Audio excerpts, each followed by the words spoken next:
Deathworld by Harry Harrison. Chapter 1. Some planet in the galaxy must, by definition, be the toughest, meanest, nastiest of all. If Pyrrus wasn't it, it was an awfully good approximation. Jason dinAlt sprawled in soft luxury on the couch, a large frosty stein held limply in one hand. His other hand rested casually on a pillow. The gun behind the pillow was within easy reach of his fingers. In his line of work, he never took chances. It was all highly suspicious. Jason didn't know a soul on this planet, yet the card sent by service tube from the hotel desk had read, "Kirk Pyrrus would like to see Jason dinAlt." Blunt and to the point. He signaled the desk to send the man up, then lowered his fingers a bit until they brushed the gun butt. The door slid open and the visitor stepped through. A retired wrestler. That was Jason's first thought. Kirk Pyrrus was a gray-haired rock of a man, his body seemingly chiseled out of flat slabs of muscle. Then Jason saw the gun strapped to the inside of the other man's forearm, and he let his fingers drop casually behind the pillow. "I'd appreciate it," Jason said, "if you'd take off your gun while you're in here." The other man stopped and scowled down at the gun as if he was seeing it for the first time. "No, I never take it off." He seemed mildly annoyed by the suggestion. Jason had his fingers on his own gun when he said, "I'm afraid I'll have to insist. I always feel a little uncomfortable around people who wear guns." He kept talking to distract attention while he pulled out his gun, fast and smooth. He could have been moving in slow motion for all the difference it made. Kirk Pyrrus stood rock still while the gun came out, while it swung in his direction. Not until the very last instant did he act. When he did, the motion wasn't visible. First his gun was in the arm holster, then it was aimed between Jason's eyes. It was an ugly, heavy weapon with a pitted front orifice that showed plenty of use. And Jason knew if he swung his own weapon up a fraction of an inch more, he would be dead. He dropped his arm carefully, and Kirk flipped his own gun back in the holster with the same ease he had drawn it. "Now," the stranger said, "if we're through playing, let's get down to business. I have a proposition for you." Jason downed a large mouthful from the mug and bridled his temper. He was fast with a gun. His life had depended on it more than once, and this was the first time he had been outdrawn. It was the offhand, unimportant manner in which it had been done that irritated him. "I'm not prepared to do business," he said acidly. "I've come to Cassylia for a vacation, get away from work." "Let's not fool each other, dinAlt," Kirk said impatiently. "You've never worked an honest job in your entire life. You're a professional gambler, and that's why I'm here to see you." Jason forced down his anger and threw the gun to the other end of the couch so he wouldn't be tempted to commit suicide. He had hoped no one knew him on Cassylia, and was looking forward to a big kill at the casino. He would worry about that later. This weightlifter type seemed to know all the answers. Let him plot the course for a while and see where it led. "All right. What do you want?" Kirk dropped into a chair that creaked ominously under his weight and dug an envelope out of one pocket. He flipped through it quickly and dropped a handful of gleaming Galactic Exchange notes onto the table. Jason glanced at them, then sat up suddenly. "What are they, forgeries?" he asked, holding one up to the light. "They're real enough," Kirk told him. "I picked them up at the bank, exactly 27 bills, or 27 million credits. I want you to use them as a bankroll when you go to the casino tonight. Gamble with them, and win." They looked real enough, and they could be checked. Jason fingered them thoughtfully while he examined the other man. "I don't know what you have in mind," he said, "but you realize I can't make any guarantees. I gamble, but I don't always win." "You gamble, and you win when you want to," Kirk said grimly. "We looked into that quite carefully before I came to you."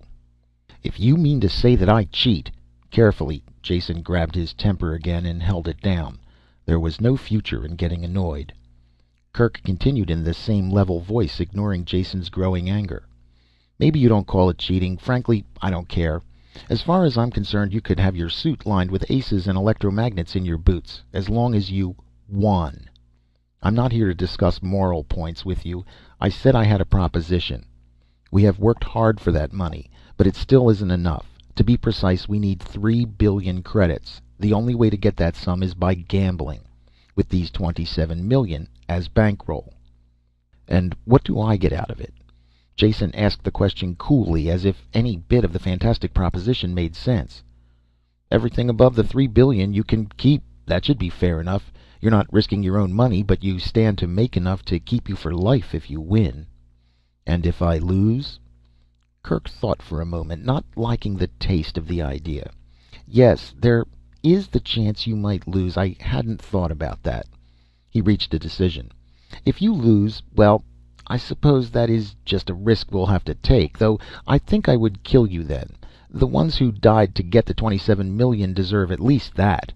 He said it quietly, without malice, and it was more of a promise than a threat. Stamping to his feet, Jason refilled his stein and offered one to Kirk, who took it with a nod of thanks. He paced back and forth, unable to sit. The whole proposition made him angry, yet at the same time he had a fatal fascination. He was a gambler, and this talk was like the taste of drugs to an addict. Stopping suddenly, he realized that his mind had been made up for some time. Win or lose, live or die, how could he say no to the chance to gamble with money like that? He turned suddenly and jabbed his finger at the big man in the chair. "I'll do it. You probably knew I would from the time you came in here. There are some terms of my own, though. I want to know who you are and who they are you keep talking about, and where did the money come from? Is it stolen?" Kirk drained his own stein and pushed it away from him. "Stolen money? No, quite the opposite. 2 years' work mining and refining ore to get it. It was mined on Pyrrus and sold here on Cassylia. You can check on that very easily. I sold it. I'm the Pyrric ambassador to this planet." He smiled at the thought. "Not that that means much. I'm ambassador to at least 6 other planets as well. Comes in handy when you want to do business."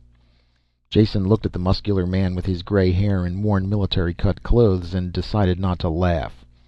You heard of strange things out in the frontier planets, and every word could be true.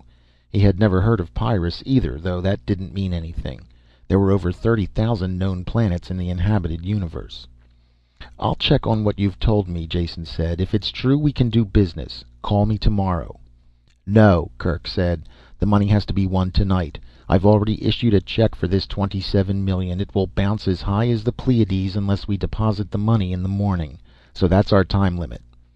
With each moment, the whole affair became more fantastic and more intriguing for Jason. He looked at his watch. There was still enough time to find out if Kirk was lying or not. "All right, we'll do it tonight," he said. "Only I'll have to have one of those bills to check." Kirk stood up.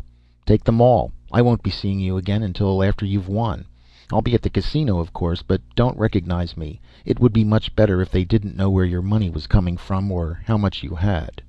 Then he was gone, after a bone-crushing handclasp that closed on Jason's hand like vice jaws. Jason was alone with the money. Fanning the bills out like a hand of cards, he stared at their sepia and gold faces, trying to get the reality through his head. 27 million credits. What was to stop him from just walking out the door with them and vanishing? Nothing, really, except his own sense of honor. Kirk Pyrrus, the man with the same last name as the planet he was from, was the universe's biggest fool. Or he knew just what he was doing. From the way the interview had gone, the latter seemed the better bet. "He knows I would much rather gamble with the money than steal it," he said wryly. Slipping a small gun into his waistband holster and pocketing the money, he went out. End of Chapter 1 of Deathworld by Harry Harrison. Deathworld by Harry Harrison. Chapter 2.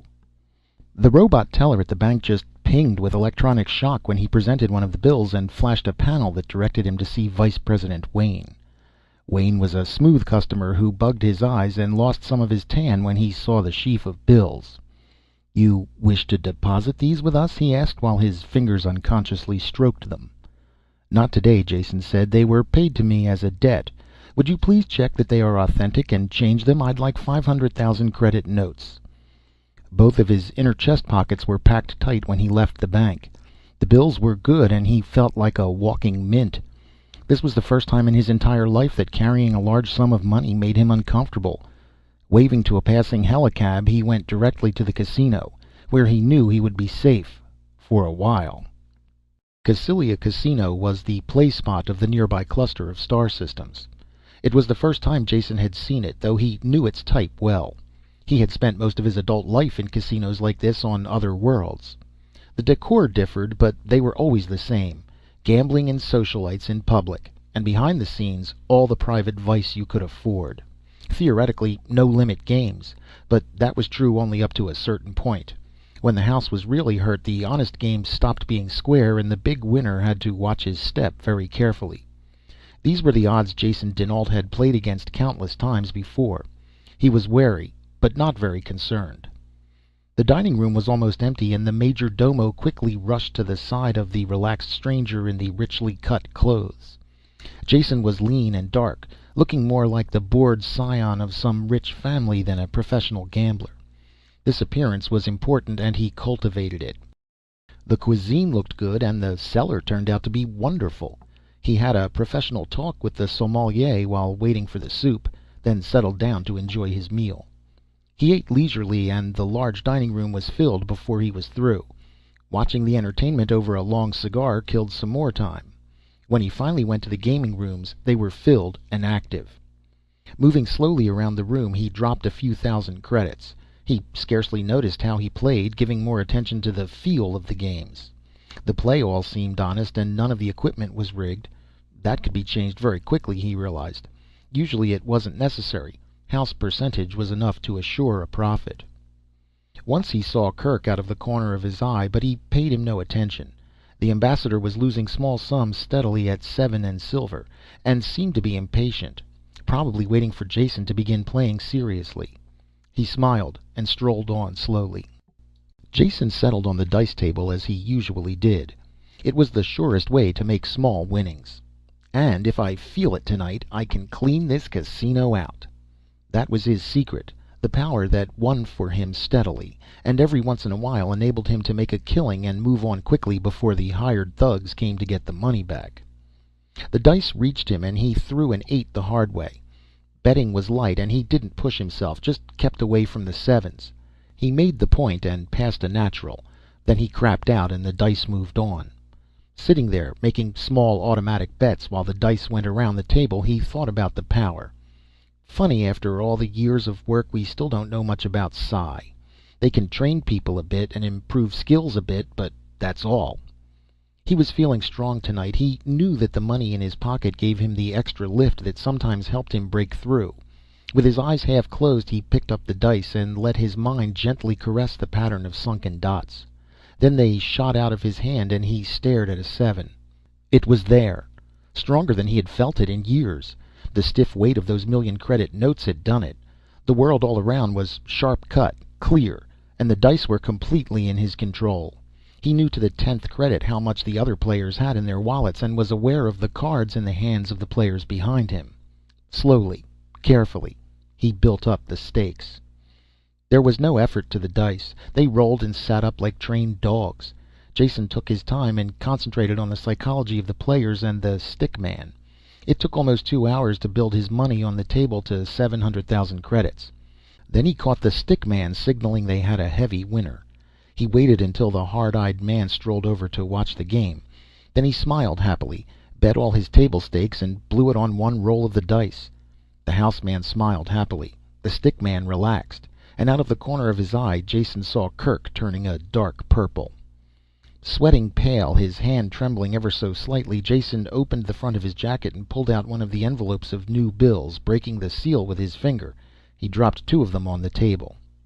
"Could we have a no-limit game?" he asked. "I'd like to win back some of my money." The stick man had trouble controlling his smile now. He glanced across at the house man, who nodded a quick yes. They had a sucker, and they meant to clean him. He'd been playing from his wallet all evening. Now he was cracking into a sealed envelope to try for what he had lost. A thick envelope, too, and probably not his money. Not that the house cared in the least. To them, money had no loyalties. The play went on, with the casino in a very relaxed mood, which was just the way Jason wanted it. He needed to get as deep into them as he could before someone realized they might be on the losing end. The rough stuff would start, and he wanted to put it off as long as possible. It would be hard to win smoothly then, and his psi power might go as quickly as it had come. That had happened before. He was playing against the house now. The two other players were obvious shills, and a crowd had jammed solidly around to watch. After losing and winning a bit, he hit a streak of naturals, and his pile of gold chips tottered higher and higher. There was nearly $1 billion there, he estimated roughly. The dice were still falling true, though he was soaked with sweat from the effort. Betting the entire stack of chips, he reached for the dice. The stick man reached faster and hooked them away. "House calls for new dice," he said flatly. Jason straightened up and wiped his hands, glad of the instant's relief. This was the third time the house had changed dice to try to break his winning streak. It was their privilege.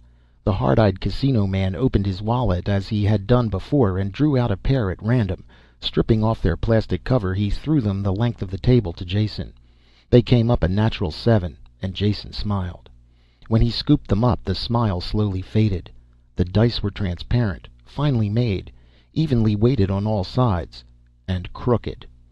The pigment on the dots of 5 sides of each die was some heavy metal compound, probably lead. The 6th side was a ferrous compound. They would roll true unless they hit a magnetic field. That meant the entire surface of the table could be magnetized. He could never have spotted the difference if he hadn't looked at the dice with his mind. But what could he do about it? Shaking them slowly, he glanced quickly around the table. There was what he needed, an ashtray with a magnet in its base to hold it to the metal edge of the table. Jason stopped shaking the dice and looked at them quizzically, then reached over and grabbed the ashtray. He dropped the base against his hand. As he lifted the ashtray, there was a concerted gasp from all sides. The dice were sticking there, upside down, boxcars showing. "Are these what you call honest dice?" he asked. The man who had thrown out the dice reached quickly for his hip pocket. Jason was the only one who saw what happened next. He was watching that hand closely, his own fingers near his gun butt. As the man dived into his pocket, a hand reached out of the crowd behind him. From its square-cut size, it could have belonged to only one person. The thick thumb and index finger clamped swiftly around the houseman's wrist. Then they were gone. The man screamed shrilly and held up his arm, his hand dangling limp as a glove from the broken wrist bone. With his flank well protected, Jason could go on with the game. "The old dice, if you don't mind," he said quietly. Dazedly, the stick man pushed them over. Jason shook quickly and rolled. Before they hit the table, he realized he couldn't control them. The transient psi power had gone. End over end they turned and faced up 7. Counting the chips as they were pushed over to him, he added up a bit under 2 billion credits. They would be winning that much if he left the game now, but it wasn't the 3 billion that Kirk needed. Well, it would have to be enough. As he reached for the chips, he caught Kirk's eye across the table, and the other man shook his head in a steady no. "Let it ride," Jason said wearily. "One more roll." He breathed on the dice, polishing them on his cuff, and wondered how he had ever gotten into this spot. Billions riding on a pair of dice. That was as much as the annual income of some planets. The only reason there could be stakes like that was because the planetary government had a stake in the casino. He shook as long as he could, reaching for the control that wasn't there, then let fly. Everything else had stopped in the casino, and people were standing on tables and chairs to watch. There wasn't a sound from that large crowd. The dice bounced back from the board with a clatter loud in the silence and tumbled over the cloth. A 5 and a 1. 6. He still had to make his point. Scooping up the dice, Jason talked to them, mumbled the ancient oaths that brought luck, and threw again. It took 5 throws before he made the 6. The crowd echoed his sigh, and their voices rose quickly. He wanted to stop, take a deep breath, but he knew he couldn't. Winning the money was only part of the job. They now had to get away with it. It had to look casual. A waiter was passing with a tray of drinks. Jason stopped him and tucked a 100-credit note in his pocket. "Drinks are on me," he shouted while he pried the tray out of the waiter's hands. Well-wishers cleared the filled glasses away quickly, and Jason piled the chips onto the tray. They more than loaded it, but Kirk appeared that moment with a second tray. "I'll be glad to help you, sir, if you will permit me," he said. Jason looked at him and laughed permission. It was the first time he had a clear look at Kirk in the casino. He was wearing loose purple evening pajamas over what must have been a false stomach. The sleeves were long and baggy, so he looked fat rather than muscular. It was a simple but effective disguise. Carefully carrying the loaded trays, surrounded by a crowd of excited patrons, they made their way to the cashier's window. The manager himself was there, wearing a sickly grin. Even the grin faded when he counted the chips. "Could you come back in the morning?" he said. "I'm afraid we don't have that kind of money on hand." "What's the matter?" Kirk shouted. "Trying to get out of paying him? You took my money easy enough when I lost. It works both ways." The onlookers, always happy to see the house lose, growled their disagreement. Jason finished the matter in a loud voice. "I'll be reasonable. Give me what cash you have and I'll take a check for the balance." There was no way out. Under the watchful eye of the gleeful crowd, the manager packed an envelope with bills and wrote a check. Jason took a quick glimpse at it, then stuffed it into an inside pocket. With the envelope under one arm, he followed Kirk towards the door. Because of the onlookers, there was no trouble in the main room. But just as they reached the side entrance, two men moved in, blocking the way. "Just a moment," one said. He never finished the sentence. Kirk walked into them without slowing, and they bounced away like 10-pins. Then Kirk and Jason were out of the building and walking fast. "Into the parking lot," Kirk said. "I have a car there." When they rounded the corner, there was a car bearing down on them. Before Jason could get his gun clear of the holster, Kirk was in front of him. His arm came up and his big, ugly gun burst through the cloth of his sleeve and jumped into his hand. A single shot killed the driver and the car swerved and crashed. The other two men in the car died coming out of the door, their guns dropping from their hands. After that they had no trouble. Kirk drove at top speed away from the casino, the torn sleeve of his pajamas whipping in the breeze, giving glimpses of the big gun back in the holster.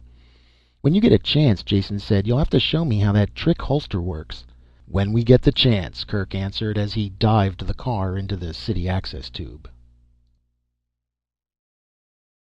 End of Chapter 2 of Deathworld by Harry Harrison.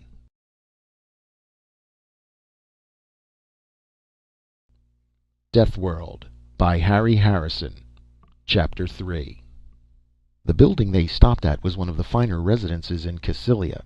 As they had driven, Jason counted the money and separated his share. Almost 16 million credits.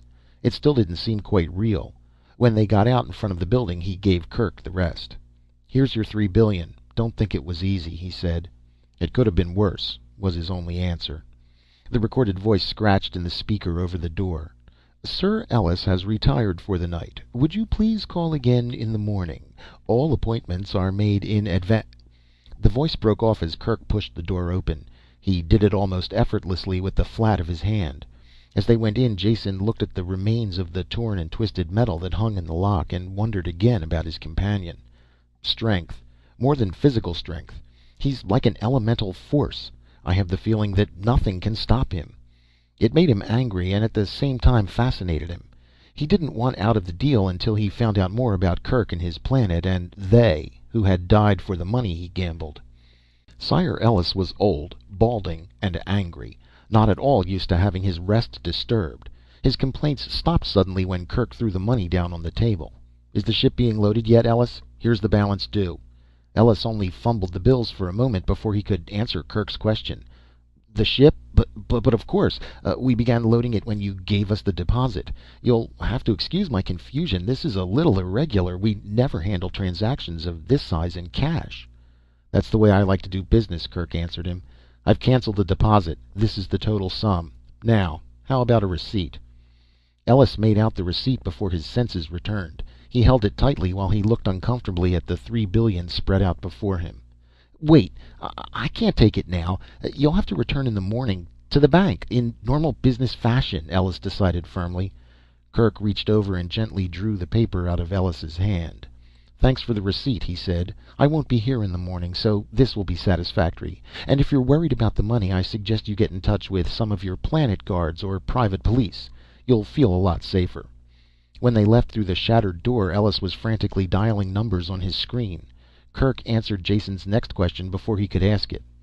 "I imagine you would like to live to spend that money in your pocket, so I've booked 2 seats on an interplanetary ship." He glanced at the car clock. "It leaves in about 2 hours, so we have plenty of time. I'm hungry. Let's find a restaurant. I hope you have nothing at the hotel worth going back for. It would be a little difficult." "Nothing worth getting killed for," Jason said. "Now, where can we go to eat? There are a few questions I would like to ask you." They circled carefully down to the transport levels until they were sure they hadn't been followed. Kirk nosed the car into a darkened loading dock where they abandoned it. "We can always get another car," he said, "and they probably have this one spotted. Let's walk back to the freightway. I saw a restaurant there as we came by." Dark and looming shapes of overland freight carriers filled the parking lot. They picked their way around the man-high wheels and into the hot and noisy restaurant. The drivers and early morning workers took no notice of them as they found a booth in the back and dialed a meal. Kirk chiseled a chunk of meat off the slab in front of him and popped it cheerfully into his mouth. "Ask your questions," he said. "I'm feeling much better already." "What's in the ship you arranged for tonight? What kind of cargo was I risking my neck for?" "I thought you were risking your neck for money," Kirk said dryly. "But be assured it was in a good cause. That cargo means the survival of a world. Guns, ammunition, mines, explosives and such." Jason choked over a mouthful of food. "Gun running? What are you doing, financing a private war? And how can you talk about survival with a lethal cargo like that? Don't try and tell me they have a peaceful use. Who are you killing?" Most of the big man's humor had vanished. He had that grim look Jason knew well. "Yes, peaceful would be the right word, because that is basically all we want. Just to live in peace. And it is not who are we killing, it is what we are killing." Jason pushed his plate away with an angry gesture. "You're talking in riddles," he said. "What you say has no meaning." "It has meaning enough," Kirk told him, "but only on one planet in the universe. Just how much do you know about Pyrrus?" "Absolutely nothing." For a moment Kirk sat wrapped in memory, scowling distantly. Then he went on. "Mankind doesn't belong on Pyrrus, yet has been there for almost 300 years now. The age of expectancy of my people is 16 years. Of course, most adults live beyond that, but the high child mortality brings the average down. It is everything that a humanoid world should not be.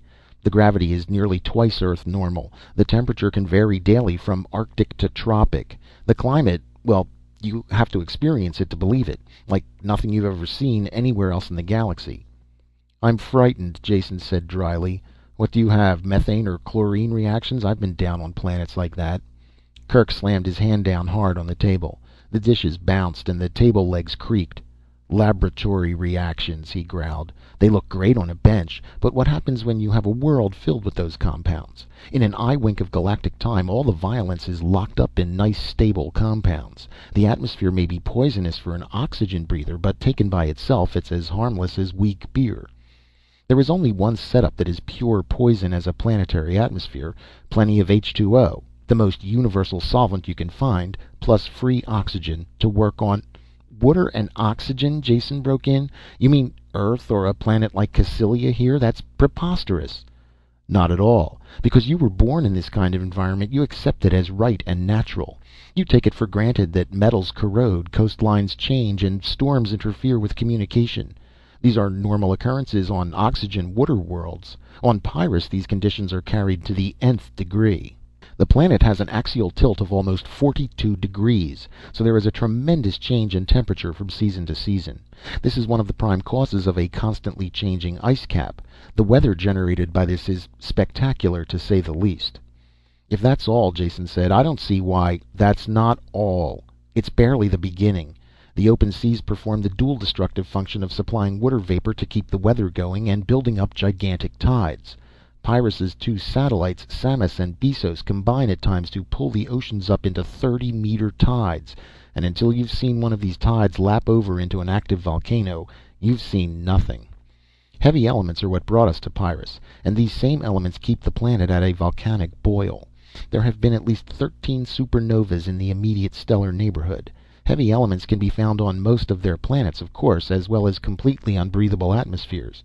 Long-term mining and exploitation can't be done by anything but a self-sustaining colony, which meant Pyrrus, where the radioactive elements are locked in the planetary core, surrounded by a shell of lighter ones. While this allows for the atmosphere men need, it also provides unceasing volcanic activity as the molten plasma forces its way to the surface." For the first time Jason was silent, trying to imagine what life could be like on a planet constantly at war with itself. "I've saved the best for last," Kirk said with grim humor. "Now that you have an idea of what the environment is like, think of the kind of life forms that would populate it. I doubt if there is one off-world species that would live a minute. Plants and animals on Pyrrus are tough. They fight the world, and they fight each other. Hundreds of thousands of years of genetic weeding out have produced things that would give even an electronic brain nightmares. Armor-plated, poisonous, claw-tipped, and fanged-mouthed. That describes everything that walks, flaps, or just sits and grows. Ever see a plant with teeth that bite? I don't think you want to. You'd have to be on Pyrrus, and that means you would be dead within seconds of leaving the ship. Even I'll have to take a refresher course before I'll be able to go outside the landing buildings. The unending war for survival keeps the life forms competing and changing. Death is simple, but the ways of dealing it too numerous to list. Unhappiness rode like a weight on Kirk's broad shoulders. After long moments of thought, he moved visibly to shake it off, returning his attention to his food and mopping the gravy from his plate. He voiced part of his feelings. I suppose there is no logical reason why we should stay and fight this endless war, except that Pyrrus is our home. The last piece of gravy-soaked bread vanished, and he waved the empty fork at Jason. Be happy you're an off-worlder and will never have to see it. That's where you're wrong, Jason said calmly as he could. You see, I'm going back with you. End of Chapter 3 of Deathworld by Harry Harrison. Deathworld by Harry Harrison. Chapter 4. Don't talk stupidly, Kirk said as he punched for a duplicate order of steak. There are much simpler ways of committing suicide. Don't you realize that you're a millionaire now? With what you have in your pocket, you can relax the rest of your life on the pleasure planets. Pyrrus is a death world, not a sightseeing spot for jaded tourists. I cannot permit you to return with me. Gamblers who lose their tempers don't last long. Jason was angry now. Yet it showed only in a negative way, in the lack of expression on his face and the calmness of his voice. Don't tell me what I can or cannot do, Kirk Pyrrus. You're a big man with a fast gun, but that doesn't make you my boss. All you can do is stop me from going back on your ship, but I can easily afford to get there another way. And don't try to tell me I want to go to Pyrrus for sightseeing when you have no idea of my reasons. Jason didn't even try to explain his reasons. They were only half realized and too personal. The more he traveled, the more things looked the same to him. The old civilized planets sank into a drab similarity. Frontier worlds all had the crude sameness of temporary camps in a forest.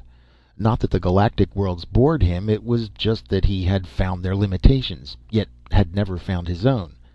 Until he met Kirk, he had acknowledged no man his superior or even his equal.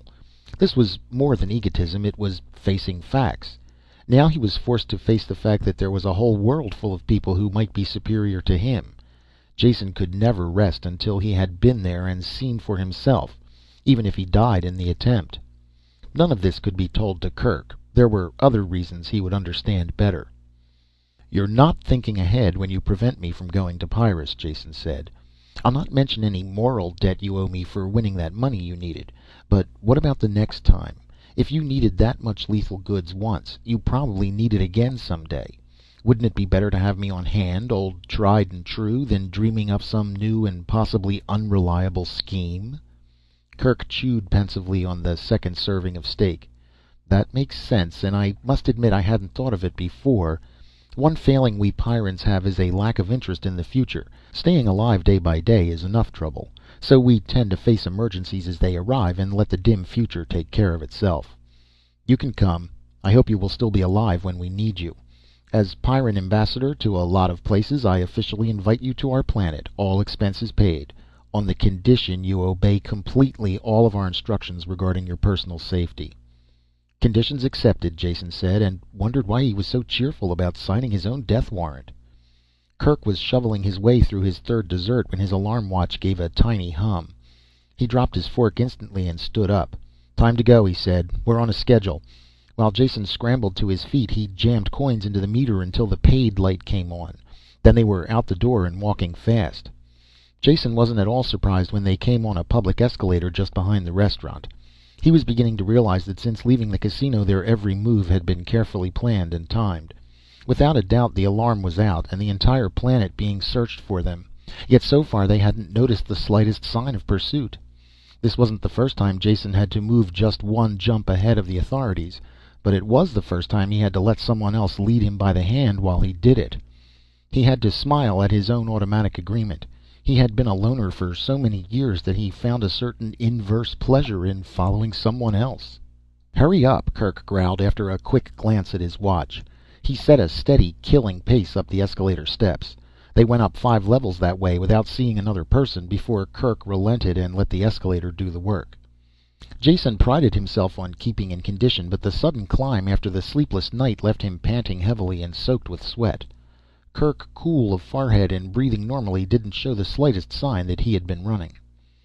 They were at the second motor level when Kirk stepped off the slowly rising steps and waved Jason after him. As they came through the exit to the street, a car pulled up to the curb in front of them.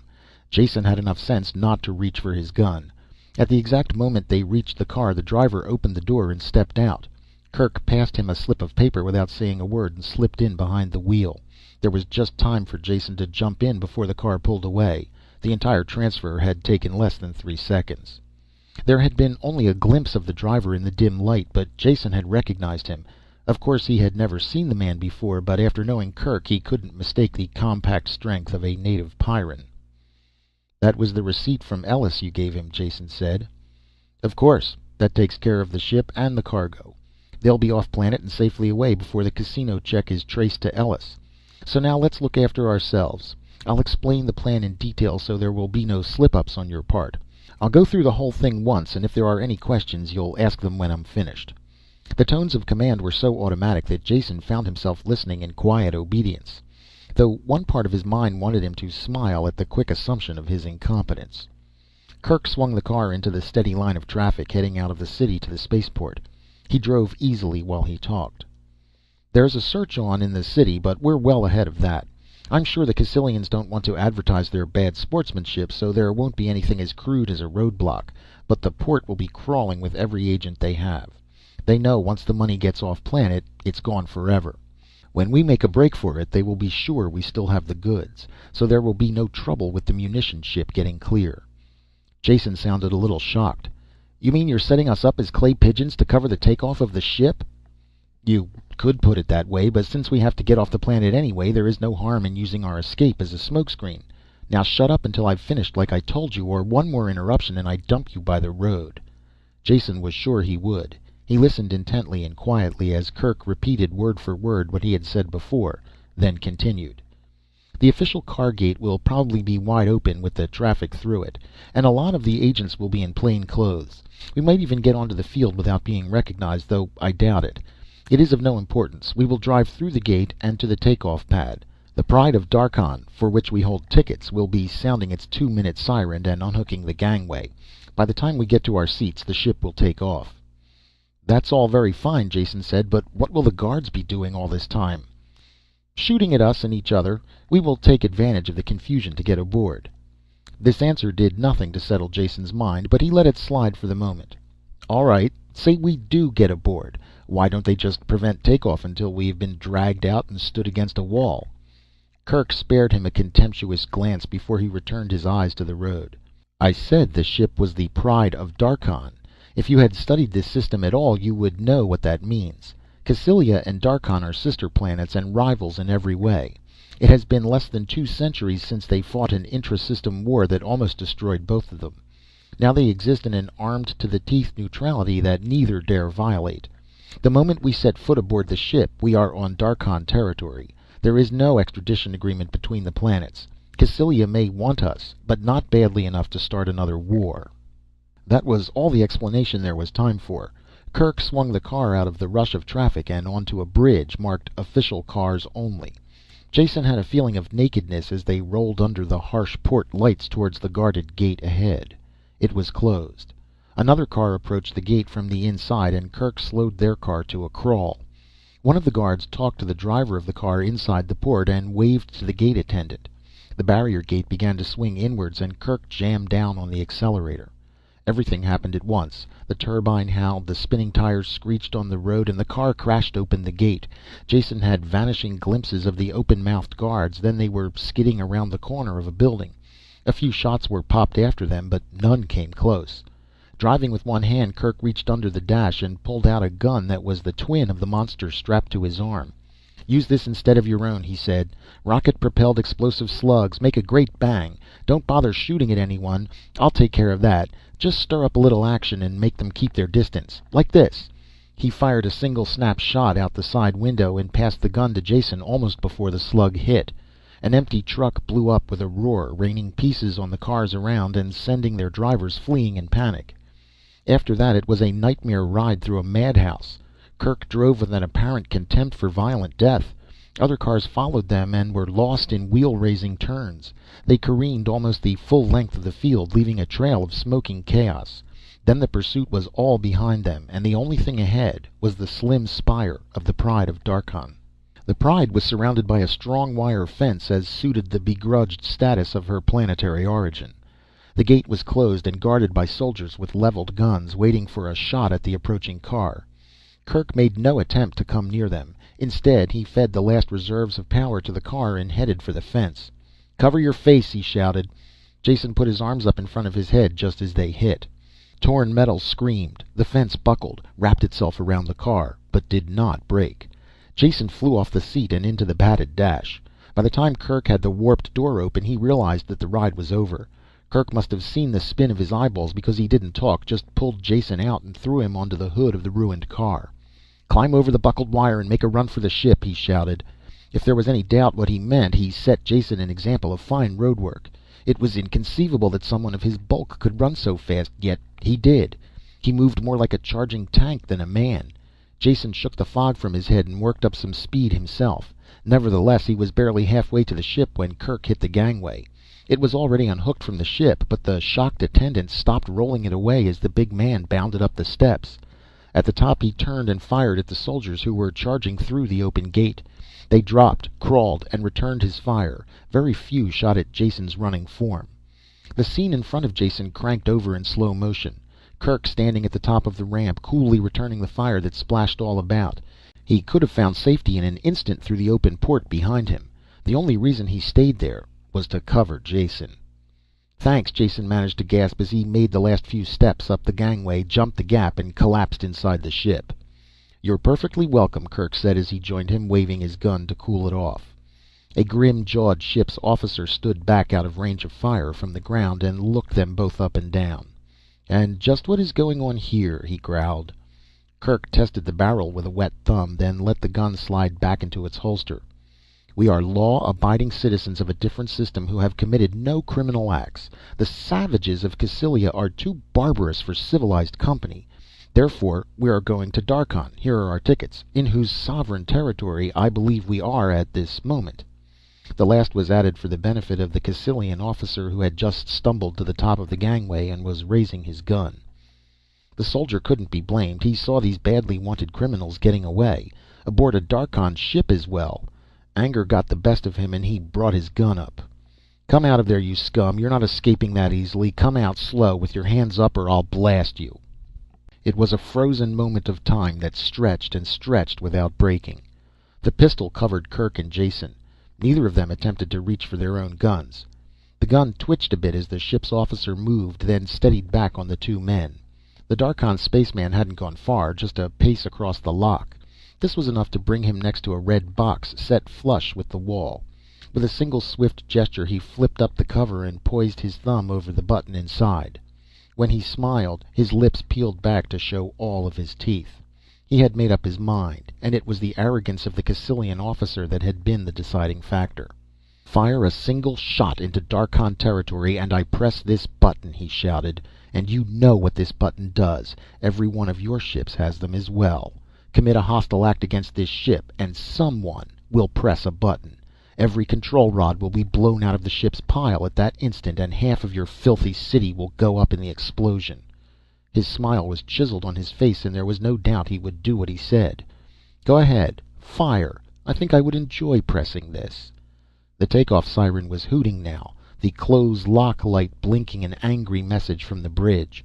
Like four actors in a grim drama, they faced each other an instant more.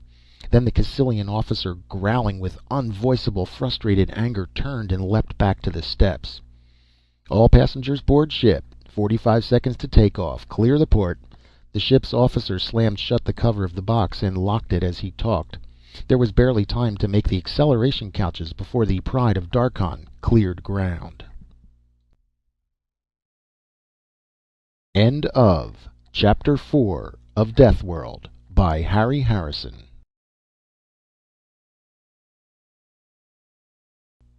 Deathworld by Harry Harrison. Chapter 5. Once the ship was in orbit, the captain sent for Jason and Kirk. Kirk took the floor and was completely frank about the previous night's activities. The only fact of importance he left out was Jason's background as a professional gambler. He drew a beautiful picture of two lucky strangers whom the evil forces of Cassylia wanted to deprive of their gambling profits. All of this fitted perfectly the captain's preconceptions of Cassylia. In the end, he congratulated his officer on the correctness of his actions and began the preparation of a long report to his government. He gave the two men his best wishes as well as the liberty of the ship. It was a short trip. Jason barely had time to catch up on his sleep before they grounded on Darkhan. Being without luggage, they were the first ones through customs. They left the shed just in time to see another ship landing in a distant pit. Kirk stopped to watch it, and Jason followed his gaze. It was a gray, scarred ship, with the stubby lines of a freighter, but sporting as many guns as a cruiser. "Yours, of course," Jason said. Kirk nodded and started towards the ship. One of the locks opened as they came up, but no one appeared. Instead, a remote-release folding ladder rattled down to the ground. Kirk swarmed up it, and Jason followed glumly. Somehow he felt this was overdoing the no-frills-and-nonsense attitude. Jason was catching on to Pyrran ways, though. The reception aboard ship for the ambassador was just what he expected. Nothing. Kirk closed the lock himself, and they found couches as the takeoff horn sounded. The main jets roared, and acceleration smashed down on Jason. It didn't stop. Instead, it grew stronger, squeezing the air out of his lungs and the sight from his eyes. He screamed, but couldn't hear his own voice through the roaring in his ears. Mercifully, he blacked out. When consciousness returned, the ship was at 0 G. Jason kept his eyes closed and let the pain seep out of his body. Kirk spoke suddenly. He was standing next to the couch. "My fault, Meta. I should have told you we had a 1 G passenger aboard. You might have eased up a bit on your usual bone-breaking takeoff." "It doesn't seem to have harmed him much, but what's he doing here?" Jason felt mild surprise that the second voice was a girl's, but he wasn't interested enough to go through the trouble of opening his sore eyes. "Going to Pyrrus. I tried to talk him out of it, of course, but I couldn't change his mind. It's a shame, too. I would like to have done more for him. He's the one who got the money for us." "Oh, that's awful," the girl said. Jason wondered why it was awful. It didn't make sense to his groggy mind. "It would have been much better if he stayed on Darkhan," the girl continued. "He's very nice looking. I think it's a shame he has to die." That was too much for Jason. He pried one eye open, then the other. The voice belonged to a girl, about 21, who was standing next to the bed, gazing down at Jason. She was beautiful. Jason's eyes opened wider as he realized she was very beautiful, with the kind of beauty never found in the civilized galaxy. The women he had known all ran to pale skin, hollow shoulders, gray faces covered with tints and dyes. They were the product of centuries of breeding weaknesses back into the race, as the advance of medicine kept alive more and more non-survival types. This girl was the direct opposite in every way. She was the product of survival on Pyrrus. The heavy gravity that produced bulging muscles in men brought out firm strength in strap-like female muscles. She had the figure of a goddess, tanned skin and perfectly formed face. Her hair, which was cut short, circled her head like a golden crown. The only unfeminine thing about her was the gun she wore in a bulky forearm holster. When she saw Jason's eyes open, she smiled at him. Her teeth were as even and as white as he had expected. "I'm Meta, pilot of this ship. And you must be?" "Jason dinAlt. That was a lousy takeoff, Meta." "I'm really very sorry," she laughed, "but being born on a 2 G planet does make one a little immune to acceleration. I save fuel, too, with the synergy curve." Kirk gave a noncommittal grunt. "Come along, Meta. We'll take a look at the cargo. Some of the new stuff will plug the gaps in the perimeter." "Oh, yes," she said, almost clapping her hands with happiness. "I read the specs. They're simply wonderful." "Like a schoolgirl with a new dress, or a box of candy. That's a great attitude to have towards bombs and flamethrowers." Jason smiled wryly at the thought as he groaned off the couch. The two Pyrrans had gone and he pulled himself painfully through the door after them. It took him a long time to find his way to the hold. The ship was big and apparently empty of crew. Jason finally found a man sleeping in one of the brightly lit cabins. He recognized him as the driver who had turned the car over to them on Cassilia. The man who had been sleeping soundly a moment before opened his eyes as soon as Jason drifted into the room. He was wide awake. "How do I get to the cargo hold?" Jason asked. The other told him, closed his eyes, and instantly went back to sleep before Jason could even say thanks. In the hold, Kirk and Meta had opened some of the crates and were chortling with joy over their lethal contents. Meta, a pressure canister in her arms, turned to Jason as he came through the door.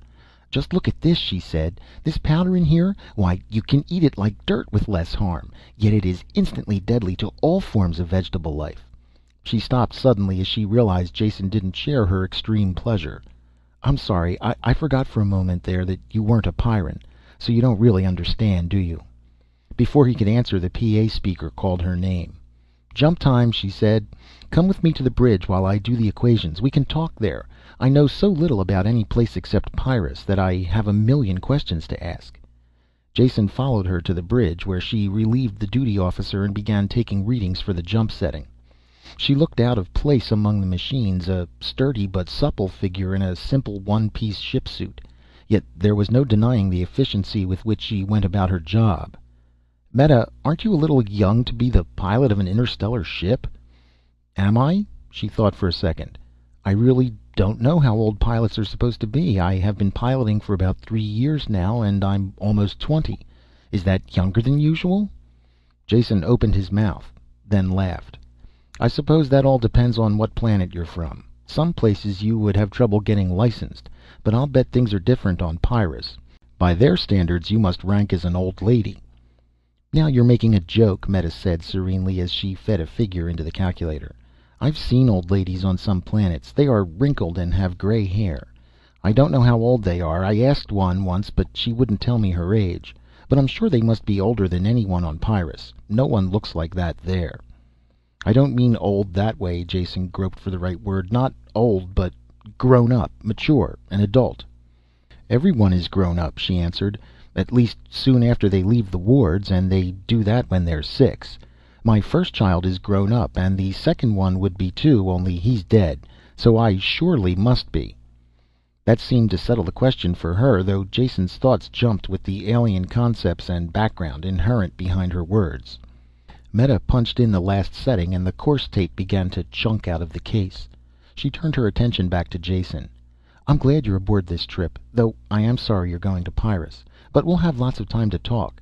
There are so many things I want to find out about other planets, and why people go around acting the way they do. Not at all like home, where you know why people are doing things all the time." She frowned over the tape for a moment, then turned her attention back to Jason. "What is your home planet like?" One after another, the usual lies he told people came to his lips and were pushed away.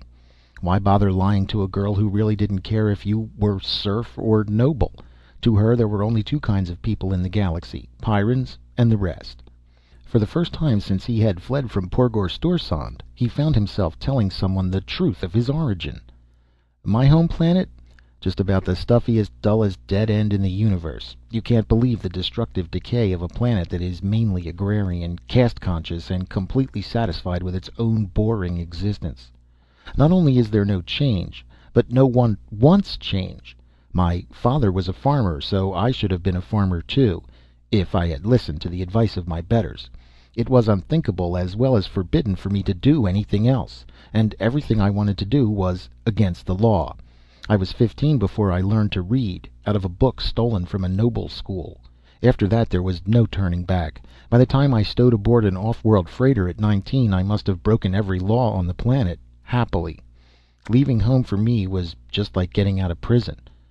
Meta shook her head at the thought. "I just can't imagine a place like that, but I'm sure I wouldn't like it there." "I'm sure you wouldn't," Jason laughed. "So once I was in space with no law-abiding talents or skills, I just wandered into one thing and another. In this age of technology, I was completely out of pace. Oh, I suppose I could have done well in some army, but I'm not so good at taking orders. Whenever I gamble, I do well, so little by little I just drifted into it. People are the same everywhere, so I manage to make out well wherever I end up." "I know what you mean about people being alike, but they are so different," she said. I'm not being clear at all, am I? What I mean is that at home I know what people will do and why they do it at the same time. People on all the other planets do act alike, as you said, yet I have very much trouble understanding why. For instance, I like to try the local food when we set down on a planet, and if there is time, I always do. There are bars and restaurants near every spaceport, so I go there. And I always have trouble with the men. They want to buy me drinks, hold my hand. Well, a single girl in those port joints has to expect a certain amount of interest from the men." "Oh, I know that," she said. "What I don't understand is why they don't listen when I tell them I am not interested and to go away. They just laugh and pull up a chair, usually. But I have found that one thing works wherever I am. I tell them if they don't stop bothering me, I'll break their arm." "Does that stop them?" Jason asked. "No, of course not. But after I break their arm, they go away. And the others don't bother me either. It's a lot of fuss to go through, and the food is usually awful." Jason didn't laugh, particularly when he realized that this girl could break the arm of any spaceport thug in the galaxy. She was a strange mixture of naivete and strength, unlike anyone he had ever met before. Once again he realized that he had to visit the planet that produced people like her and Kirk. "Tell me about Pyrrus," he asked. "Why is it that you and Kirk assume automatically that I will drop dead as soon as I land? What is the planet like?" All the warmth was gone from her face now. "I can't tell you. You will have to see for yourself. I know that much after visiting some of the other worlds. Pyrrus is like nothing you galaxy people have ever experienced. You won't really believe it until it's too late. Will you promise me something?" "No," he answered. "At least not until I hear what it is and decide." "Don't leave the ship when we land. You should be safe enough aboard, and I'll be flying a cargo out within a few weeks." "I'll promise nothing of the sort. I'll leave when I want to leave." Jason knew there was logic in her words, but his back was up at her automatic superiority. Meta finished the jump settings without another word. There was a tension in the room that prevented them both from talking. It was the next ship day before he saw her again. Then it was completely by accident. She was in the astrogation dome when he entered, looking up at the sparkling immensity of the jump sky. For the first time he saw her off duty, wearing something other than a ship suit. This was a loose, soft robe that accentuated her beauty. She smiled at him. "The stars are so wonderful," she said. "Come look." Jason came close to her and with an unthinking, almost automatic movement put his arm around her. Neither did she resent it, for she covered his hand with hers. Then they kissed, and it was just the way he knew it would be. End of Chapter 5 of Deathworld by Harry Harrison.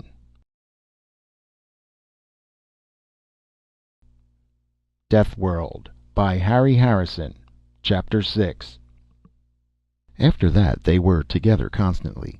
When Meta was on duty he brought her meals to the bridge and they talked. Jason learned little more about her world, since by unspoken agreement they didn't discuss it. He talked of the many planets he had visited and the people he had known. She was an appreciative listener, and the time went quickly by. They enjoyed each other's company, and it was a wonderful trip. Then it ended. There were 14 people aboard the ship, yet Jason had never seen more than 2 or 3 at a time. There was a fixed rotation of duties that they followed in the ship's operation. When not on duty, the Pyrrans minded their own business in an intense and self-sufficient manner. Only when the ship came out of jump and the PA barked assembly did they all get together. Kirk was giving orders for the landing, and questions were snapped back and forth. It was all technical, and Jason didn't bother following it. It was the attitude of the Pyrrans that drew his attention. Their talk tended to be faster now, as were their motions. They were like soldiers preparing for battle. Their sameness struck Jason for the first time. Not that they looked alike or did the same things. It was the way they moved and reacted that caused the striking similarity. They were like great stalking cats, walking fast, tense, and ready to spring at all times, their eyes never still for an instant. Jason tried to talk to Meta after the meeting, but she was almost a stranger. She answered in monosyllables, and her eyes never met his, just brushed over them and went on. There was nothing he could really say, so she moved to leave. He started to put his hand out to stop her, then thought better of it. There would be other times to talk. Kirk was the only one who took any notice of him, and then only to order him to an acceleration couch. Meta's landings were infinitely worse than her takeoffs, at least when she landed on Pyrrus. There were sudden acceleration surges in every direction. At one point there was free fall that seemed endless. There were loud thuds against the hull that shook the framework of the ship. It was more like a battle than a landing, and Jason wondered how much truth there was in that. When the ship finally landed, Jason didn't even know it. The constant 2Gs felt like deceleration. Only the descending moan of the ship's engines convinced him they were down. Unbuckling the straps and sitting up was an effort. 2Gs don't seem that bad at first. Walking required the same exertion as would carrying a man of his own weight on his shoulders. When Jason lifted his arm to unlatch the door, it was heavy as 2 arms. He shuffled slowly towards the main lock. They were all there ahead of him, 2 of the men rolling transparent cylinders from a nearby room. From their obvious weight and the way they clanged when they bumped, Jason knew they were made of transparent metal. He couldn't conceive any possible use for them. Empty cylinders a meter in diameter, longer than a man, one end solid, the other hinged and sealed. It wasn't until Kirk spun the sealing wheel and opened one of them that their use became apparent. "Get in," Kirk said. "When you're locked inside, you'll be carried out of the ship." "Thank you, no," Jason told him. "I have no particular desire to make a spectacular landing on your planet, sealed up like a packaged sausage." "Don't be a fool," was Kirk's snapped answer. "We're all going out in these tubes. We've been away too long to risk the surface without reorientation." Jason did feel a little foolish as he saw the others getting into tubes. He picked the nearest one, slid into it feet first, and pulled the lid closed. When he tightened the wheel in the center, it squeezed down against a flexible seal. Within a minute, the CO2 content in the closed cylinder went up, and an air regenerator at the bottom hummed into life. Kirk was the last one in. He checked the seals on all the other tubes first, then jabbed the airlock override release. As it started cycling, he quickly sealed himself in the remaining cylinder. Both inner and outer locks ground slowly open, and dim light filtered in through sheets of falling rain. For Jason, the whole thing seemed an anticlimax. All this preparation for absolutely nothing. Long, impatient minutes passed before a lift truck appeared, driven by a Pyrran. He loaded the cylinders onto his truck like so much dead cargo. Jason had the misfortune to be buried at the bottom of the pile, so he could see absolutely nothing when they drove outside. It wasn't until the man carrying cylinders had been dumped in a metal-walled room that Jason saw his first native Pyrran life. The lift truck driver was swinging a thick outer door shut when something flew in through the entrance and struck against the far wall. Jason's eye was caught by the motion. He looked to see what it was when it dropped straight down towards his face. Forgetful of the metal cylinder wall, he flinched away. The creature struck the transparent metal and clung to it. Jason had the perfect opportunity to examine it in every detail. It was almost too horrible to be believable, as though it were a bearer of death stripped to the very essentials. A mouth that split the head in 2 rows of teeth, serrated and pointed. Leathery claw-tipped wings, longer claws on the limbs that tore at the metal wall. Terror rose up in Jason as he saw that the claws were tearing gouges in the transparent metal. Wherever the creature's saliva touched the metal, clouded and chipped under the assault of the teeth. Logic said these were just scratches on the thick tube, they couldn't matter, but blind, unreasoning fear sent Jason curling away as far as he could, shrinking inside himself, seeking escape.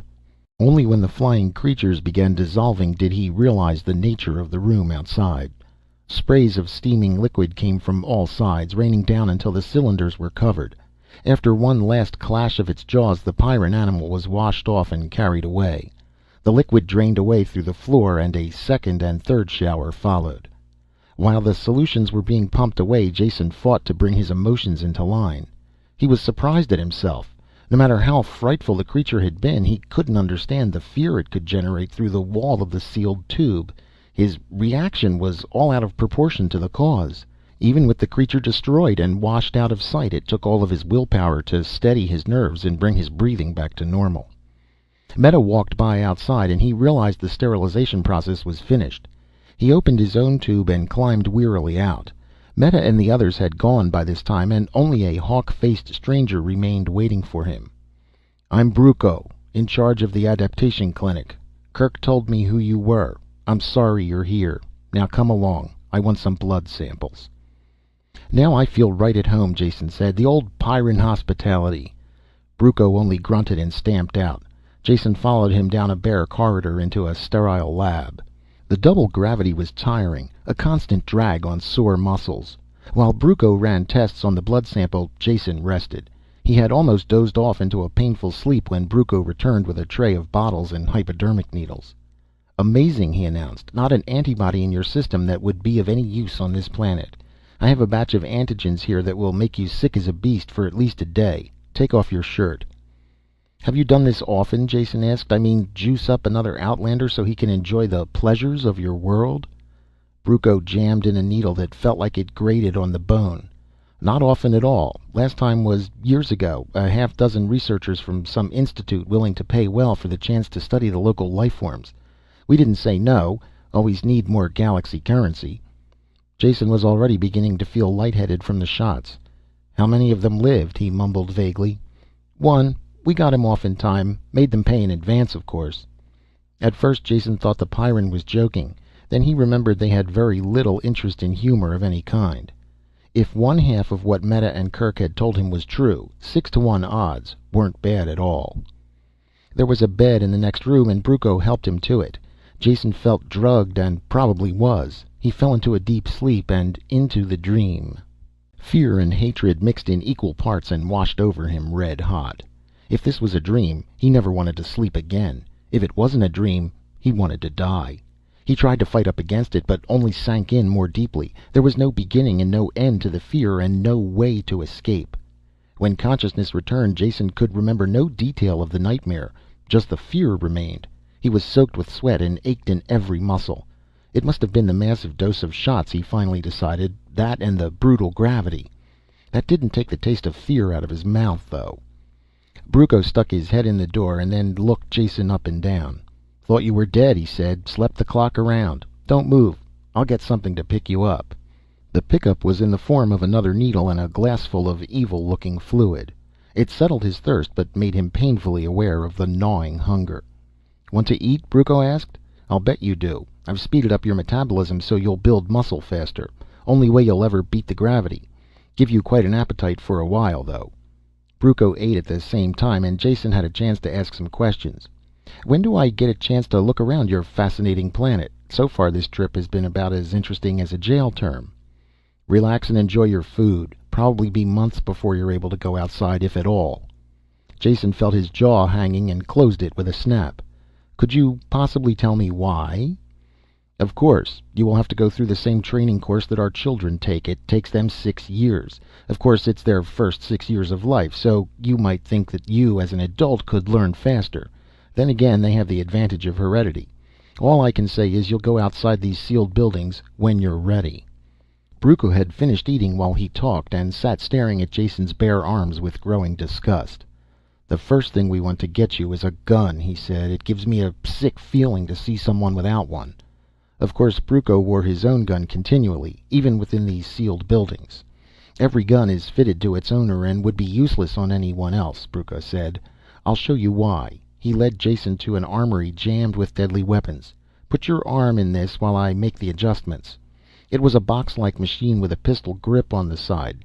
Jason clutched the grip and rested his elbow on a metal loop. Brucco fixed pointers that touched his arm, then copied the results from the meters. Reading the figures from his list, he selected various components from bins and quickly assembled a power holster and gun.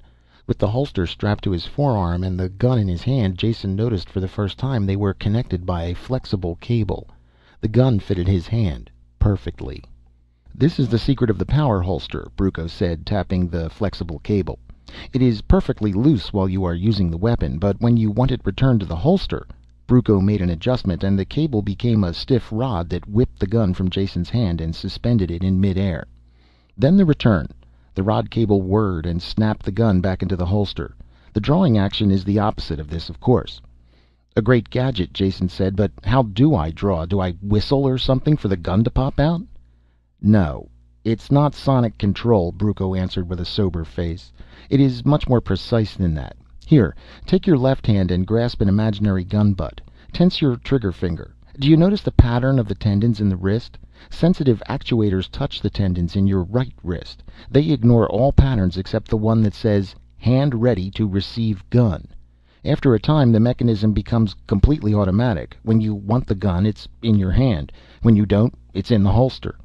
Jason made grasping motions with his right hand, crooked his index finger. There was a sudden smashing pain against his hand and a loud roar. The gun was in his hand, half the fingers were numb, and smoke curled up from the barrel. Of course, there are only blank cartridges in the gun until you learn control.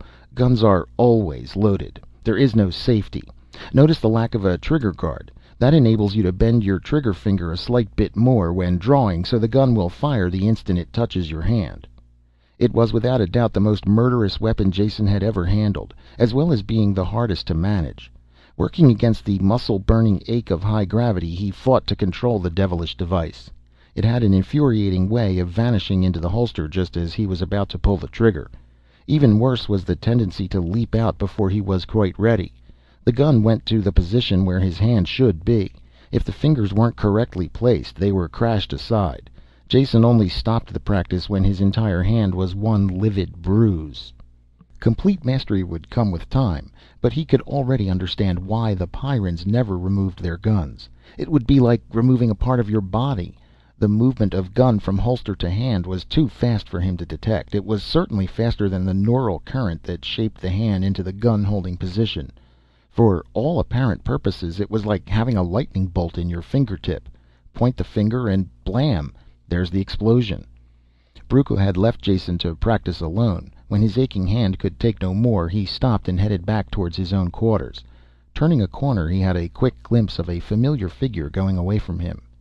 "Meta, wait a second. I want to talk to you." She turned impatiently as he shuffled up, going as fast as he could in the doubled gravity. Everything about her seemed different from the girl he had known on the ship. Heavy boots came as high as her knees. Her figure was lost in bulky coveralls of some metallic fabric. The trim waist was bulged out by a belt of canisters. Her very expression was coldly distant. "I've missed you," he said. "I hadn't realized you were in this building." He reached for her hand, but she moved it out of his reach. "What is it you want?" she asked. "What is it I want?" he echoed with barely concealed anger. "This is Jason. Remember me? We're friends. It is allowed for friends to talk without wanting anything." "What happened on the ship has nothing to do with what happens on Pyrrus." She started forward impatiently as she talked. "I have to finish my reconditioning and must return to work. You'll be staying here in the sealed building, so I won't be seeing you." "Why don't you say, 'with the rest of the children'? That's what your tone implies. And don't try walking out. There are some things we have to settle first." Jason made the mistake of putting out his hand to stop her. He didn't really know what happened next. One instant he was standing, the next he was sprawled suddenly on the floor. His shoulder was badly bruised, and Meta had vanished down the corridor. Limping back to his own room, he cursed women in general, and Meta in particular.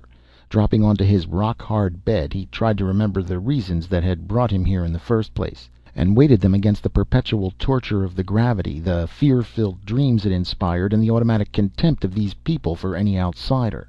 He quickly checked the growing tendency to feel sorry for himself. By Pyrran standards, he was soft and helpless.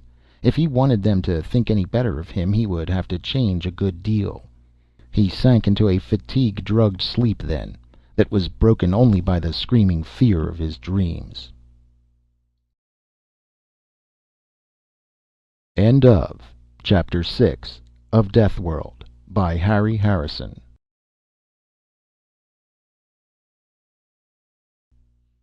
Deathworld by Harry Harrison. Chapter 7.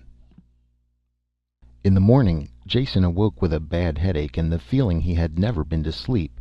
As he took some of the carefully portioned stimulants that Brucco had given him, he wondered again about the combination of factors that filled his sleep with such horror. "Eat quickly," Brucco told him when they met in the dining room. "I can no longer spare you time for individual instruction. You will join the regular classes and take the prescribed courses. Only come to me if there is some special problem that the instructors or trainers can't handle." The classes, as Jason should have expected, were composed of stern-faced little children. With their compact bodies and no-nonsense mannerisms, they were recognizably Pyrran. But they were still children enough to consider it very funny to have an adult in their classes. Jammed behind one of the tiny desks, the red-faced Jason didn't think it was much of a joke. All resemblance to a normal school ended with the physical form of the classroom. For one thing, every child, no matter how small, packed a gun.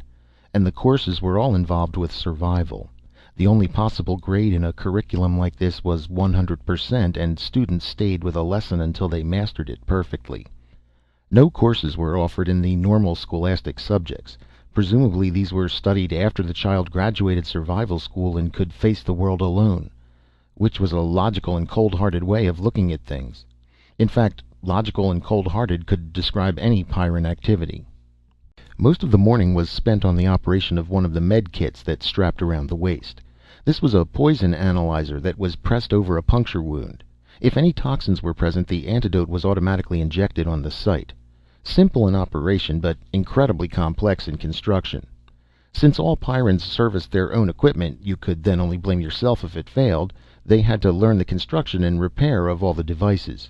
Jason did much better than the child students, though the effort exhausted him. In the afternoon he had his first experience with a training machine. His instructor was a 12-year-old boy whose cold voice didn't conceal his contempt for the soft off-worlder. All the training machines are physical duplicates of the real surface of the planet, corrected constantly as the life forms change. The only difference between them is the varying degree of deadliness. This first machine you will use is of course the one infants are put into. You're too kind, Jason murmured. Your flattery overwhelms me. The instructor continued, taking no notice of the interruption. Infants are put into as soon as they can crawl. It is real in substance, though completely deactivated. Training machine was the wrong word, Jason realized as they entered through the thick door. This was a chunk of the outside world duplicated in an immense chamber. It took a very little suspension of reality for him to forget the painted ceiling and artificial sun high above, and imagine himself outdoors at last. The scene seemed peaceful enough, though clouds banking on the horizon threatened a violent Pyrran storm. You must wander around and examine things, the instructor told Jason. Whenever you touch something with your hand, you will be told about it. Like this. The boy bent over and pushed his finger against a blade of the soft grass that covered the ground. Immediately a voice barked from hidden speakers. Poison grass. Boots to be worn at all times. Jason kneeled and examined the grass. The blade was tipped with a hard, shiny hook. He realized with a start that every single blade of grass was the same. The soft green lawn was a carpet of death. As he straightened up, he glimpsed something under a broad-leafed plant. A crouching, scale-covered animal whose tapered head terminated in a long spike. What's that in the bottom of my garden? He asked. You certainly give the babies pleasant playmates. Jason turned and realized he was talking to air. The instructor was gone. He shrugged and petted the scaly monster. Horn devil, the impersonal voice said from midair. Clothing and shoes no protection. Kill it. A sharp crack shattered the silence as Jason's gun went off. The horn devil fell on its side, keyed to react to the blank charge. Well, I am learning, Jason said, and the thought pleased him. The words, kill it, had been used by Bruco while teaching him to use the gun. Their stimulus had reached an unconscious level. He was aware of wanting to shoot only after he had heard the shot. His respect for Pyrran training techniques went up. Jason spent a thoroughly unpleasant afternoon wandering in the child's garden of horror. Death was everywhere, while all the time the disembodied voice gave him stern advice in simple language, so he could do unto rather than being done in. He had never realized that violent death could come in so many repulsive forms. Everything here was deadly to man, from the smallest insect to the largest plant. Such singleness of purpose seemed completely unnatural. Why was this planet so alien to human life? He made a mental note to ask Bruco. Meanwhile, he tried to find one life form that wasn't out for his blood. He didn't succeed. After a long search, he found the only thing that, when touched, didn't elicit deadly advice. This was a chunk of rock that projected from a meadow of poison grass. Jason sat on it with a friendly feeling and pulled his feet up. An oasis of peace. Some minutes passed while he rested his gravity-weary body. Rot fungus. Do not touch. The voice blasted at twice its normal volume, and Jason leaped as if he had been shot. The gun was in his hand, nosing about for a target. Only when he bent over and looked closely at the rock where he had been sitting did he understand. There were flaky gray patches that hadn't been there when he sat down. "Oh, you tricky devils," he shouted at the machine. "How many kids have you frightened off that rock after they thought they had found a little peace?" He resented the snide bit of conditioning, but respected it at the same time. Pyrrans learned very early in life that there was no safety on this planet except that which they provided for themselves. While he was learning about Pyrrus, he was gaining new insight into the Pyrrans as well. End of Chapter 7 of Deathworld by Harry Harrison.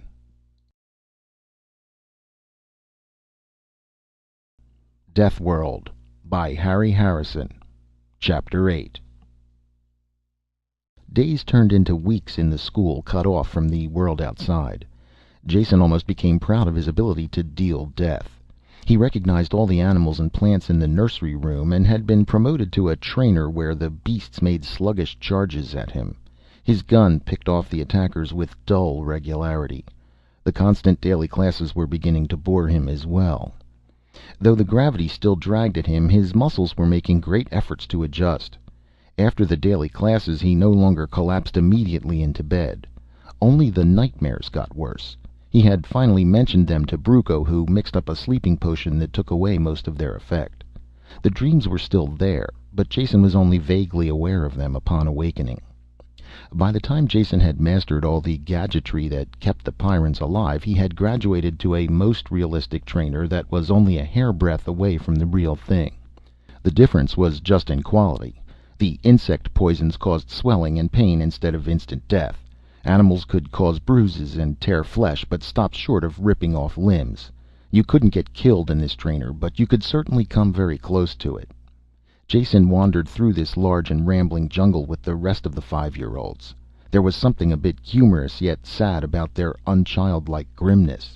Though they still might laugh in their quarters, they realized there was no laughing outside. To them, survival was linked up with social acceptance and desirability. In this way, Pyrrus was a simple black and white society. To prove your value to yourself and your world, you only had to stay alive. This had great importance in racial survival, but had very stultifying effects on individual personality. Children were turned into like-faced killers, always on the alert to deal out death. Some of the children graduated into the outside world, and others took their places.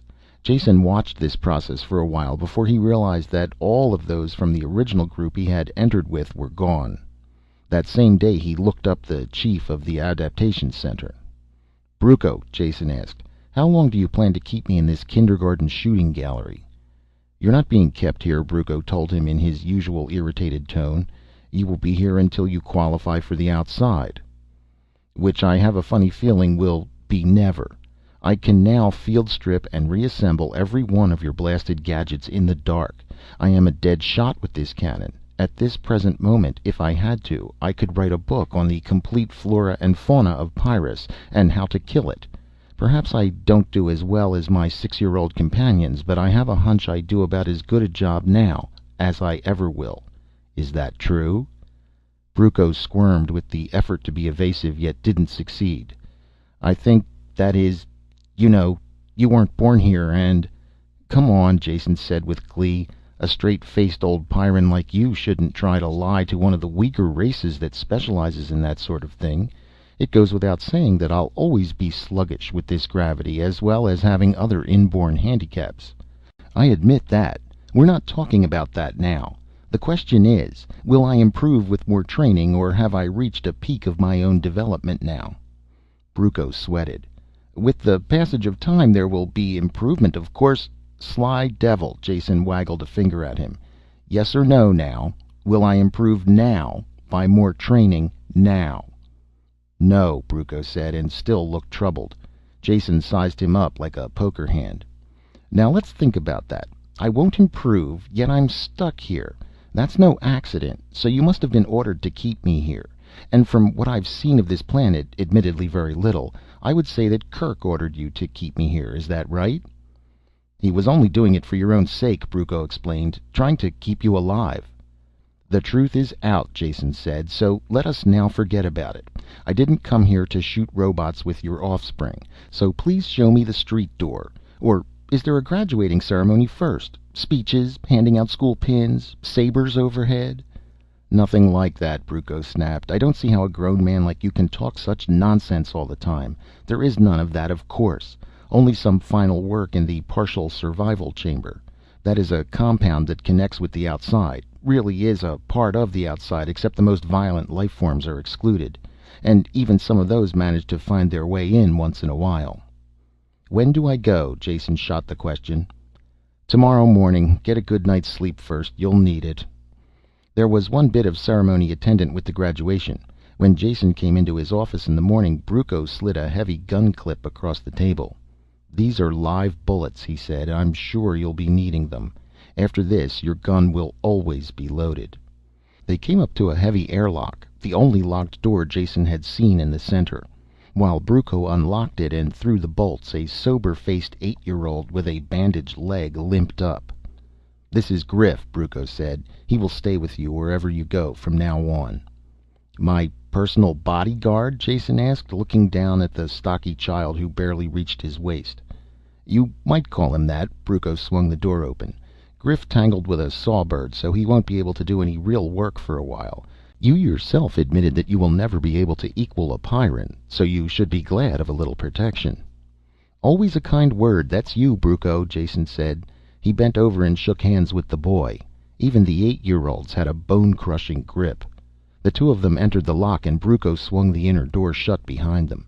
As soon as it was sealed, the outer door opened automatically. It was only partially open when Griff's gun blasted twice. Then they stepped out onto the surface of Pyrrus over the smoking body of one of its animals.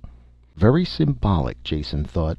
He was also bothered by the realization that he hadn't remembered to look for something coming in. Then, too, he couldn't even identify the beast from its charred remains. He glanced around, hoping he would be able to fire first himself next time. This was an unfulfilled hope. The few beasts that came their way were always seen first by the boy. After an hour of this, Jason was so irritated that he blasted an evil-looking thorn plant out of existence. He hoped that Griff wouldn't look too closely at it. Of course the boy did.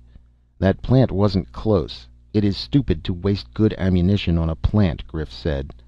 There was no real trouble during the day. Jason ended by being bored, though soaked by the frequent rainstorms. If Griff was capable of carrying on a conversation, he didn't show it. All Jason's gambits failed.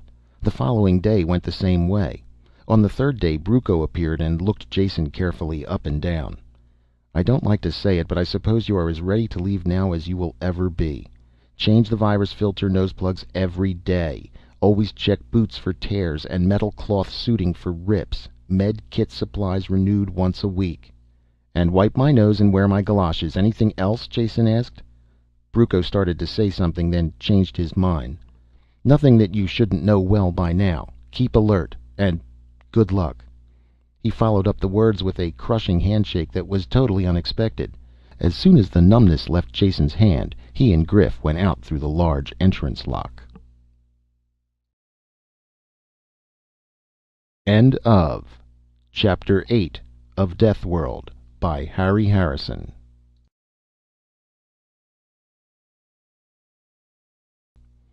Deathworld by Harry Harrison. Chapter 9. Real as they had been, the training chambers had not prepared him for the surface of Pyrrus. There was the basic similarity, of course, the feel of the poison grass underfoot and the erratic flight of a stingwing in the last instant before Griff blasted it. But these were scarcely noticeable in the crash of the elements around him. A heavy rain was falling, more like a sheet of water than individual drops. Gusts of wind tore at it, hurling the deluge into his face. He wiped his eyes clear and could barely make out the conical forms of two volcanoes on the horizon, vomiting out clouds of smoke and flame. The reflection of this inferno was a sullen redness on the clouds that raced by in banks above them. There was a rattle on his hard hat and something bounced off to splash to the ground. He bent over and picked up a hailstone as thick as his thumb. A sudden flurry of hail hammered painfully at his back and neck. He straightened hurriedly. As quickly as it started, the storm was over. The sun burned down, melting the hailstones and sending curls of steam up from the wet street. Jason sweated inside his armored clothing, yet before they had gone a block it was raining again and he shook with chill. Griff trudged steadily along, indifferent to the weather or the volcanoes that rumbled on the horizon and shook the ground beneath their feet. Jason tried to ignore his discomfort and match the boy's pace. The walk was a depressing one. The heavy, squat buildings loomed grayly through the rain, more than half of them in ruins. They walked on a pedestrian way in the middle of the street. The occasional armored trucks went by on both sides of them. The mid-street sidewalk puzzled Jason until Griff blasted something that hurtled out of a ruined building towards them. The central location gave them some chance to see what was coming. Suddenly, Jason was very tired. "Griff, this city of yours is sure down at the heels. I hope the other ones are in better shape." "I don't know what you mean talking about heels, but there are no other cities. Some mining camps that can't be located inside the perimeter, but no other cities." This surprised Jason. He had always visualized the planet with more than one city. There were a lot of things he didn't know about Pyrrus, he realized suddenly. All of his efforts since landing had been taken up with the survival studies. There were a number of questions he wanted to ask, but ask them of somebody other than his grouchy 8-year-old bodyguard. There was one person who would best be equipped to tell him what he wanted to know. "Do you know Kirk?" he asked the boy. "Apparently he's your ambassador to a lot of places, but his last name—" "Sure, everybody knows Kirk, but he's busy. You shouldn't see him." Jason shook a finger at him. "Minder of my body you may be, but minder of my soul you are not. What do you say I call the shots and you go along to shoot the monsters, okay?" They took shelter from a sudden storm of fist-sized hailstones. Then with ill grace, Griff led the way to one of the larger central buildings. There were more people here, and some of them even glanced at Jason for a minute, before turning back to their business. Jason dragged himself up 2 flights of stairs before they reached a door marked Coordination and Supply. "Kirk in here?" Jason asked. "Sure," the boy told him. "He's in charge." "Fine. Now you get a nice cold drink, or your lunch or something, and meet me back here in a couple of hours. I imagine Kirk can do as good a job of looking after me as you can." The boy stood doubtfully for a few seconds, then turned away. Jason wiped off some more sweat and pushed through the door. There were a handful of people in the office beyond. None of them looked up at Jason or asked his business. Everything has a purpose on Pyrrus. If he came there, he must have had a good reason. No one would ever think to ask him what he wanted. Jason, used to the petty officialdom of 1,000 worlds, waited for a few moments before he understood. There was only one other door. He shuffled over and opened it. Kirk looked up from a desk strewed about with papers and ledgers. "I was wondering when you would show up," he said. "A lot sooner if you hadn't prevented it," Jason told him as he dropped wearily into a chair. "It finally dawned on me that I could spend the rest of my life in your bloodthirsty nursery school if I didn't do something about it. So here I am." "Ready to return to the civilized worlds now that you've seen enough of Pyrrus?" "I am not," Jason said, "and I'm getting very tired of everyone telling me to leave. I'm beginning to think that you and the rest of the Pyrrans are trying to hide something." Kirk smiled at the thought. "What could we have to hide? I doubt if any planet has as simple and one-directional an existence as ours." "If that's true, then you certainly wouldn't mind answering a few direct questions about Pyrrus." Kirk started to protest, then laughed. "Well done. I should know better by now than to argue with you. What do you want to know?" Jason tried to find a comfortable position on the hard chair, then gave up. "What's the population of your planet?" he asked. For a second Kirk hesitated, then said, "Roughly 30,000. That is not very much for a planet that has been settled this long, but the reason for that is obvious." "All right, population 30,000, Jason said. "Now, how about surface control of your planet? I was surprised to find out that this city within its protective wall, the perimeter, is the only one on the planet. Let's not consider the mining camps, since they are obviously just extensions of the city. Would you say then that you people control more or less of the planet's surface than you did in the past?" Kirk picked up a length of steel pipe from the desk that he used as a paperweight and toyed with it as he thought. The thick steel bent like rubber at his touch as he concentrated on the answer. "That's hard to say offhand. There must be records of that sort of thing, though I wouldn't know where to find them. It depends on so many factors." "Let's forget that for now," Jason said. "I have another question that's really more relevant. Wouldn't you say that the population of Pyrrus is declining steadily year after year?" There was a sharp twang as the steel snapped in Kirk's fingers, the pieces dropping to the floor. He stood over Jason, his hands extended towards the smaller man, his face flushed and angry. "Don't ever say that!" he roared. "Don't let me ever hear you say that again!" Jason sat as quietly as he could, talking slowly and picking out each word with care. His life hung in the balance. "Don't get angry, Kirk. I meant no harm. I'm on your side, remember? I can talk to you because you've seen much more of the universe than the Pyrrans who have never left the planet. You are used to discussing things. You know that words are just symbols. We can talk and know you don't have to lose your temper over mere words." Kirk slowly lowered his arms and stepped away. Then he turned and poured himself a glass of water from a bottle on the desk. He kept his back turned to Jason while he drank. Very little of the sweat that Jason wiped from his sopping face was caused by the heat in the room. I'm sorry, I lost my temper," Kirk said, dropping heavily into his chair. "Doesn't usually happen. Been working hard lately. Must have got my temper on edge." He made no mention of what Jason had said. "Happens to all of us," Jason told him. "I won't begin to describe the condition my nerves were in when I hit this planet. I'm finally forced to admit that everything you said about Pyrrus is true. It is the most deadly spot in the system, and only native-born Pyrrans could possibly survive here. I can manage to fumble along a bit after my training, but I know I would never stand a chance on my own. You probably know I have an 8-year-old as a bodyguard. Gives a good idea of my real status here." Anger suppressed, Kirk was back in control of himself now. His eyes narrowed in thought. "Surprises me to hear you say that. Never thought I would hear you admit that anyone could be better than you at anything. Isn't that why you came here, to prove that you were as good as any native-born Pyrran?"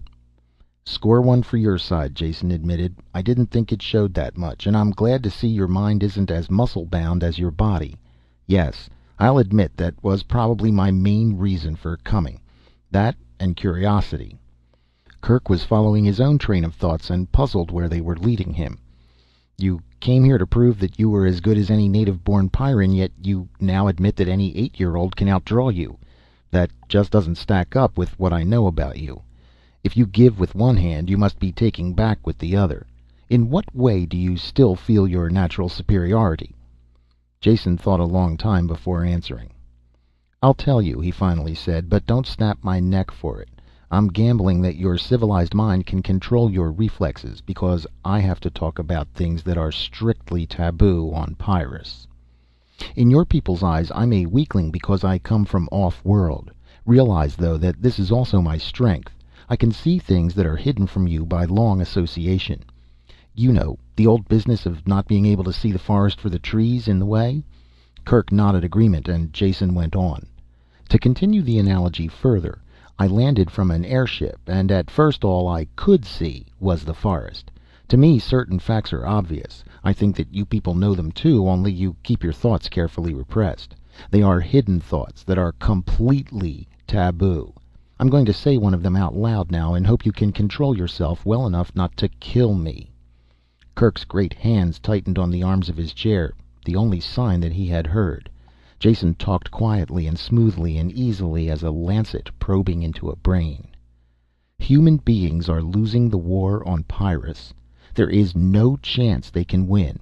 They could leave for another planet, but that wouldn't be a victory. Yet, if they stay and continue this war, they only prolong a particularly bloody form of racial suicide. With each generation, the population drops, until eventually the planet will win." One arm of Kirk's plastic and steel chair tore loose under the crushing grasp of his fingers. He didn't notice it. The rest of his body was rock still, and his eyes fixed on Jason. Looking away from the fractured chair, Jason sought for the right words. "This is not a real war, but a disastrous treating of symptoms, like cutting off cancerous fingers one by one. The only result can be ultimate death. None of you seems to realize that. All you see are the trees. It has never occurred to you that you could treat the causes of this war and end it forever." Kirk dropped the arm of the chair, clattering to the floor. He sat up, astonished. "What the devil do you mean? You sound like a grubber." Jason didn't ask what a grubber was, but he filed the name. "Call me a Pyrran by adoption. I want this planet to survive as much as you do. I think this war can be ended by finding the causes and changing them, whatever they are."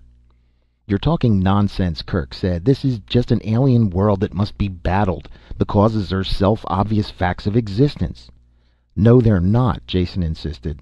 "Consider for a second. When you are away for any length of time from this planet, you must take a refresher course to see how things have changed for the worse while you were gone.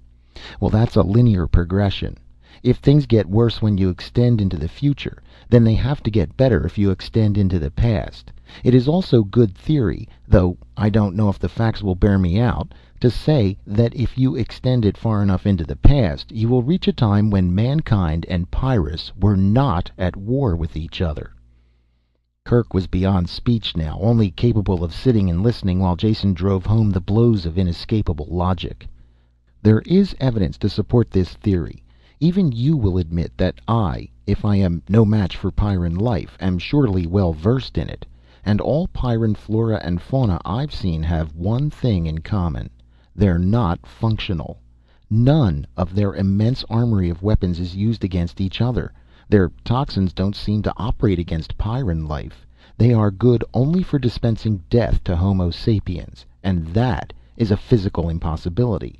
In the 300 years that men have been on this planet, the life forms couldn't have naturally adapted in this manner." "But they have done it!" Kirk bellowed. "You are so right," Jason told him calmly. "And if they have done it, there must be some agency at work. Operating how, I have no idea, but something has caused the life on Pyrrus to declare war, and I'd like to find out what that something is. What was the dominant life form here when your ancestors landed?" "I'm sure I wouldn't know," Kirk said. "You're not suggesting, are you, that there are sentient beings on Pyrrus other than those of human descent? Creatures who are organizing the planet to battle us?" "I'm not suggesting it. You are. That means you're getting the idea. I have no idea what caused this change, but I would sure like to find out, then see if it can be changed back. Nothing promised, of course. You'll agree, though, that it is worth investigating." Fist smacking into his palm, his heavy footsteps shaking the building, Kirk paced back and forth the length of the room. He was at war with himself. New ideas fought old beliefs. It was so sudden, and so hard not to believe. Without asking permission, Jason helped himself to some chilled water from the bottle and sank back into the chair, exhausted. Something whizzed in through the open window, tearing a hole in the protective screen. Kirk blasted it without changing stride, without even knowing he had done it. The decision didn't take long.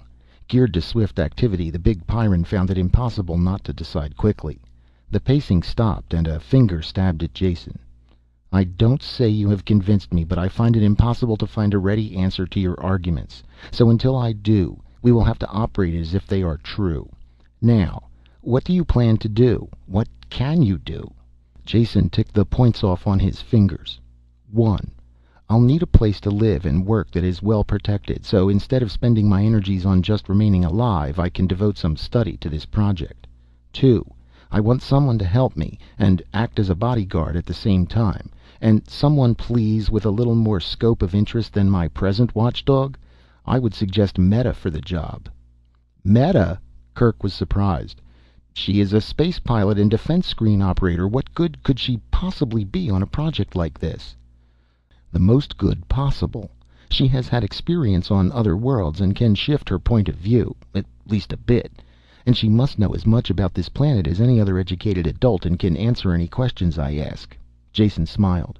"In addition to which, she is an attractive girl whose company I enjoy." Kirk grunted. "I was wondering if you would get around to mentioning that last reason. The others make sense, though, so I'm not going to argue. I'll round up a replacement for her and have Meta sent here. There are plenty of sealed buildings you can use." After talking to one of the assistants from the outer office, Kirk made some calls on the screen. The correct orders were quickly issued. Jason watched it all with interest.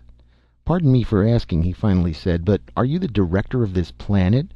You just snap your fingers and they'll all jump?" "I suppose it looks that way," Kirk admitted, "but that is just an illusion. No one is in complete charge on Pyrrus. Neither is there anything resembling a democratic system. After all, our total population is about the size of an army division. Everyone does the job they are best qualified for.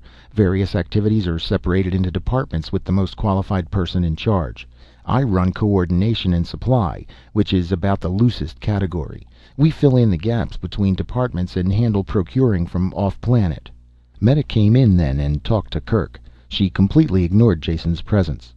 "I was relieved and sent here," she said. "What is it? Change in flight schedule?" "You might call it that," Kirk said.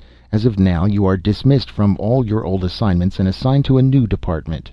Investigation and research. That tired-looking fellow there is your department head." "A sense of humor," Jason said. "The only native-born one on Pyrrus. Congratulations. There's hope for the planet yet." Meta glanced back and forth between them. "I don't understand. I can't believe it. I mean, a new department. Why?" "I'm sorry," Kirk said. "I didn't mean to be cruel. I thought perhaps you might feel more at ease. What I said was true. Jason has a way, or may have a way, to be of immense value to Pyrrus. Will you help him?" Meta had her composure back and a little anger. "Do I have to? Is that an order? You know I have work to do. I'm sure you will realize it is more important than something a person from off-planet might imagine. He can't really understand." "Yes, it's an order." The snap was back in Kirk's voice. Meta flushed at the tone. "Perhaps I can explain," Jason broke in. "After all, the whole thing is my idea. But first I would like your cooperation. Will you take the clip out of your gun and give it to Kirk?" Meta looked frightened, but Kirk nodded in solemn agreement. "Just for a few minutes, Meta. I have my gun, so you'll be safe here. I think I know what Jason has in mind, and from personal experience I'm afraid he is right." Reluctantly, Meta passed over the clip and cleared the charge in the gun's chamber. Only then did Jason explain. "I have a theory about life on Pyrrus, and I'm afraid I'll have to shatter some illusions when I explain. To begin with, the fact must be admitted that your people are slowly losing the war here and will eventually be destroyed." Before he was halfway through the sentence, Meta's gun was directed between his eyes and she was wildly snapping the trigger. There was only hatred and revulsion in her expression. Kirk took her by the shoulders and sat her in his chair, before anything worse happened. It took a while before she could calm down enough to listen to Jason's words. It's not easy to have the carefully built-up falsehoods of a lifetime shattered. Only the fact that she had seen something of other worlds enabled her to listen at all. The light of unreason was still in her eyes when he had finished telling her the things he and Kirk had discussed.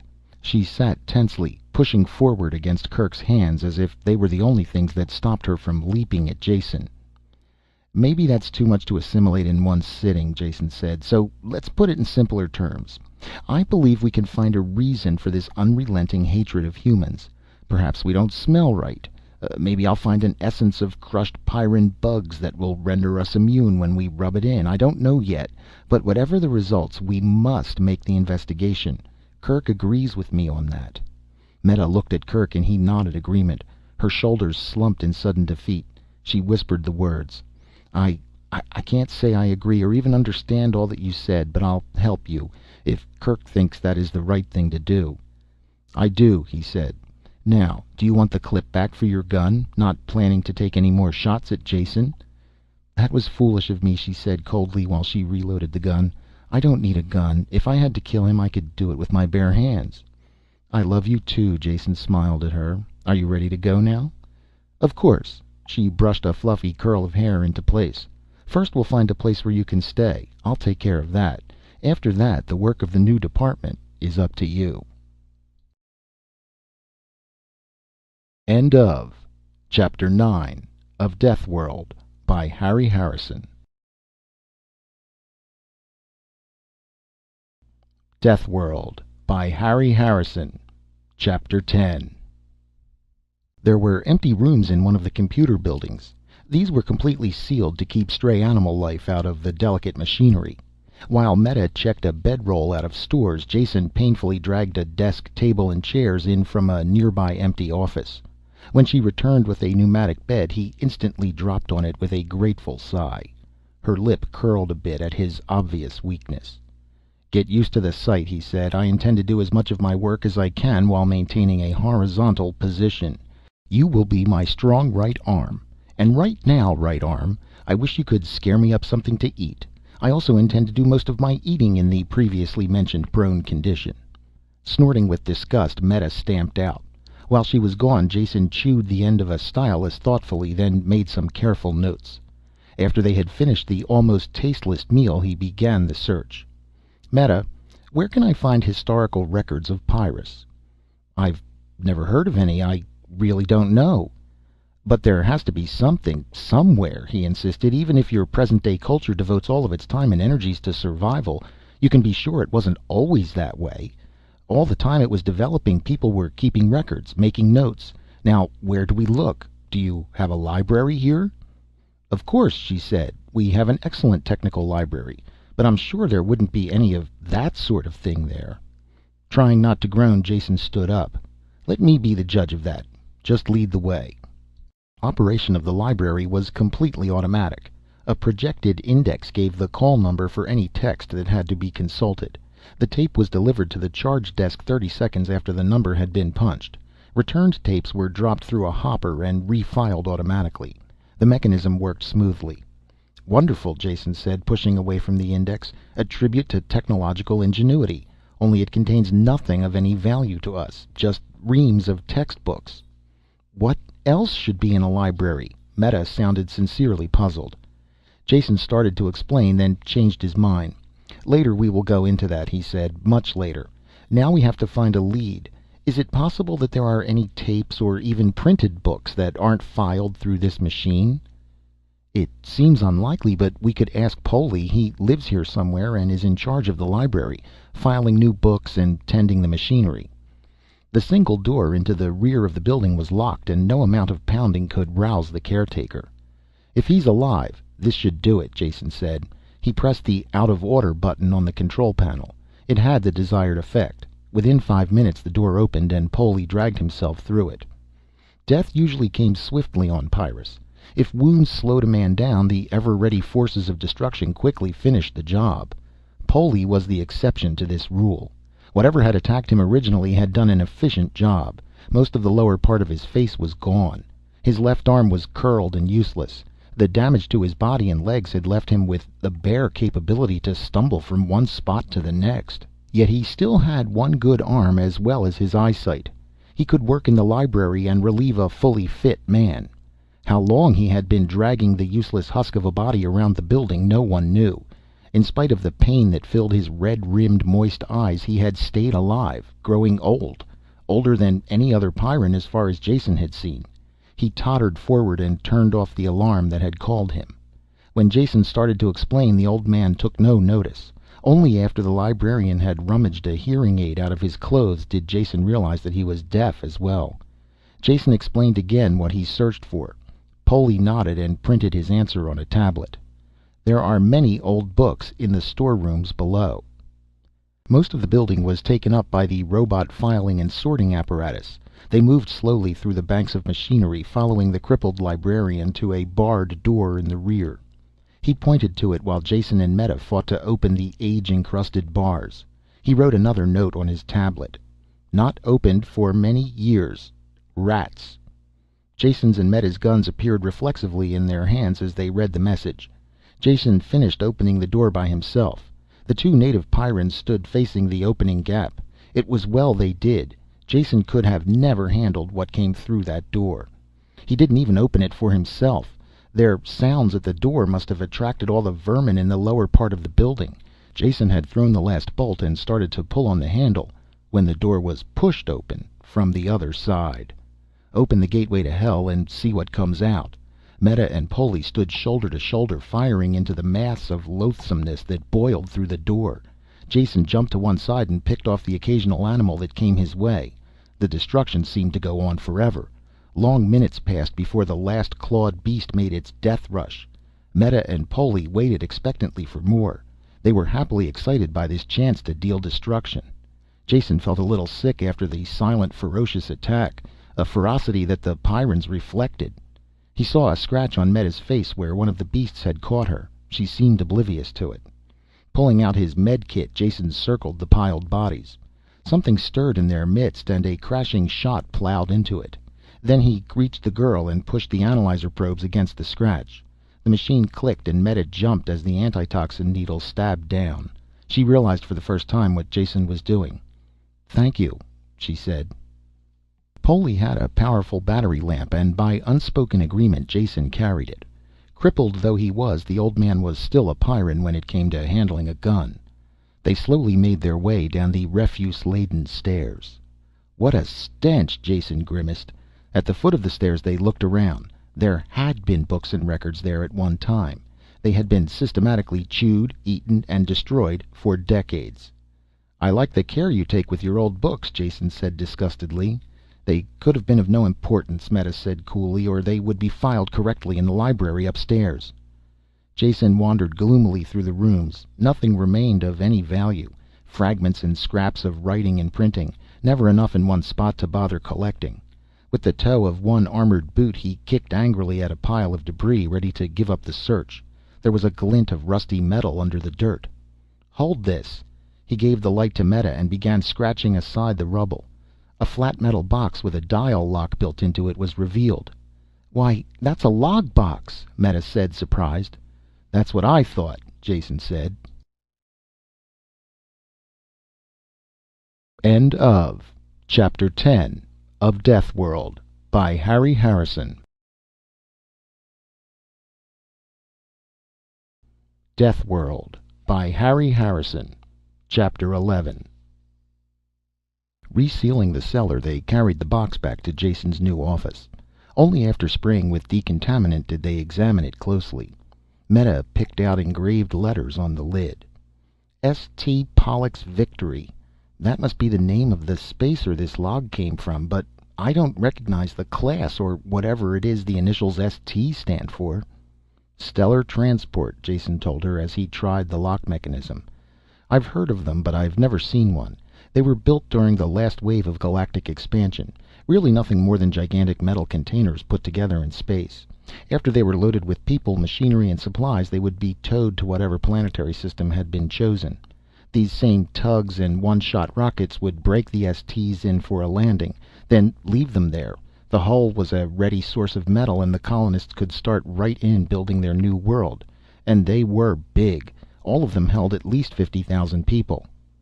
Only after he had said it did he realize the significance of his words. Meta's deadly stare drove it home. There were now less people on Pyrrus than had been in the original settlement. And human population without rigid birth controls usually increased geometrically. Jason dinAlt suddenly remembered Meta's itchy trigger finger. "But we can't be sure how many people were aboard this one," he said hurriedly, "or even if this is the log of the ship that settled Pyrrus. Can you find something to pry this open with? The lock is corroded into a single lump." Meta took her anger out on the box. Her fingers managed to force a gap between lid and bottom. She wrenched at it. Rusty metal screeched and tore. The lid came off in her hands and a heavy book thudded to the table. The cover legend destroyed all doubt. "Log of St. Pollux Victory, outward bound Satani to Pyrrus. 55,000 settlers aboard." Meta couldn't argue now. She stood behind Jason with tight clenched fists and read over his shoulder as he turned the brittle yellowed pages. He quickly skipped through the opening part that covered the sailing preparations and trip out. Only when he had reached the actual landing did he start reading slowly. The impact of the ancient words leaped out at him. "Here it is," Jason shouted. "Proof positive that we're on the right trail. Even you will have to admit that. Read it, right here. Second day since the tugs left. We are completely on our own now. The settlers still haven't grown used to the planet, though we have orientation talks every night, as well as the morale agents who I have working 20 hours a day. I suppose I really can't blame the people. They all lived in the underways of Satani, and I doubt if they saw the sun once a year. This planet has weather with a vengeance worse than anything I've seen on 100 other planets. Was I wrong during the original planning stages not to insist on settlers from one of the agrarian worlds, people who could handle the outdoors? These citified Satanis are afraid to go out in the rain. But of course they have adapted completely to their native 1.5 gravity, so the 2G here doesn't bother them much. That was the factor that decided us. Anyway, too late now to do anything about it.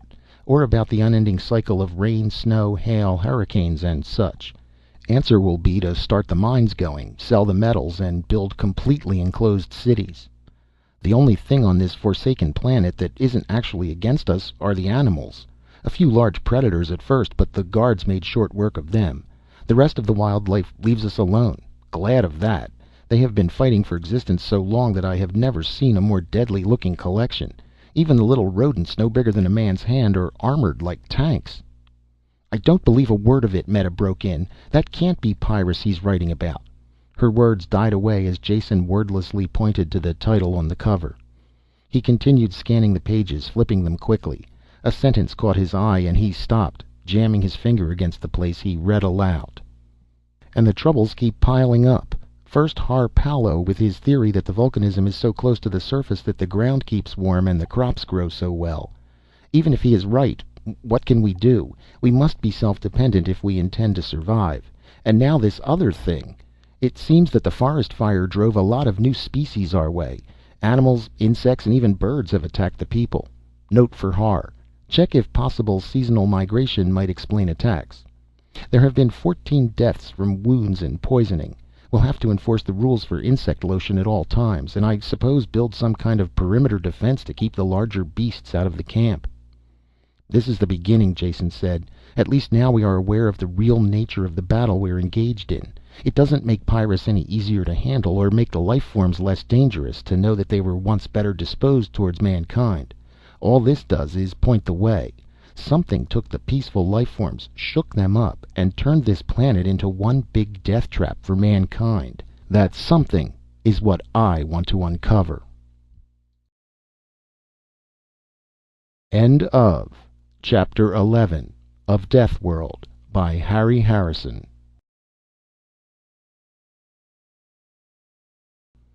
Deathworld by Harry Harrison. Chapter 12. Further reading of the log produced no new evidence. There was a good deal more information about the early animal and plant life and how deadly they were, as well as the first defenses against them. Interesting historically, but of no use whatsoever in countering the menace. The captain apparently never thought that the life forms were altering on Pyrrus, believing instead that dangerous beasts were being discovered. He never lived to change his mind. The last entry in the log, less than 2 months after the first attack, was very brief and in a different handwriting. "Captain Kurkowski died today of poisoning following an insect bite. His death is greatly mourned." The why of the planetary revulsion had yet to be uncovered. "Kirk must see this book," Jason said. "He should have some idea of the progress being made. Can we get transportation, or do we walk to City Hall?" "Walk, of course," Meta said. "Then you bring the book. At 2 G's I find it very hard to be a gentleman and carry the packages." They had just entered Kirk's outer office when a shrill screaming burst out of the phone screen. It took Jason a moment to realize that it was a mechanical signal, not a human voice. "What is it?" he asked. Kirk burst through the door and headed for the street entrance. Everyone else in the office was going the same way. Meta looked confused, leaning towards the door, then looking back at Jason. "What does it mean? Can't you tell me?" He shook her arm. "Sector alarm. A major breakthrough of some kind at the perimeter. Everyone but other perimeter guards has to answer." "Well, go then," he said. "Don't worry about me. I'll be all right." His words acted like a trigger release. Meta's gun was in her hand and she was gone before he had finished speaking. Jason sat down wearily in the deserted office. The unnatural silence in the building began to get on his nerves. He shifted his chair over to the phone screen and switched it on to receive. The screen exploded with color and sound. At first Jason could make no sense of it at all, just a confused jumble of faces and voices.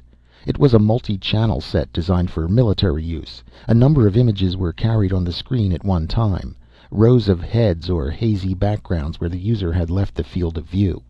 Many of the heads were talking at the same time, and the babble of their voices made no sense whatsoever. After examining the controls and making a few experiments, Jason began to understand the operation. Though all stations were on the screen at all times, their audio channels could be controlled. In that way 2, 3, or more stations could be hooked together in a link-up. They would be in round-robin communication with each other, yet never out of contact with the other stations. Identification between voice and sound was automatic. Whenever one of the picture images spoke, the image would glow red. By trial and error, Jason brought in the audio for the stations he wanted and tried to follow the course of the attack. Very quickly he realized this was something out of the ordinary. In some way, no one made it clear, a section of the perimeter had been broken through and emergency defenses had been thrown up to encapsulate it. Kirk seemed to be in charge, at least he was the only one with an override transmitter. He used it for general commands. The many tiny images faded and his face appeared on top of them, filling the entire screen. "All perimeter stations, send 25% of your complement to Area 12." The small images reappeared and the babble increased, red lights flickering from face to face. "Abandon the first floor. Acid bombs can't reach." "If we hold, we'll be cut off, but Salient is past us on the west flank. Request support." "Don't, Merv. It's useless." "And the napalm tanks are almost gone. Orders?" "The truck is still there. Get it to the supply warehouse. You'll find replacements." Out of the welter of talk, only the last two fragments made any sense. Jason had noticed the signs below when he came in. The first two floors of the building below him were jammed with military supplies. This was his chance to get into the act. Just sitting and watching was frustrating, particularly when it was a desperate emergency. He didn't overvalue his worth, but he was sure there was always room for another gun. By the time he had dragged himself down to the street level, a turbo truck had slammed to a stop in front of the loading platform. Two Pyrrans were rolling out drums of napalm with reckless disregard for their own safety. Jason didn't dare enter that maelstrom of rolling metal. He found he could be of use tugging the heavy drums into position on the truck while the others rolled them up. They accepted his aid without acknowledgement. It was exhausting, sweaty work, hauling the leaden drums into place against the heavy gravity. After a minute, Jason worked by touch through a red haze of hammering blood. He realized the job was done only when the truck suddenly leaped forward and he was thrown to the floor. He lay there, his chest heaving. As the driver hurled the heavy vehicle along, all Jason could do was bounce around in the bottom. He could see well enough, but was still gasping for breath when they braked at the fighting zone. To Jason it was a scene of incredible confusion. Guns firing, flames, men and women running on all sides. The napalm drums were unloaded without his help, and the truck vanished for more. Jason leaned against a wall of half-destroyed building and tried to get his bearings. It was impossible. There seemed to be a great number of small animals. He killed two that attacked him. Other than that, he couldn't determine the nature of the battle. A Pyrran, tan face white with pain and exertion, stumbled up. His right arm, wet with raw flesh and dripping blood, hung limply at his side. It was covered with freshly applied surgical foam. He held his gun in his left hand, a stump of control cable dangling from it. Jason thought the man was looking for medical aid. He couldn't have been more wrong. Clenching the gun in his teeth, the Pyrran clutched the barrel of napalm with his good hand and hurled it over on its side. Then, with the gun once more in his hand, he began to roll the drum along the ground with his feet. It was slow, cumbersome work, but he was still in the fight. Jason pushed through the hurrying crowd and bent over the drum. "Let me do it," he said. "You can cover us both with your gun." The man wiped the sweat from his eyes with the back of his arm and blinked at Jason. He seemed to recognize him. When he smiled, it was a grimace of pain, empty of humor. "Do that. I can still shoot. 2 half men. Maybe we equal 1 whole." Jason was laboring too hard to even notice the insult. An explosion had blasted a raw pit in the street ahead. 2 people were at the bottom, digging it even deeper with shovels. The whole thing seemed meaningless. Just as Jason and the wounded man rolled up the drum, the diggers leaped out of the excavation and began shooting down into its depths. One of them turned, a young girl, barely in her teens. "Praise perimeter," she breathed. "They found the napalm. One of the new horrors is breaking through towards 13. We just found it." Even as she talked, she swiveled the drum around, kicked the easy-off plug, and began dumping the gelid contents into the hole. When half of it had gurgled down, she kicked the drum itself in. Her companion pulled a flare from his belt, lit it, and threw it after the drum. "Back, quick! They don't like heat," he said. This was putting it very mildly. The napalm caught. Tongues of flame and roiling, greasy smoke climbed up to the sky. Under Jason's feet, the earth shifted and moved.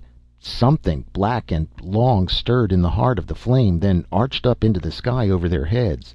In the midst of the searing heat, it still moved with alien, jolting motions. It was immense, at least 2 meters thick, and with no indication of its length. The flames didn't stop it at all, just annoyed it. Jason had some idea of the thing's length as the street cracked and buckled for 50 meters on each side of the pit. Great loops of the creature began to emerge from the ground. He fired his gun, as did the others, not that it seemed to have any effect. More and more people were appearing, armed with a variety of weapons. Flamethrowers and grenades seemed to be the most effective. "Clear the area. We're going to saturate it. Fall back." The voice was so loud it jarred Jason's ear. He turned and recognized Kirk, who had arrived with truckloads of equipment. He had a power speaker on his back, the mic hung in front of his lips. His amplified voice brought an instant reaction from the crowd. They began to move. There was still doubt in Jason's mind what to do. Clear the area? But what area? He started towards Kirk before he realized that the rest of the Pyrrans were going in the opposite direction. Even under 2 gravities they moved. Jason had a naked feeling of being alone on the stage. He was in the center of the street and the others had vanished. No one remained except the wounded man Jason had helped. He stumbled towards Jason, waving his good arm. Jason couldn't understand what he said. Kirk was shouting orders again from one of the trucks. They had started to move too. The urgency struck home and Jason started to run. It was too late. On all sides the earth was buckling, cracking, as more loops of the underground thing forced its way into the light. Safety lay ahead. Only in front of it rose an arch of dirt-encrusted gray. There are seconds of time that seem to last an eternity. A moment of subjective time that is grabbed and stretched to an infinite distance. This was one of those moments. Jason stood frozen. Even the smoke in the sky hung unmoving. The high-standing loop of alien life was before him, every detail piercingly clear. Thick as a man, ribbed and gray as old bark. Tendrils projected from all parts of it, pallid and twisting lengths that writhed slowly with snake-like life. Shaped like a plant, yet with the motions of an animal, and cracking, splitting. This was the worst. Seams and openings appeared, splintering, gaping mouths that vomited out a horde of pallid animals. Jason heard their shriekings, shrill yet remote.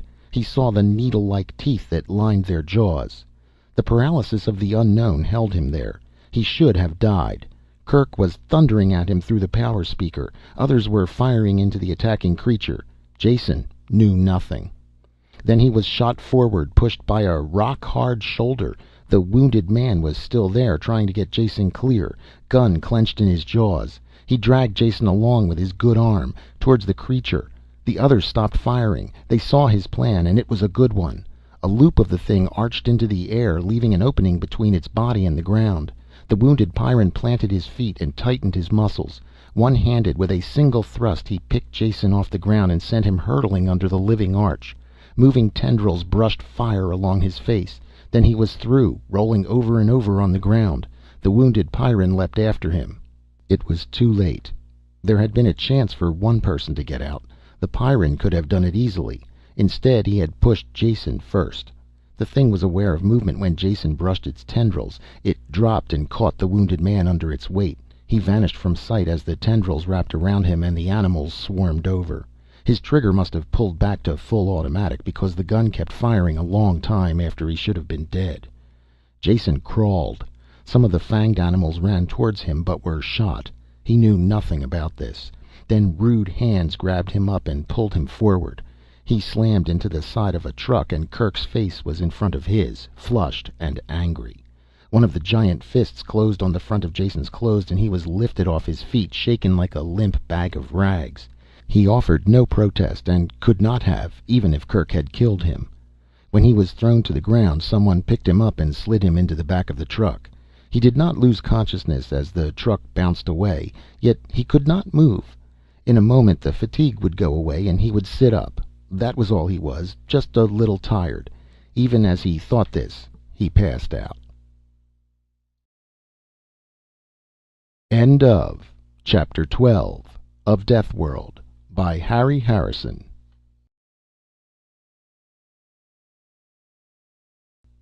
Deathworld by Harry Harrison. Chapter 13. Just like old times, Jason said when Bruco came into the room with a tray of food. Without a word, Bruco served Jason and the wounded men in the other beds, then left. Thanks, Jason called after his retreating back. A joke, a twist of a grin, like it always was, sure. But even as he grinned and his lips shaped a joke, Jason felt them like a veneer on the outside. Something plastered on with a life of its own. Inside he was numb and immovable. His body was stiff and his eyes still watched that arch of alien flesh descend and smother the one-armed Pyrran with its million burning fingers. He could feel himself under the arch. After all, hadn't the wounded man taken his place? He finished the meal without realizing that he ate. Ever since that morning when he had recovered consciousness, it had been like this.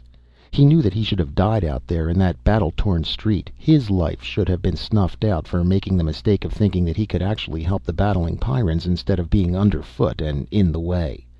If it hadn't been for Jason, the man with the wounded arm would have been brought here to the safety of the reorientation buildings. He knew he was lying in the bed that belonged to that man. The man who had given his life for Jason's. The man whose name he didn't even know. There were drugs in the food and they made him sleep. The medicated pads soaked the pain and rawness out of the burns where the tentacles had seared his face. When he awoke the second time, his touch with reality had been restored. A man had died so he could live. Jason faced the fact. He couldn't restore that life no matter how much he wanted to. What he could do was make the man's death worthwhile. If it can be said that any death was worthwhile. He forced his thoughts from that track. Jason knew what he had to do. His work was even more important now. If he could solve the riddle of this deadly world, he could repay in part the debt he owed. Sitting up made his head spin, and he held to the edge of the bed until it slowed down. The others in the room ignored him as he slowly and painfully dragged on his clothes. Brucco came in, saw what he was doing, and left again without a word. Dressing took a long time, but it was finally done. When Jason finally left the room, he found Kerk waiting for him. "Kerk, I want to tell you." "Tell me nothing." The thunder of Kerk's voice bounced back from the ceiling and walls. "I'm telling you. I'll tell you once, and that will be the end of it. You're not wanted on Pyrrus, Jason dinAlt. Neither you nor your precious off-world schemes are wanted here. I let you convince me once with your twisted tongue. Helped you at the expense of more important work. I should have known what the result of your logic would be. Now I've seen. Welf died so you could live. He was twice the man you will ever be." "Welf? Was that his name?" Jason asked stumblingly. I didn't know." "You didn't even know?" Kerk's lips pulled back from his teeth in a grimace of disgust. "You didn't even know his name, yet he died that you might continue your miserable existence." Kerk spat as if the words gave a vile flavor to his speech and stamped towards the exit lock. Almost as an afterthought, he turned back to Jason. "You'll stay here in the sealed buildings until the ship returns in 2 weeks. Then you will leave this planet and never come back. If you do, I will kill you instantly, with pleasure." He started through the lock. "Wait," Jason shouted. "You can't decide like that. You haven't even seen the evidence I've uncovered. Ask Meta." The lock thumped shut and Kerk was gone. The whole thing was just too stupid. Anger began to replace the futile despair of a moment before. He was being treated like an irresponsible child, the importance of his discovery of the log completely ignored. Jason turned and saw for the first time that Brucco was standing there. "Did you hear that?" Jason asked him. "Yes, and I quite agree. You can consider yourself lucky." "Lucky?" Jason was the angry one now. "Lucky to be treated like a moronic child with contempt for everything I do?" "I said lucky," Brucco snapped. Welf was Kerk's only surviving son. Kerk had high hopes for him, was training him to take his place eventually. He turned to leave, but Jason called after him. "Wait, I'm sorry about Welf. I can't be any sorrier knowing that he was Kerk's son. But at least it explains why Kerk is so quick to throw me out, as well as the evidence I have uncovered. The log of the ship." "I know. I've seen it," Brucco said. "Meta brought it in. Very interesting historical document." "That's all you can see it as? A historical document? The significance of the planetary change escapes you?" "It doesn't escape me," Brucco answered briefly, "but I cannot see that it has any relevancy today. The past is unchangeable, and we must fight in the present. That is enough to occupy all of our energies." Jason felt too exhausted to argue the point anymore. He ran into the same stone wall with all the Pyrrans. Theirs was a logic of the moment. The past and the future unchangeable, unknowable, and uninteresting. "How's the perimeter battle going?" he asked, wanting to change the subject. "Finished, or in the last stages at least." Brucco was almost enthusiastic as he showed Jason some stereos of the attackers. He did not notice Jason's repressed shudder. "This was one of the most serious breakthroughs in years, but we caught it in time. I hate to think what would have happened if they hadn't been detected for a few weeks more." "What are those things?" Jason asked. "Giant snakes of some kind?"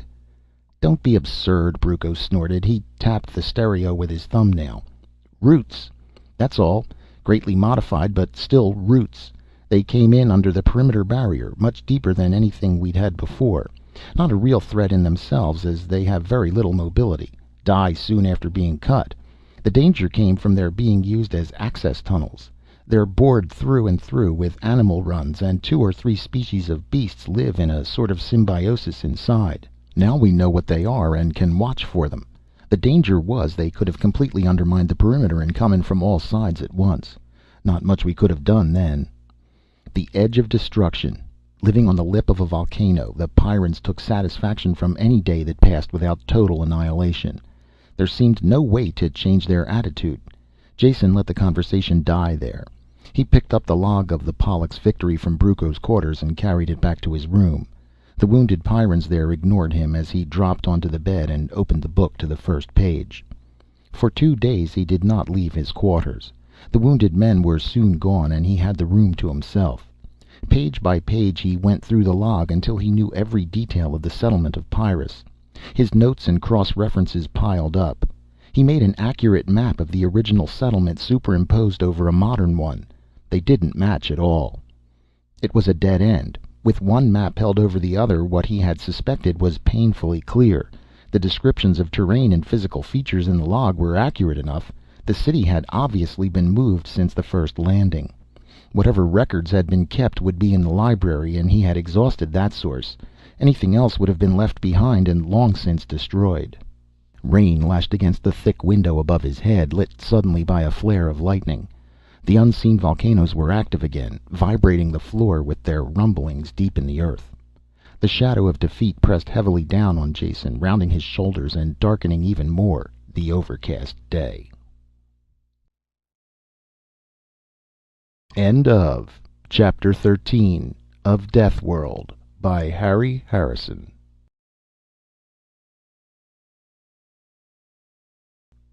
Deathworld by Harry Harrison. Chapter 14. Jason spent one depressed day living on his bunk counting rivets, forcing himself to accept defeat. Kirk's order that he was not to leave the sealed building tied his hands completely. He felt himself close to the answer, but he was never going to get it. One day of defeat was all he could take. Kirk's attitude was completely emotional, untempered by the slightest touch of logic. This fact kept driving home until Jason could no longer ignore it. Emotional reasoning was something he had learned to mistrust early in life.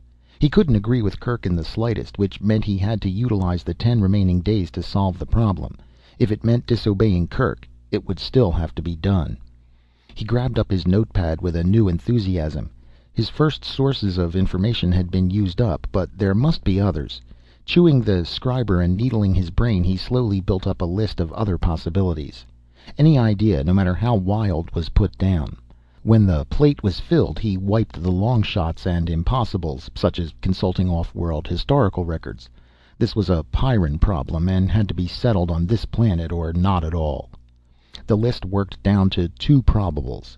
Either old records, notebooks or diaries that individual Pyrrans might have in their possession, or verbal histories that had been passed down the generations by word of mouth. The first choice seemed to be the most probable, and he acted on it at once. After a careful check of his med kit and gun, he went to see Brucco. "What's new and deadly in the world since I left?" he asked. Brucco glared at him. "You can't go out. Kirk has forbidden it." "Did he put you in charge of guarding me to see if I obeyed?" Jason's voice was quiet and cold. Brucco rubbed his jaw and frowned in thought. Finally he just shrugged. "No, I'm not guarding you, nor do I want the job. As far as I know, this is between you and Kirk, and it can stay that way. Leave whenever you want, and get yourself killed quietly someplace so there will be an end to the trouble you cause once and for all." "I love you too," Jason said. "Now brief me on the wildlife." The only new mutation that routine precautions wouldn't take care of was a slate-colored lizard that spit a fast nerve poison with deadly accuracy. Death took place in seconds if the saliva touched any bare skin. The lizards had to be looked out for and shot before they came within range. An hour of lizard blasting in the training chamber made him proficient in the exact procedure. Jason left the sealed buildings quietly, and no one saw him go.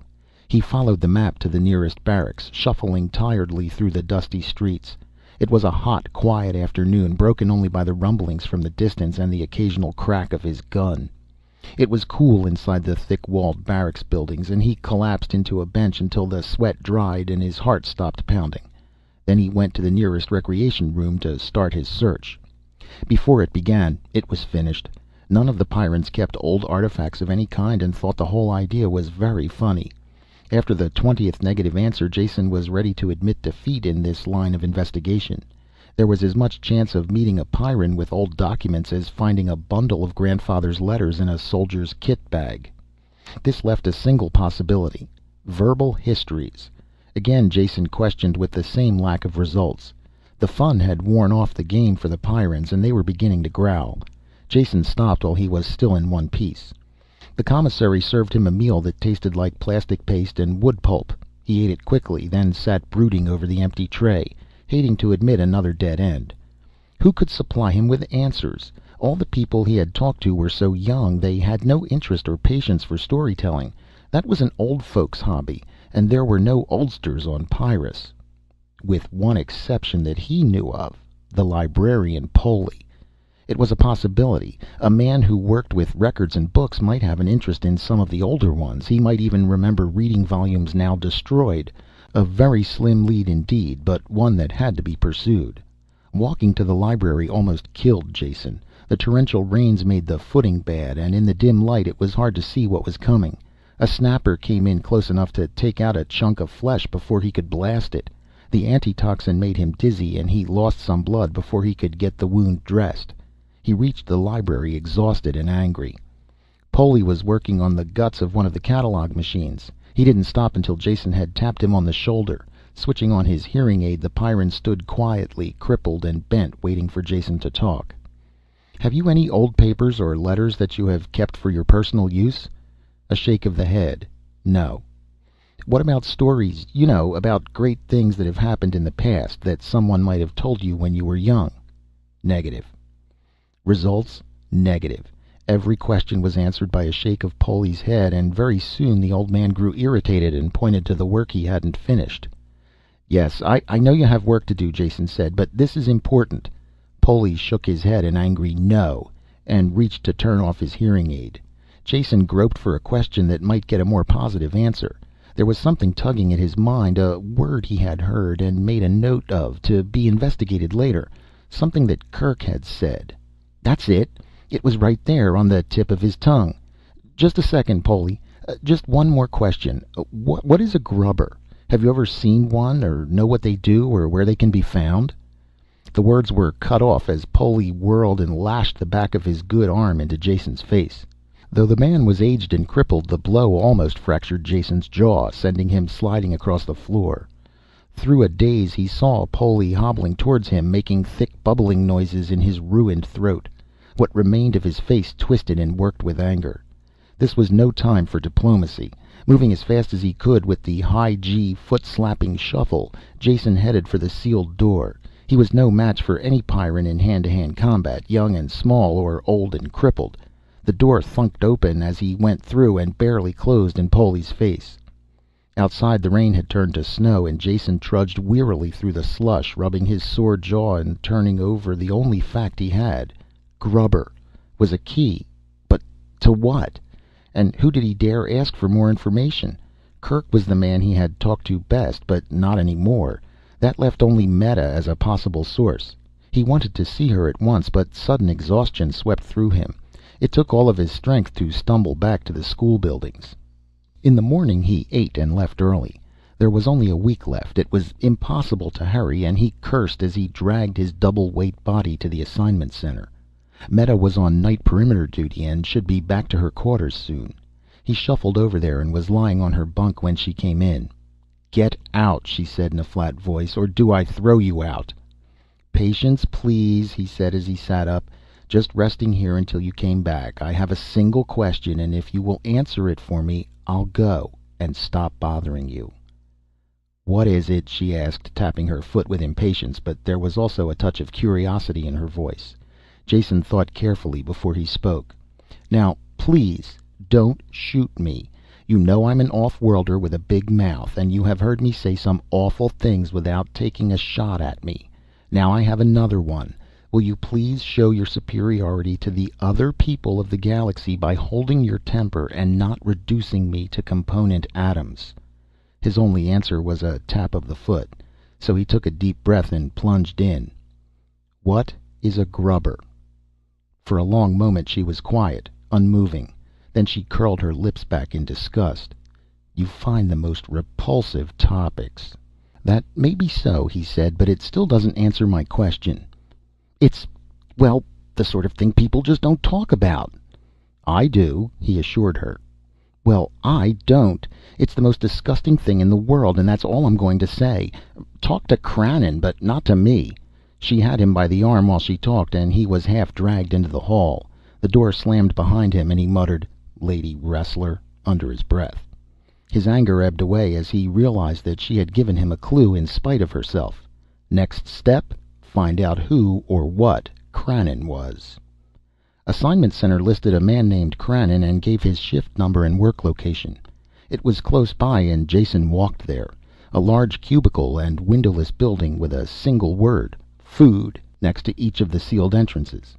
The small entrance he went through was a series of automatic chambers that cycled him through ultrasonics, ultraviolet, anti-bio spray, rotating brushes, and 3 final rinses. He was finally admitted, damper but much cleaner, to the central area. Men and robots were stacking crates, and he asked one of the men for Krannon. The man looked him up and down coldly and spat on his shoes before answering. Krannon worked in a large storage bay by himself. He was a stocky man in patched coveralls whose only expression was one of intense gloom. When Jason came in, he stopped hauling bales and sat down on the nearest one. The lines of unhappiness were cut into his face and seemed to grow deeper while Jason explained what he was after. All the talk of ancient history on Pyrrus bored him as well, and he yawned openly. When Jason finished, he yawned again and didn't even bother to answer him. Jason waited a moment, then asked again. "I said, do you have any old books, papers, recordings, that sort of thing?" "You sure picked the right guy to bother, off-worlder," was his only answer. "After talking to me, you're going to have nothing but trouble." "Why is that?" Jason asked. "Why?" For the first time he was animated with something besides grief. "I'll tell you why. I made one mistake, just one, and I get a life sentence. For life. How would you like that? Just me alone, being by myself all the time, even taking orders from grubbers." Jason controlled himself, keeping the elation out of his voice. "Grubbers? What are grubbers?" The enormity of the question stopped Krannon.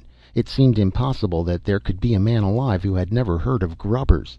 Happiness lifted some of the gloom from his face as he realized that he had a captive audience who would listen to his troubles. "Grubbers are traitors, that's what they are. Traitors to the human race, and they ought to be wiped out. Living in the jungle, the things they do with the animals." "You mean they're people? Pyrrans like yourself?" Jason broke in. "Not like me, mister. Don't make that mistake again if you want to go on living. Maybe I dozed off on guard once, so I got stuck with this job. That doesn't mean I like it or like them. They stink, really stink. And if it wasn't for the food we get from them, they'd all be dead tomorrow. That's the kind of killing job I could really put my heart into."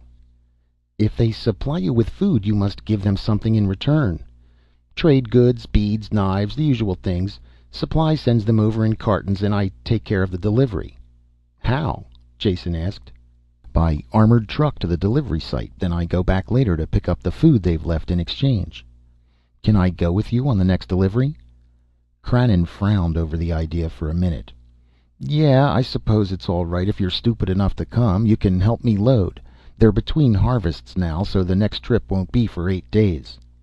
"But that's after the ship leaves. It'll be too late. Can't you go earlier?"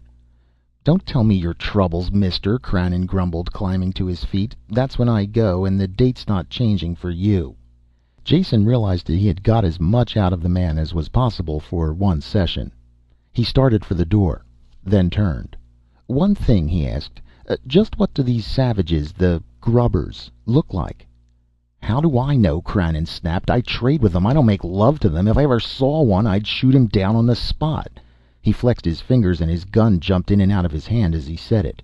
Jason quietly let himself out.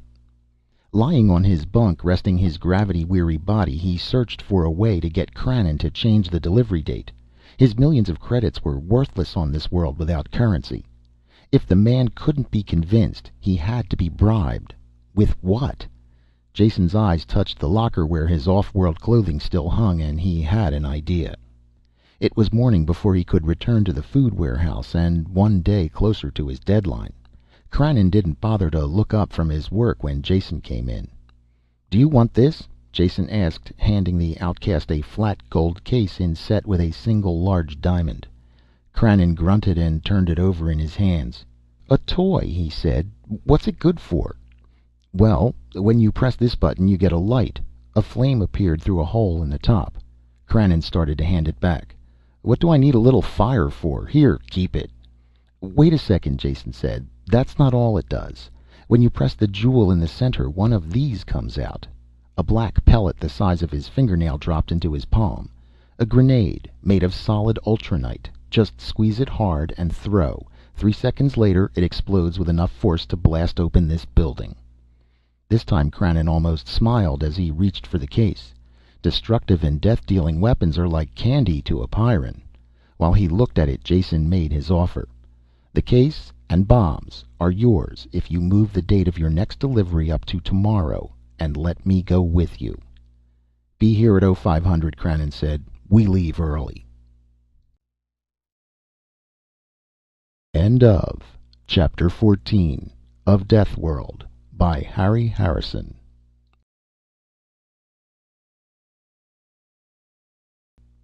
Deathworld by Harry Harrison. Chapter 15. The truck rumbled up to the perimeter gate and stopped. Krannon waved to the guards through the front window, then closed a metal shield over it. When the gates swung open, the truck, really a giant armored tank, ground slowly forward. There was a second gate beyond the first that did not open until the interior one was closed. Jason looked through the second driver's periscope as the outer gate lifted. Automatic flamethrowers flared through the opening, cutting off only when the truck reached them. A scorched area ringed the gate. Beyond that, the jungle began. Unconsciously, Jason shrank back in his seat. All the plants and animals he had seen only specimens of existed here in profusion. Thorn-ringed branches and vines laced themselves into a solid mat through which the wildlife swarmed. A fury of sound hurled at them. Thuds and scratchings rang on the armor.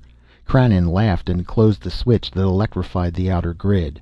The scratchings died away as the beasts completed the circuit to the grounded hull. It was slow-speed, low-gear work tearing through the jungle. Krannon had his face buried in the periscope mask and silently fought the controls. With each mile the going seemed to get better, until he finally swung up the periscope and opened the window armor. The jungle was still thick and deadly, but nothing like the area immediately around the perimeter. It appeared as if most of the lethal powers of Pyrrus were concentrated in the single area around the settlement. Why? Jason asked himself. Why this intense and planetary hatred? The motors died and Krannon stood up, stretching. "We're here," he said. "Let's unload." There was bare rock around the truck, a rounded hillock that projected from the jungle, too smooth and steep for vegetation to get a hold. Krannon opened the cargo hatches and they pushed out the boxes and crates. When they finished, Jason slumped down, exhausted, onto the pile. "Get back in. We're leaving," Krannon said. "You are. I'm staying right here." Krannon looked at him coldly. "Get in the truck or I'll kill you." "No one stays out here. For one thing, you couldn't live an hour alone. But worse than that, the grubbers would get you. Kill you at once, of course, but that's not important. But you have equipment that we can't allow into their hands. You want to see a grubber with a gun?" While the Pyrran talked, Jason's thoughts had rushed ahead. He hoped that Krannon was as thick of head as he was fast of reflex.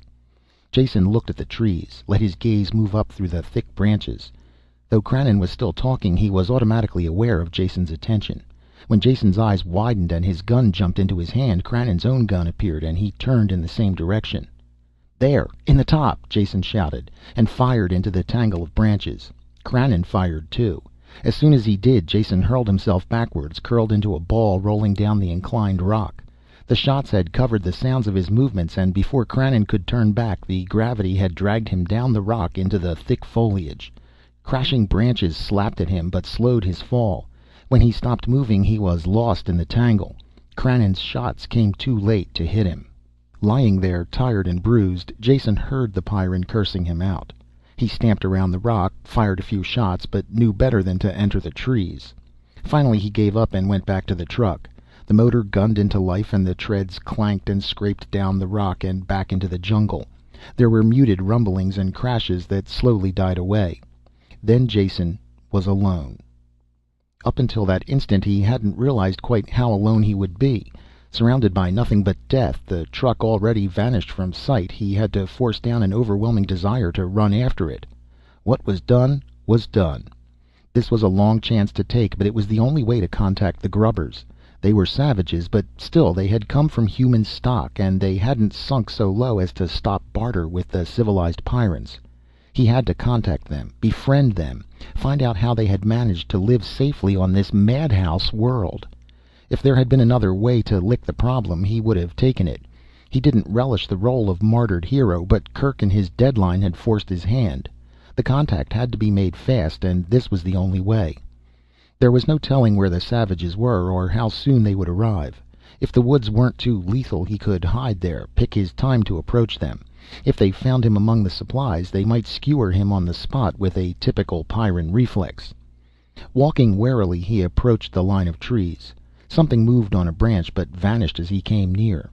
None of the plants near a thick-trunked tree looked poisonous, so he slipped behind it. There was nothing deadly in sight, and it surprised him. He let his body relax a bit, leaning against the rough bark. Something soft and choking fell over his head. His body was seized in a steel grip. The more he struggled, the tighter it held him, until the blood thundered in his ears and his lungs screamed for air. Only when he grew limp did the pressure let up. His first panic ebbed a little when he realized that it wasn't an animal that attacked him. He knew nothing about the grubbers, but they were human, so he still had a chance. His arms and legs were tied, the power holster ripped from his arm. He felt strangely naked without it. The powerful hands grabbed him again, and he was hurled into the air to fall face down across something warm and soft. Fear pressed in again. It was a large animal of some kind, and all Pyrran animals were deadly. When the animal moved off, carrying him, panic was replaced by a feeling of mounting elation. The grubbers had managed to work out a truce of some kind with at least one form of animal life. He had to find out how. If he could get that secret, and get it back to the city, it would justify all his work and pain. It might even justify Welf's death if the age-old war could be slowed or stopped. Jason's tightly bound limbs hurt terribly at first, but grew numb with the circulation shut off. The jolting ride continued endlessly. He had no way of measuring the time. A rainfall soaked him, then he felt his clothes steaming as the sun came out. The ride was finally over. He was pulled from the animal's back and dumped down. His arms dropped free as someone loosed the bindings.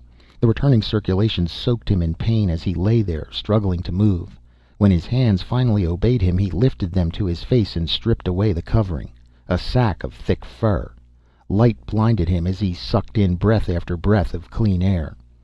Blinking against the glare, he looked around. He was lying on a floor of crude planking, the setting sun shining into his eyes through the doorless entrance of the building. There was a plowed field outside, stretching down the curve of hill to the edge of the jungle. It was too dark to see much inside the hut. Something blocked the light of the doorway, a tall, animal-like figure. On second look, Jason realized it was a man with long hair and thick beard. He was dressed in furs, even his legs were wrapped in fur leggings. His eyes were fixed on his captive, while one hand fondled an axe that hung from his waist. "Who are you? What do you want?" the bearded man asked suddenly. Jason picked his words slowly, wondering if this savage shared the same hair-trigger temper as the city dwellers. "My name is Jason. I come in peace. I want to be your friend." "Lies!" the man grunted and pulled the axe from his belt. "Junk man tricks. I saw you hide. Wait to kill me. Kill you first." He tested the edge of the blade with a horny thumb, then raised it. "Wait," Jason said desperately. "You don't understand." The axe swung down. "I'm from off-world and—" A solid thunk shook him as the axe buried itself in the wood next to his head. At the last instant the man had twitched it aside. He grabbed the front of Jason's clothes and pulled him up until their faces touched. "It's true?" he shouted. "You from off-world?" His hand opened and Jason dropped back before he could answer. The savage jumped over him towards the dim rear of the hut. "Reese must know of this," he said as he fumbled with something on the wall. Light sprang out. All Jason could do was stare. The hairy, fur-covered savage was operating a communicator. The calloused, dirt-encrusted fingers deftly snapped open the circuits and dialed a number. End of Chapter 15 of Deathworld by Harry Harrison.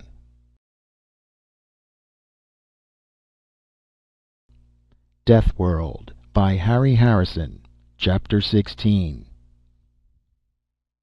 It made no sense. Jason tried to reconcile the modern machine with the barbarian and couldn't. Who was he calling?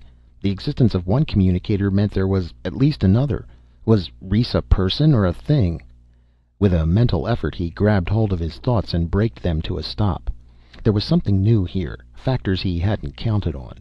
He kept reassuring himself that there was an explanation for everything once you had the facts straight. Jason closed his eyes, shutting out the glaring rays of the sun where it cut through the treetops, and reconsidered his facts. They separated evenly into two classes, those he had observed for himself and those he had learned from the city dwellers. This last class of facts he would hold, to see if they fitted with what he learned. There was a good chance that most or all of them would prove false. "Get up," the voice jarred into his thoughts. "We're leaving." His legs were still numb and hardly usable. The bearded man snorted in disgust and hauled him to his feet, propping him against the outer wall. Jason clutched the knobby bark of the logs when he was left alone. He looked around, soaking up impressions. It was the first time he had been on a farm since he had run away from home. A different world with a different ecology, but the similarity was apparent enough to him. A new sown field stretched down the hill in front of the shack, plowed by a good farmer, even well-cast furrows that followed the contour of the slope. Another large log building was next to this one, probably a barn. There was a snuffling sound behind him and Jason turned quickly and froze. His hand called for the missing gun and his fingers tightened down on a trigger that wasn't there. It had come out of the jungle and padded up quietly behind him. It had 6 thick legs with clawed feet that dug into the ground. The 2-meter-long body was covered with matted yellow and black fur, all except the skull and shoulders. These were covered with overlapping horny plates. Jason could see all this because the beast was that close. He waited to die. The mouth opened, a frog-like division of the hairless skull revealing double rows of jagged teeth. "Here, Fido," the bearded man said, coming up behind Jason and snapping his fingers at the same time. The thing bounded forward, brushing past the dazed Jason, and rubbed his head against the man's leg. "Nice doggy," the man said, his fingers scratching under the edge of the carapace where it joined the flesh. The bearded man had brought 2 of the riding animals out of the barn, saddled and bridled. Jason barely noticed the details of smooth skin and long legs as he swung up on one. His feet were quickly lashed to the stirrups. When they started, the skull-headed beast followed them. "Nice doggy," Jason said, and for no reason started to laugh. The bearded man turned and scowled at him until he was quiet. By the time they entered the jungle it was dark. It was impossible to see under the thick foliage, and they used no lights. The animals seemed to know the way. There were scraping noises and shrill calls from the jungle around them, but it did not bother Jason too much. Perhaps the automatic manner in which the other man undertook the journey reassured him, or the presence of the dog that he felt rather than saw. The trip was a long one, but not too uncomfortable. The regular motion of the animal and his fatigue overcame Jason, and he dozed into a fitful sleep, waking with a start each time he slumped forward. In the end he slept sitting up in the saddle. Hours passed this way until he opened his eyes and saw a square of light before them. The trip was over. His legs were stiff and galled with saddle sores. After his feet were untied, getting down was an effort, and he almost fell. A door opened and Jason went in. It took his eyes some moments to get used to the light, until he could make out the form of a man on the bed before him. "Come over here and sit down." The voice was full and strong, accustomed to command. The body was that of an invalid. A blanket covered him to the waist. Above that the flesh was sickly white, spotted with red nodules, and hung loosely over the bones. There seemed to be nothing left of the man except skin and skeleton. "Not very nice," the man on the bed said, "but I've grown used to it." His tone changed abruptly. "Naxa said you were from off-world. Is that true?" Jason nodded yes, and his answer stirred the living skeleton to life. The head lifted from the pillow and the red-rimmed eyes sought his with a desperate intensity. "My name is Reese, and I'm a grubber. Will you help me?" Jason wondered at the intensity of Reese's question, all out of proportion to the simple content of its meaning. Yet he could see no reason to give anything other than the first and obvious answer that sprang to his lips. "Of course I'll help you in whatever way I can, as long as it involves no injury to anyone else. What do you want?" The sick man's head had fallen back limply, exhausted, as Jason talked, but the fire still burned in his eyes. "Feel assured. I want to injure no others," Reese said. "Quite the opposite. As you see, I am suffering from a disease that our remedies will not stop. Within a few more days I will be dead. Now I have seen the city people using a device. They press it over a wound or an animal bite. Do you have one of these machines?" "That sounds like a description of the med kit." Jason touched the button at his waist that dropped the med kit into his hand. "I have mine here. It analyzes and treats most—" "Would you use it on me?" Reese broke in, his voice suddenly urgent. "I'm sorry," Jason said. I should have realized." He stepped forward and pressed the machine over one of the inflamed areas on Reese's chest. The operation light came on and the thin shaft of the analyzer probe slid down. When it withdrew, the device hummed, then clicked 3 times as 3 separate hypodermic needles lanced into the skin. Then the light went out. "Is that all?" Reese asked as he watched Jason stow the med kit back in his belt. Jason nodded, then looked up and noticed the wet marks of tears on the sick man's face. Reese became aware at the same time and brushed at them angrily. "When a man is sick," he growled, "the body and all its senses become traitor. I don't think I've cried since I was a child, but you must realize it's not for myself I'm crying for. It's the untold thousands of my people who have died for lack of that little device you treat so casually." "Surely you have medicines, doctors of your own." "Herb doctors and witch doctors," Reese said, consigning them all to oblivion with a chop of his hand. "The few hard-working and honest men are hampered by the fact that the faith healers can usually cure better than their strongest potion." The talking had tired Reese. He stopped suddenly and closed his eyes. On his chest the inflamed areas were already losing their angry color as the injections took effect. Jason glanced around the room, looking for clues to the mystery of these people. Floors and walls were made of wood lengths fitted together, free of paint or decoration. They looked simple and crude, fit only for the savages he had expected to meet. Or were they crude? The wood had a sweeping flame-like grain. When he bent close he saw that wax had been rubbed over the wood to bring out this pattern. Was this the act of savages, or of artistic men seeking to make the most of simple materials? The final effect was far superior to the drab paint and riveted steel rooms of the city-dwelling Pyrrans. Wasn't it true that both ends of the artistic scale were dominated by simplicity? The untutored aborigine made a simple expression of a clear idea and created beauty. At the other extreme, the sophisticated critic rejected over-elaboration and decoration and sought the truthful clarity of uncluttered art. At which end of the scale was he looking now? These men were savages. He had been told that. They dressed in furs and spoke a slurred and broken language, at least Naxa did. Reese admitted he preferred faith healers to doctors, but if all this were true, where did the communicator fit into the picture? Or the glowing ceiling that illuminated the room with soft light? Reese opened his eyes and stared at Jason as if seeing him for the first time. "Who are you?" he asked, "and what are you doing here?" There was a cold menace in his words, and Jason understood why. The city Pyrrans hated the grubbers, and without a doubt the feeling was mutual. Naxa's axe had proved that. Naxa had entered silently while they talked and stood with his fingers touching the haft of the same axe. Jason knew his life was still in jeopardy until he gave an answer that satisfied these men. He couldn't tell the truth. If they suspected he was spying among them to aid the city people, it would be the end. Nevertheless, he had to be free to talk about the survival problem. The answer hit him as soon as he had stated the problem. All this had only taken an instant to consider, as he turned back to face the invalid, and he answered at once, trying to keep his voice normal and unconcerned. "I'm Jason dinAlt, an ecologist, so you see I have the best reasons in the universe for visiting this planet." "What's an ecologist?" Reese broke in. There was nothing in his voice to indicate whether he meant the question seriously or as a trap. All traces of the ease of their earlier conversation were gone.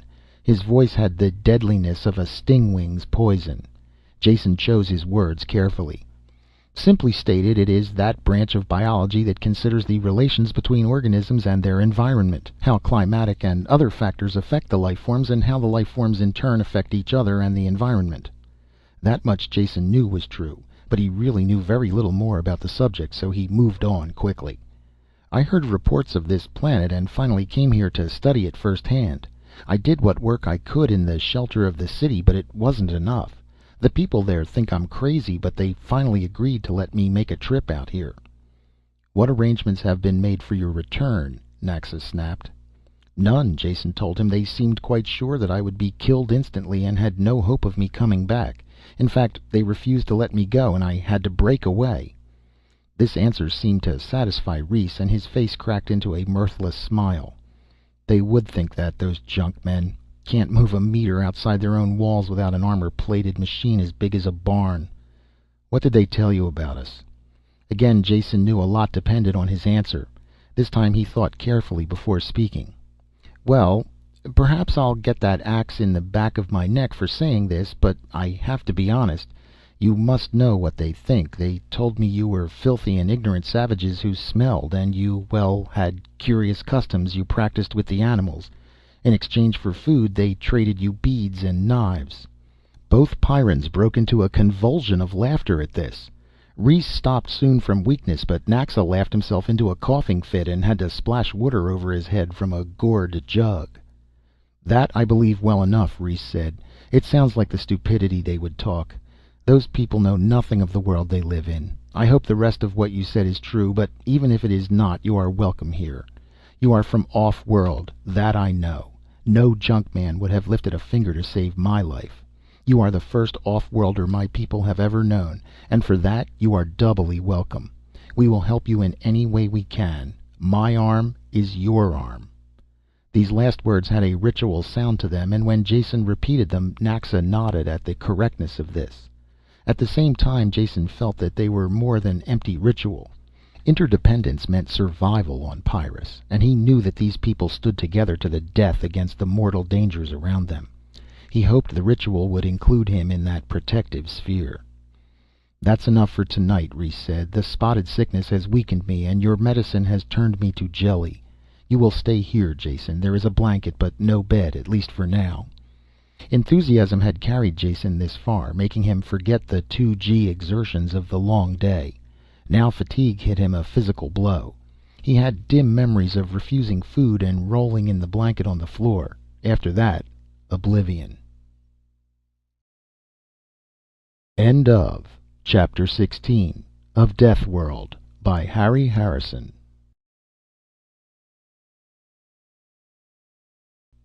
Deathworld by Harry Harrison. Chapter 17. Every square inch of his body ached where the doubled gravity had pressed his flesh to the unyielding wood of the floor. His eyes were gummy and his mouth was filled with an indescribable taste that came off in chunks. Sitting up was an effort and he had to stifle a groan as his joints cracked. "Good day, Jason," Reese called from the bed. "If I didn't believe in medicine so strongly, I would be tempted to say there is a miracle in your machine that has cured me overnight." There was no doubt that he was on the mend. The inflamed patches had vanished and the burning light was gone from his eyes. He sat propped up on the bed, watching the morning sun melt the night's hailstorm into the fields. "There's meat in the cabinet there," he said, "and either water or visk to drink." The visk proved to be a distilled beverage of extraordinary potency that instantly cleared the fog from Jason's brain, though it did leave a slight ringing in his ears. And the meat was a tenderly smoked joint, the best food he had tasted since leaving Darkhan. Taken together, they restored his faith in life and the future. He lowered his glass with a relaxed sigh and looked around. With the pressures of immediate survival and exhaustion removed, his thoughts returned automatically to his problem. What were these people really like, and how had they managed to survive in the deadly wilderness? In the city he had been told they were savages. Yet there was a carefully tended and repaired communicator on the wall, and by the door a crossbow that fired machined metal bolts. He could see the tool marks still visible on their shanks. The one thing he needed was more information. He could start by getting rid of some of his misinformation. "Reese, you laughed when I told you what the city people said about trading you trinkets for food. What do they really trade you?" "Anything within certain limits," Reese said. "Small manufactured items, such as electronic components for our communicators, rustless alloys we can't make in our forges, cutting tools, atomic electric converters that produce power from any radioactive element, things like that. Within reason, they'll trade anything we ask that isn't on the forbidden list. They need the food badly." "And the items on the forbidden list?" "Weapons, of course, or anything that might be made into a powerful weapon. They know we make gunpowder, so we can't get anything like large castings or seamless tubing we could make into heavy gun barrels. We drill our own rifle barrels by hand, though the crossbow is quiet and faster in the jungle. Then they don't like us to know very much, so the only reading matter that gets to us are tech maintenance manuals, empty of basic theory. The last banned category you know about, medicine. This is the one thing I cannot understand, that makes me burn with hatred with every death they might have prevented." "I know their reasons," Jason said. "Then tell me, because I can think of none." "Survival, it's just that simple. I doubt if you realize it, but they have a decreasing population. It is just a matter of years before they will be gone. Whereas your people at least must have a stable, if not slightly growing population, to have existed without their mechanical protections. So in the city they hate you and are jealous of you at the same time. If they gave you medicine and you prospered, you would be winning the battle they have lost. I imagine they tolerate you as a necessary evil to supply them with food.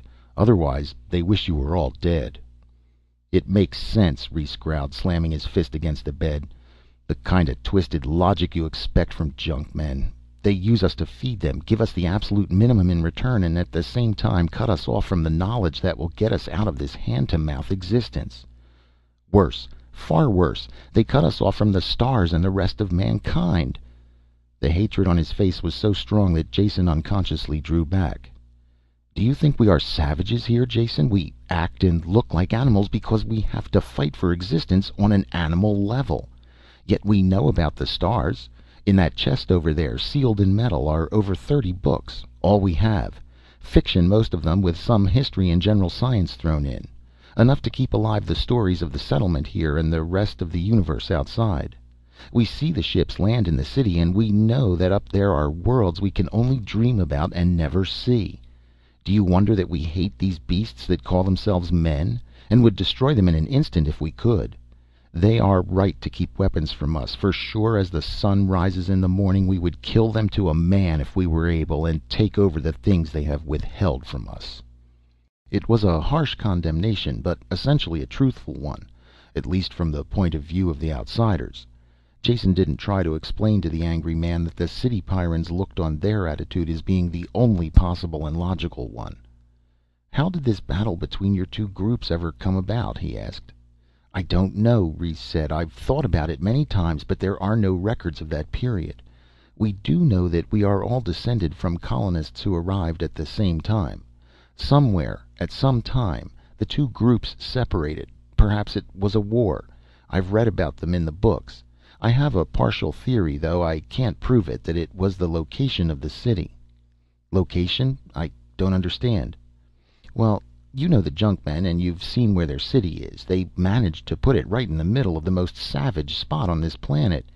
You know they don't care about any living thing except themselves. Shoot and kill is their only logic, so they wouldn't consider where to build their city, and managed to build it in the stupidest spot imaginable. I'm sure my ancestors saw how foolish this was and tried to tell them so. That would be reason enough for a war, wouldn't it?" "It might have been, if that's really what happened," Jason said, "but I think you have the problem turned backwards.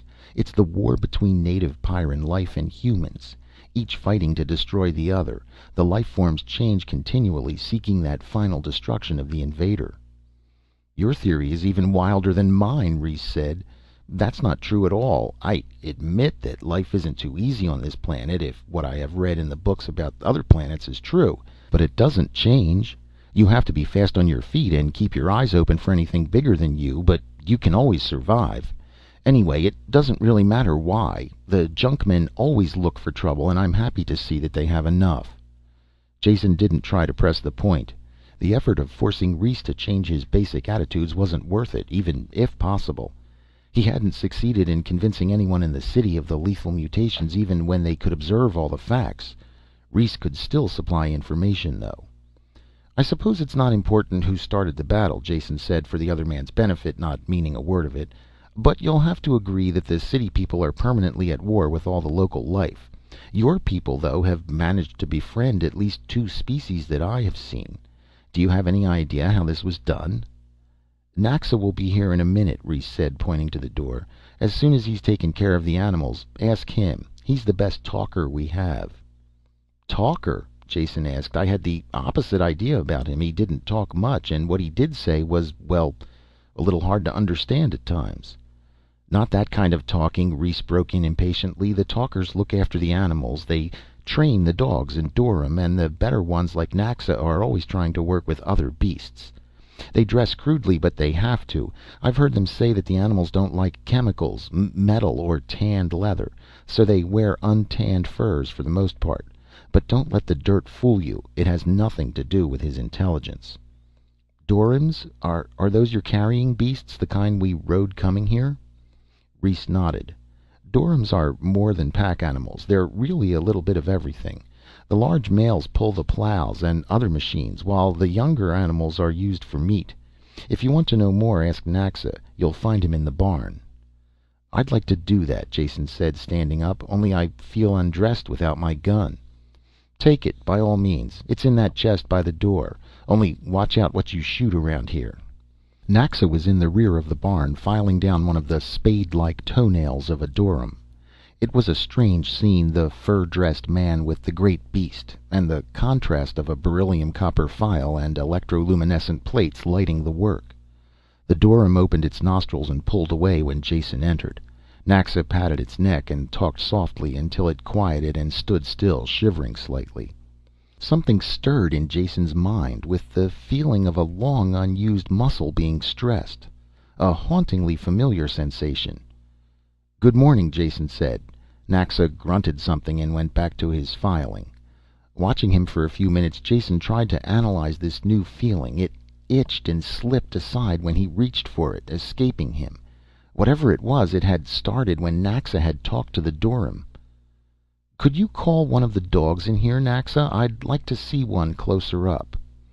Without raising his head from his work, Naxa gave a low whistle. Jason was sure it couldn't have been heard outside the barn. Yet within a minute one of the Pyrran dogs slipped in quietly. The talker rubbed the beast's head, mumbling to it, while the animal looked intently into his eyes. The dog became restless when Naxa turned back to work on the Durham. It prowled around the barn, sniffing, then moved quickly toward the open door. Jason called it back. At least, he meant to call it back.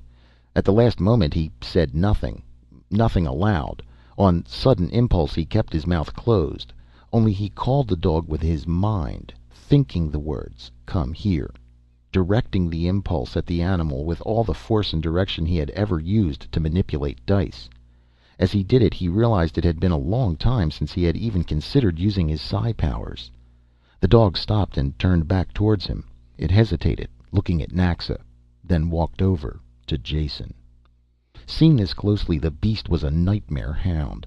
The hairless protective plates, tiny red-rimmed eyes, and countless saliva-dripping teeth did little to inspire confidence. Yet Jason felt no fear. There was a rapport between man and animal that was understood. Without conscious thought, he reached out and scratched the dog along the back where he knew it itched. "Didn't know you're a talker," Naxa said as he watched them. There was friendship in his voice for the first time. "I didn't know either until just now," Jason said. He looked into the eyes of the animal before him, scratched the ridged and ugly back, and began to understand. The talkers must have well-developed psi facilities. That was obvious now. There is no barrier of race or alien form when two creatures share each other's emotions. Empathy first, so there would be no hatred or fear. After that, direct communication. The talkers might have been the ones who first broke through the barrier of hatred on Pyrrus and learned to live with the native life. Others could have followed their example. This might explain how the community of grubbers had been formed. Now that he was concentrating on it, Jason was aware of the soft flow of thoughts around him. The consciousness of the dorym was matched by other like patterns from the rear of the barn. He knew without going outside that more of the big beasts were in the field back there. "This is all new to me," Jason said. "Have you ever thought about it, Naxa? What does it feel like to be a talker? I mean, do you know why it is you can get the animals to obey you while other people have no luck at all?" Thinking of this sort troubled Naxa. He ran his fingers through his thick hair and scowled as he answered. "Never thought about it. Just do it. Just get to know the beast real good. Then you can guess what they're going to do. That's all." It was obvious that Naxa had never thought about the origins of his ability to control animals. And if he hadn't, probably no one else had. They had no reason to. They simply accepted the powers of talkers as one of the facts of life. Ideas slipped towards each other in his mind like the pieces of a puzzle joining together. He had told Kerk that the native life on Pyrrus had joined in battle against mankind. He didn't know why. Well, he still didn't know why, but he was getting an idea of how. "About how far are we from the city?" Jason asked. "Do you have an idea how long it would take us to get there by dorym?" "Half a day there, half back. Why? You want to go?" "I don't want to get into the city, not yet, but I would like to get close to it," Jason told him. "See what Rhys says," was Naxa's answer. Rhys granted instant permission without asking any questions. They saddled up and left at once in order to complete the round trip before dark. They had been traveling less than an hour before Jason knew they were going in the direction of the city. With each minute the feeling grew stronger. Naxa was aware of it too, stirring in the saddle with unvoiced feelings. They had to keep touching and reassuring their mounts, which were growing skittish and restless. "This is far enough," Jason said. Naxa gratefully pulled to a stop. The wordless thought beat through Jason's mind, filling it. He could feel it on all sides, only much stronger ahead of them in the direction of the unseen city. Naxa and the doryms reacted in the same way, restless, uncomfortable, not knowing the cause. One thing was obvious now. The Pyrran animals were sensitive to psi radiation. Probably the plants and lower life forms as well. Perhaps they communicated by it, since they obeyed the men who had a strong control of it. And in this area was a wash of psi radiation such as he had never experienced before. Though his personal talents specialized in psychokinesis, the mental control of inanimate matter, he was still sensitive to most mental phenomenon. Watching a sports event, he had many times felt the unanimous accord of many minds expressing the same thought. What he felt now was like that, only terribly different. A crowd exulted at some success on the field or groaned at a failure. The feeling fluxed and changed as the game progressed. Here the wash of thought was unending, strong, and frightening. It didn't translate into words very well. It was part hatred, part fear, and all destruction. "Kill the enemy" was as close as Jason could express it, but it was more than that, an unending river of mental outrage and death. "Let's go back now," he said, suddenly battered and sickened by the feelings he had let wash through him. As they started the return trip, he began to understand many things. His sudden unspeakable fear when the Pyrran animal had attacked him that first day on the planet. And his recurrent nightmares that had never completely ceased, even with drugs. Both of these were his reaction to the hatred directed at the city, though for some reason he hadn't felt it directly up to now. Enough had reached through to him to get a strong emotional reaction. Rhys was asleep when they got back, and Jason couldn't talk to him until morning. In spite of his fatigue from the trip, he stayed awake late into the night, going over in his mind the discoveries of the day. Could he tell Rhys what he had found out? Not very well. If he did that, he would have to explain the importance of his discovery and what he meant to use it for. Nothing that aided the city dwellers would appeal to Rhys in the slightest. Best to say nothing until the entire affair was over. End of Chapter 17 of Deathworld by Harry Harrison.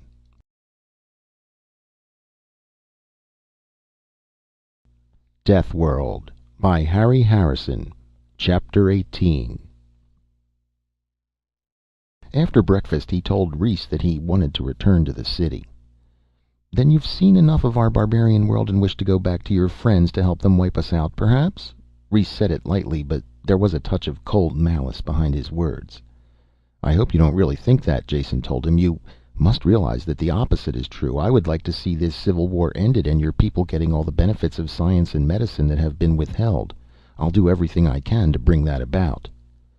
"They'll never change," Reese said gloomily. "Don't waste your time. But there's one thing you must do, for your protection and ours. Don't admit or even hint that you've talked to any grubbers." "Why not?" "Why not? Suffering death, are you that simple? They will do anything to see that we don't rise too high, and would much prefer to see us all dead. Do you think they would hesitate to kill you if they as much as suspected you had contacted us? They realize, even if you don't, that you can single-handedly alter the entire pattern of power on this planet. The ordinary junkman may think of us as being only one step above the animals, but the leaders don't. They know what we need and what we want. They could probably guess just what it is I'm going to ask you. Help us, Jason dinAlt. Get back among those human pigs and lie. Say you never talked to us, that you hid in the forest and we attacked you and you had to shoot to save yourself. We'll supply some recent corpses to make that part of your story sound good. Make them believe you, and even after you think you have them convinced, keep on acting the part because they will be watching you. Then tell them you have finished your work and are ready to leave.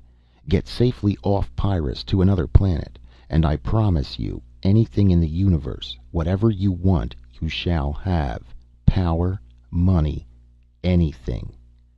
This is a rich planet. The junkmen mine and sell the metal, but we could do it much better. Bring a spaceship back here and land anywhere on this continent. We have no cities, but our people have farms everywhere. They will find you.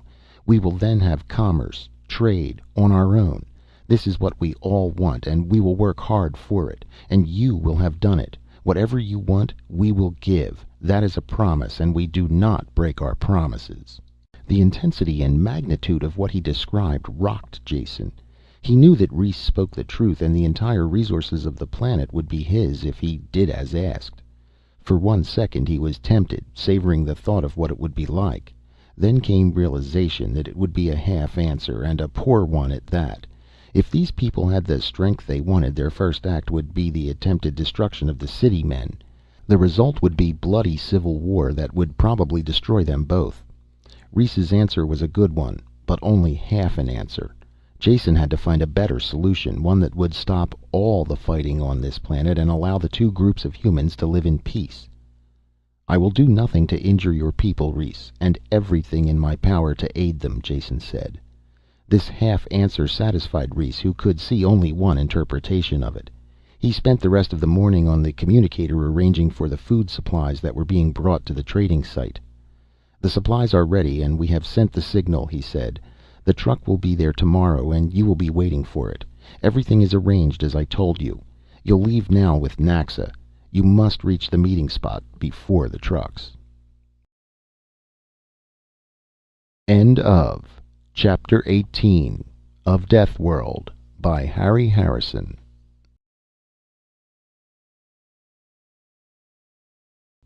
Deathworld by Harry Harrison.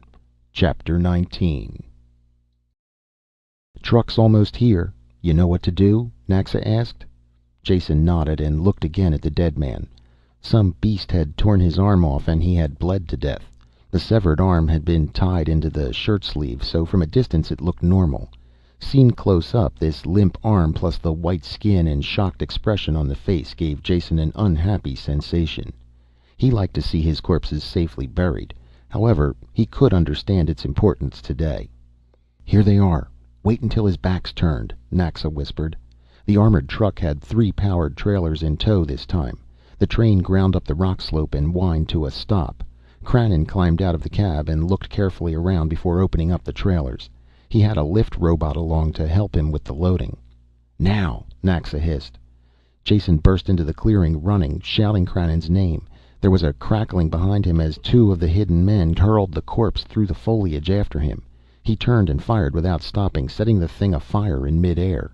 There was a crack of another gun as Cranon fired. His shot jarred the twice dead corpse before it hit the ground. Then he was lying prone, firing into the trees behind the running Jason. Just as Jason reached the truck, there was a whirring in the air and hot pain ripped into his back, throwing him to the ground. He looked around as Krannon dragged him through the door and saw the metal shaft of a crossbow sticking out of his shoulder. "Lucky," the Pyrran said. "An inch lower would have got your heart. I warned you about those grubbers. You're lucky to get off with only this." He lay next to the door and snapped shots into the now quiet wood. Taking out the bolt hurt much more than it had going in.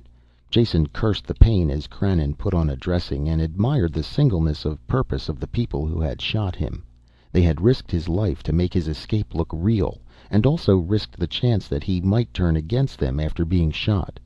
They did a job completely and thoroughly, and he cursed them for their efficiency. Krannon climbed warily out of the truck after Jason was bandaged. Finishing the loading quickly, he started the train of trailers back towards the city. Jason had an anti-pain shot and dozed off as soon as they started. While he slept, Krannon must have radioed ahead, because Kerk was waiting when they arrived. As soon as the truck entered the perimeter, he threw open the door and dragged Jason out. The bandage pulled, and Jason felt the wound tear. He ground his teeth together. Kerk would not have the satisfaction of hearing him cry out. "I told you to stay in the buildings until the ship left. Why did you leave? Why did you go outside? You talked to the grubbers, didn't you?" With each question, he shook Jason again. "I didn't talk to anyone," Jason managed to get the words out. "They tried to take me. I shot too. Hid out until the trucks came back." "Got another one then," Krannon said. "I saw it. Good shooting. Think I got some too. Let him go, Kerk. They shot him in the back before he could reach the truck." That's enough explanations, Jason thought to himself. Don't overdo it. Let him make up his mind later. Now's the time to change the subject. There's one thing that will get his mind off the grubbers. "I've been fighting your war for you, Kerk, while you stayed safely inside the perimeter." Jason leaned back against the side of the truck as the other loosened his grip. "I found out what your battle with this planet is really about, and how you can win it. Now let me sit down and I'll tell you." More Pyrrans had come up while they talked. None of them moved now. Like Kerk, they stood frozen, looking at Jason. When Kerk talked, he spoke for all of them. "What do you mean?" "Just what I said. Pyrrus is fighting you, actively and consciously. Get far enough out from this city and you can feel the waves of hatred that are directed at it. No, that's wrong. You can't because you've grown up with it. But I can, and so could anyone else with any sort of psi sensitivity. There is a message of war being beamed against you constantly. The life forms of this planet are psi sensitive and respond to that order. They attack and change and mutate for your destruction, and they'll keep on doing so until you're all dead, unless you can stop the war." "How?" Kerk snapped the word, and every face echoed the question. "By finding whoever or whatever is sending that message. The life forms that attack you have no reasoning intelligence. They are being ordered to do so. I think I know how to find the source of these orders. After that, it will be a matter of getting across a message, asking for a truce and an eventual end to all hostilities." A dead silence followed his words as the Pyrrans tried to comprehend the ideas. Kerk moved first, waving them all away. "Go back to your work. This is my responsibility and I'll take care of it. As soon as I find out what truth there is here, if any, I'll make a complete report." The people drifted away silently, looking back as they went. End of Chapter 19 of Deathworld by Harry Harrison.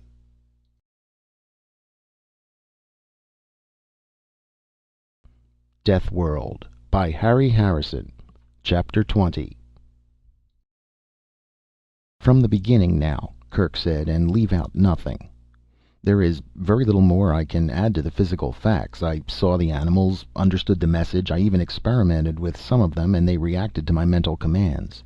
What I must do now is track down the source of the orders that keep this war going. I'll tell you something that I have never told anyone else. I'm not only lucky at gambling, I have enough psi ability to alter probability in my favor. It's an erratic ability that I have tried to improve for obvious reasons. During the past 10 years I managed to study at all of the centers that do psi research. Compared to other fields of knowledge, it's amazing how little they know. Basic psi talents can be improved by practice, and some machines have been devised that act as psionic amplifiers. One of these, used correctly, is a very good directional indicator. You want to build this machine. Kerk asked. Exactly. Build it and take it outside the city in the ship. Any signal strong enough to keep this centuries-old battle going should be strong enough to track down. I'll follow it, contact the creatures who are sending it, and try to find out why they're doing it. I assume you'll go along with any reasonable plan that will end this war." "Anything reasonable," Kerk said coldly. "How long will it take you to build this machine?" "Just a few days if you have all the parts here," Jason told him. "Then do it. I'm canceling the flight that's leaving now, and I'll keep the ship here ready to go. When the machine is built, I want you to track the signal and report back to me." "Agreed," Jason said, standing up. "As soon as I have this hole in my back looked at, I'll draw up a list of things needed." A grim, unsmiling man named Skop was assigned to Jason as a combination guide and guard. He took his job very seriously, and it didn't take Jason long to realize that he was a prisoner at large. Kerk had accepted his story, but that was no guarantee that he believed it. At a single word from him, the guard could turn executioner. The chill thought hit Jason that undoubtedly this was what would happen. Whether Kerk accepted the story or not, he couldn't afford to take a chance. As long as there was the slightest possibility Jason had contacted the grubbers, he couldn't be allowed to leave the planet alive. The woods people were being simple if they thought a plan this obvious might succeed. Or had they just gambled on the very long chance that it might work? They certainly had nothing to lose by it. Only half of Jason's mind was occupied with the work as he drew up a list of materials he would need for the psionic direction finder. His thoughts plodded in tight circles, searching for a way out that didn't exist. He was too deeply involved now to just leave. Kerk would see to that. Unless he could find a way to end the war and settle the grubber question, he was marooned on Pyrrus for life. A very short life. When the list was ready, he called supply. With a few substitutions, everything he might possibly need was in stock and would be sent over. Skop sank into an apparent doze in his chair, and Jason, his head propped against the pull of gravity by one arm, began a working sketch of his machine. Jason looked up suddenly, aware of the silence. He could hear machinery in the building and voices in the hall outside. What kind of silence, then? Mental silence. He had been so preoccupied since his return to the city that he hadn't noticed the complete lack of any kind of psi sensation. The constant wash of animal reactions was missing, as was the vague tactile awareness of his PK. With sudden realization, he remembered that it was always this way inside the city. He tried to listen with his mind, and stopped almost before he began. There was a constant press of thought about him that he was made aware of when he reached out. It was like being in a vessel far beneath the ocean, with your hand on the door that held back the frightening pressure. Touching the door without opening it, you could feel the stresses, the power pushing in and waiting to crush you. It was this way with the psi pressure on the city. The unvoiced, hate-filled screams of Pyrrus could instantly destroy any mind that received them. Some function of his brain acted as a psi circuit breaker, shutting off awareness before his mind could be blasted. There was just enough leak-through to keep him aware of the pressure and supply the raw materials for his constant nightmares. There was only one fringe benefit. The lack of thought pressure made it easier for him to concentrate. In spite of his fatigue, the diagram developed swiftly.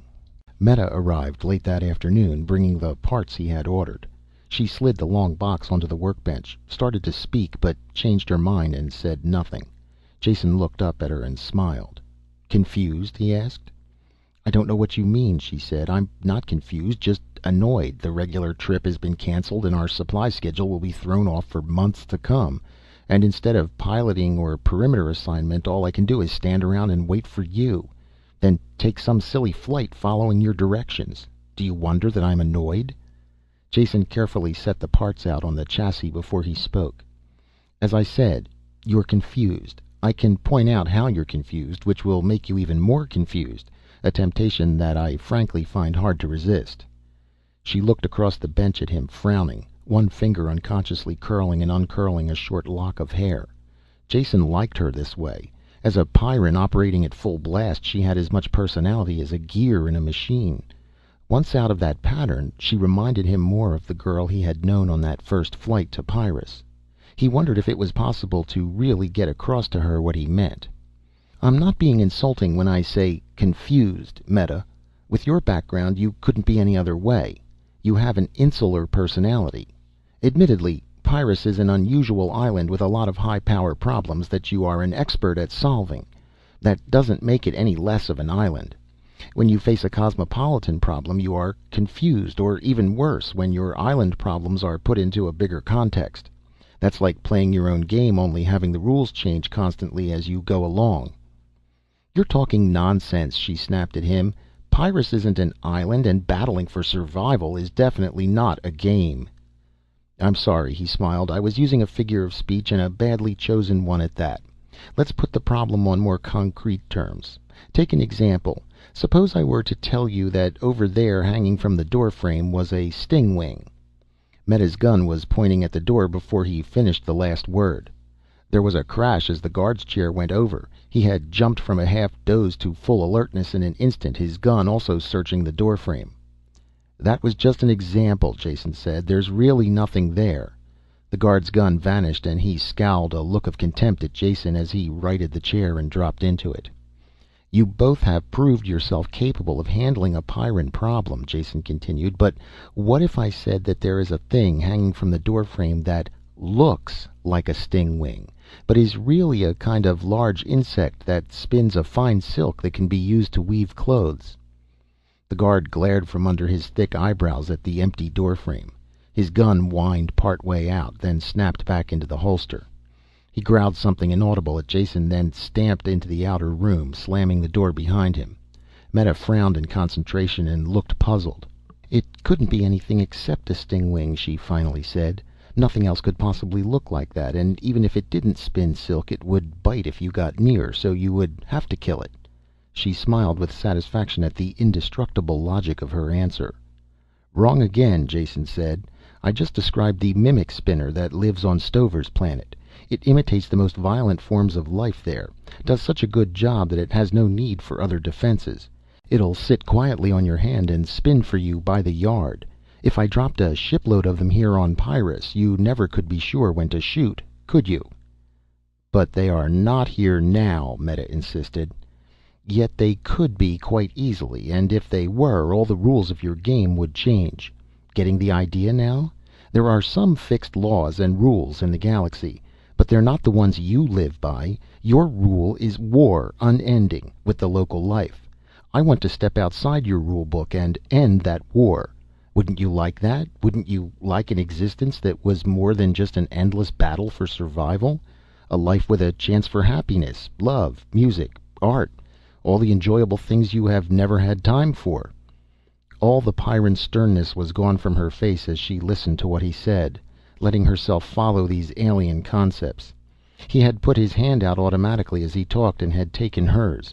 It was warm and her pulse fast to the touch. Meta suddenly became conscious of his hand and snapped hers away, rising to her feet at the same time. As she started blindly towards the door, Jason's voice snapped after her. The guard, Skop, ran out because he didn't want to lose his precious two-value logic. It's all he has. But you've seen other parts of the galaxy, Meta. You know there is a lot more to life than kill and be killed on Pyrrus. You feel it is true, even if you won't admit it. She turned and ran out the door. Jason looked after her, his hand scraping the bristle on his chin thoughtfully. "Meta, I have the faint hope that the woman is winning over the Pyrran. I think that I saw, perhaps for the first time in the history of this bloody, war-torn city, a tear in one of its citizens' eyes." End of Chapter 20 of Deathworld by Harry Harrison.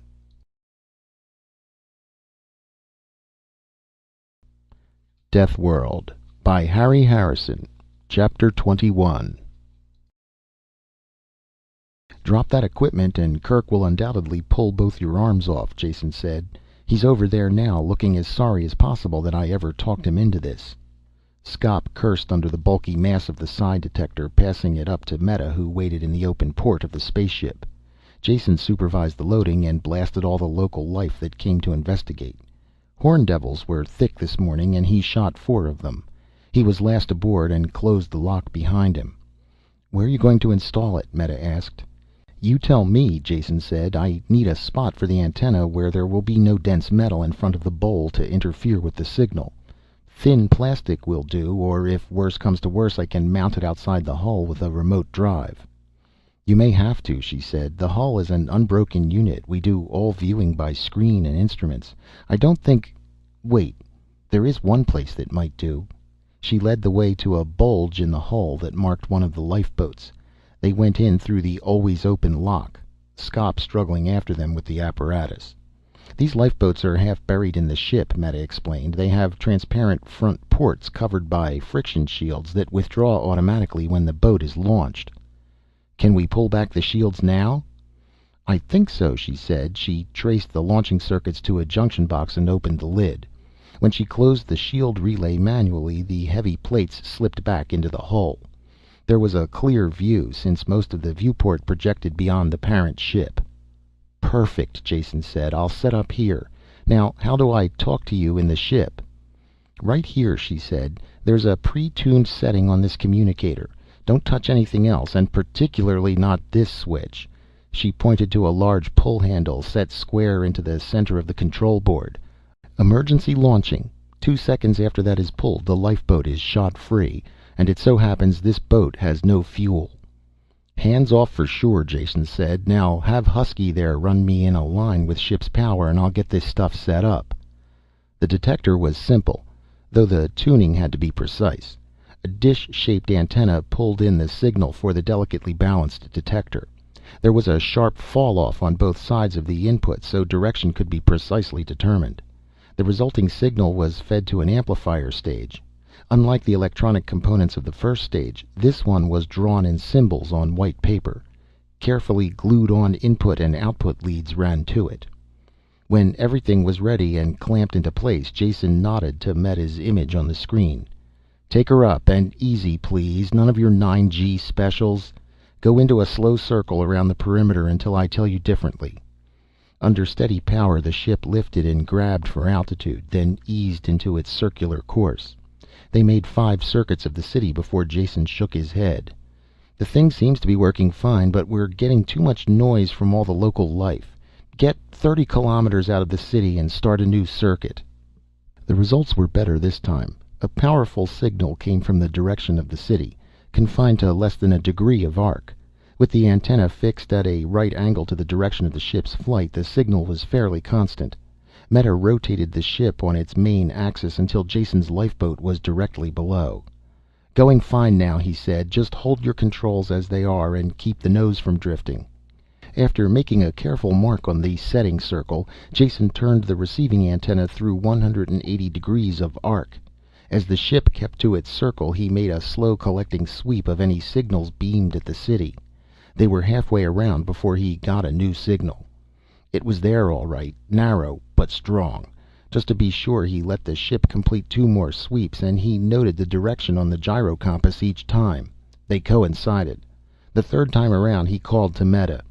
"Get ready for a full right turn, or whatever you call it. I think I have our bearing. Get ready. Now." It was a slow turn, and Jason never lost the signal. A few times it wavered, but he brought it back on. When the compass settled down, Meta pushed on more power. They set their course towards the native Pyrrans. An hour's flight at close to top atmospheric speed brought no change. Meta complained, but Jason kept her on course. The signal never varied and was slowly picking up strength. They crossed the chain of volcanoes that marked the continental limits, the ship bucking in the fierce thermals. Once the shore was behind and they were over water, Scop joined Meta in grumbling. He kept his turret spinning, but there was very little to shoot at this far from land. When the islands came over the horizon, the signal began to dip. "Slow now," Jason called. "Those islands ahead look like our source." A continent had been here once, floating on Pyrrus's liquid core. Pressures changed, land masses shifted, and the continent had sunk beneath the ocean. All that was left now of the teeming life of that landmass was confined to a chain of islands, once the mountain peaks of the highest range of mountains. These islands, whose sheer sides rose straight from the water, held the last inhabitants of the lost continent. The weeded-out descendants of the victors of uncountable violent contests. Here lived the oldest native Pyrrans.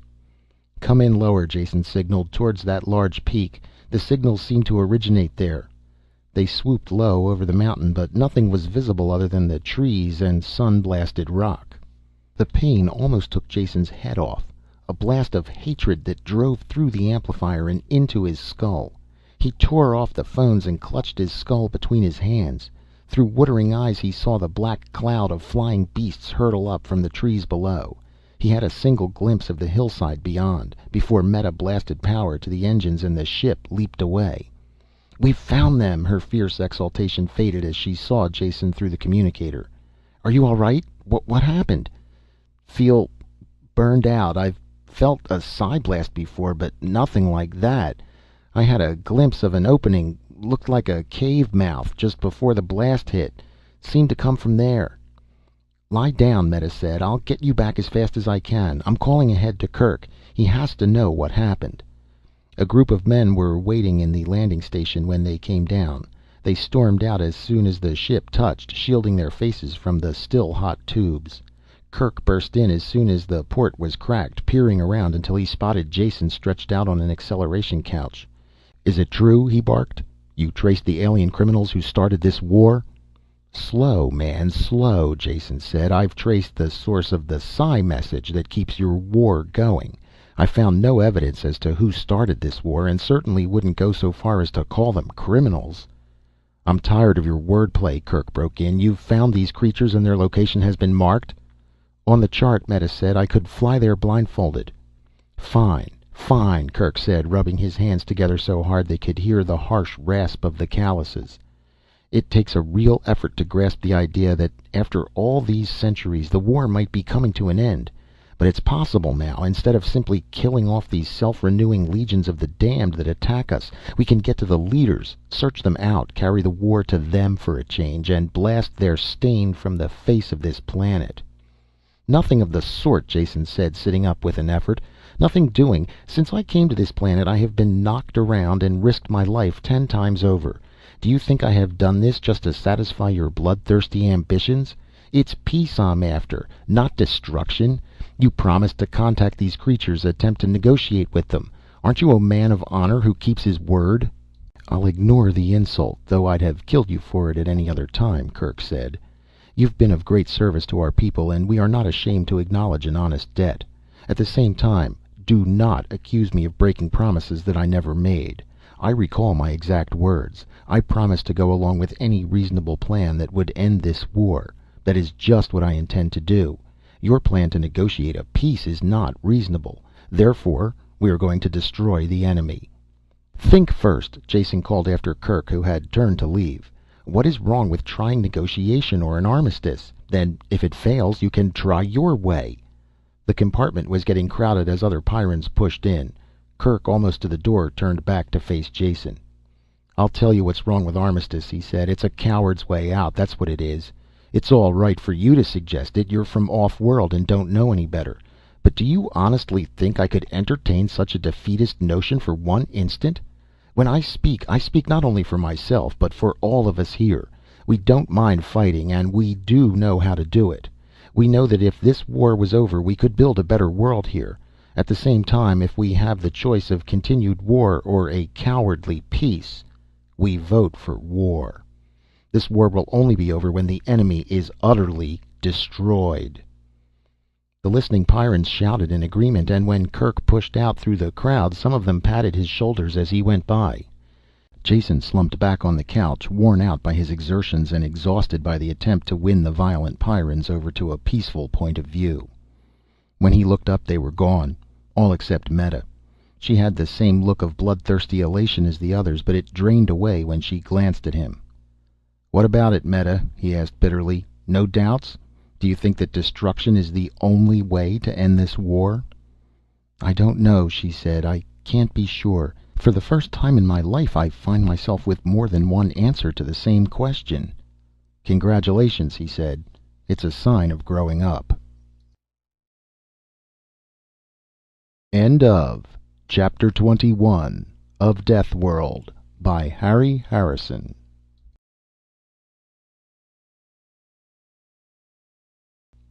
Deathworld by Harry Harrison. Chapter 22. Jason stood to one side and watched the deadly cargo being loaded into the hold of the ship. The Pyrrans were in good humor as they stowed away riot guns, grenades, and gas bombs. When the backpack atom bomb was put aboard, one of them broke into a marching song, and the others picked it up. Maybe they were happy, but the approaching carnage only filled Jason with an intense gloom. He felt that somehow he was a traitor to life. Perhaps the life form he had found needed destroying, and perhaps it didn't. Without making the slightest attempt at conciliation, destruction would be plain murder. Kirk came out of the operations building, and the starter pumps could be heard whining inside the ship. They would leave within minutes. Jason forced himself into a foot-dragging rush and met Kirk halfway to the ship. "I'm coming with you, Kirk. You owe me at least that much for finding them." Kirk hesitated, not liking the idea. "This is an operational mission," he said. "No room for observers, and the extra weight. And it's too late to stop us, Jason. You know that." "You Pyrrans are the worst liars in the universe," Jason said. "We both know that ship can lift 10 times the amount it's carrying today. Now, do you let me come, or forbid me without reason at all?" "Get aboard," Kirk said, "but keep out of the way or you'll get trampled." This time, with a definite destination ahead, the flight was much faster. Meta took the ship into the stratosphere in a high ballistic arc that ended at the islands. Kirk was in the co-pilot's seat. Jason sat behind them where he could watch the screens. The landing party, 25 volunteers, were in the hold now with the weapons. All the screens in the ship were switched to the forward viewer. They watched the green island appear and swell, then vanish behind the flames of the braking rockets. Jockeying the ship carefully, Meta brought it down on a flat shelf near the cave mouth. Jason was ready this time for the blast of mental hatred, but it still hurt. The gunners laughed and killed gleefully as every animal on the island closed in on the ship. They were slaughtered by the thousands, and still more came. "Do you have to do this?" Jason asked. "It's murder, carnage, just butchering those beasts like that." "Self-defense," Kirk said. "They attack us and they get killed. What could be simpler? Now shut up or I'll throw you out of here with them." It was a half an hour before the gunfire slackened. Animals still attacked them, but the mass assaults seemed to be over. Kirk spoke into the intercom. "Landing party away, and watch your step. They know we're here and will make it as hot as they can. Take the bomb into that cave and see how far back it runs. We can always blast them from the air, but it'll do no good if they're dug into solid rock. Keep your screen open, leave the bomb, and pull back at once if I tell you to. Now move." The men swarmed down the ladders and formed into open battle formation. They were soon under attack, but the beasts were picked off before they could get close. It didn't take long for the man at point to reach the cave. He had his pickup trained in front of him, and the watchers in the ship followed the advance. "Big cave," Kirk grunted. "Slants back and down, what I was afraid of. Bomb dropped on that would just close it up, with no guarantee that anything sealed in it couldn't eventually get out. We'll have to see how far down it goes." There was enough heat in the cave now to use the infrared filters. The rock walls stood out harshly black and white as the advance continued. "No signs of life since entering the cave," the officer reported. "Gnawed bones at the entrance and some bat droppings. It looks like a natural cave so far."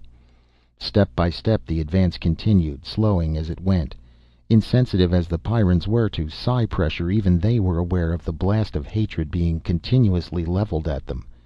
Jason, back in the ship, had a headache that slowly grew worse instead of better.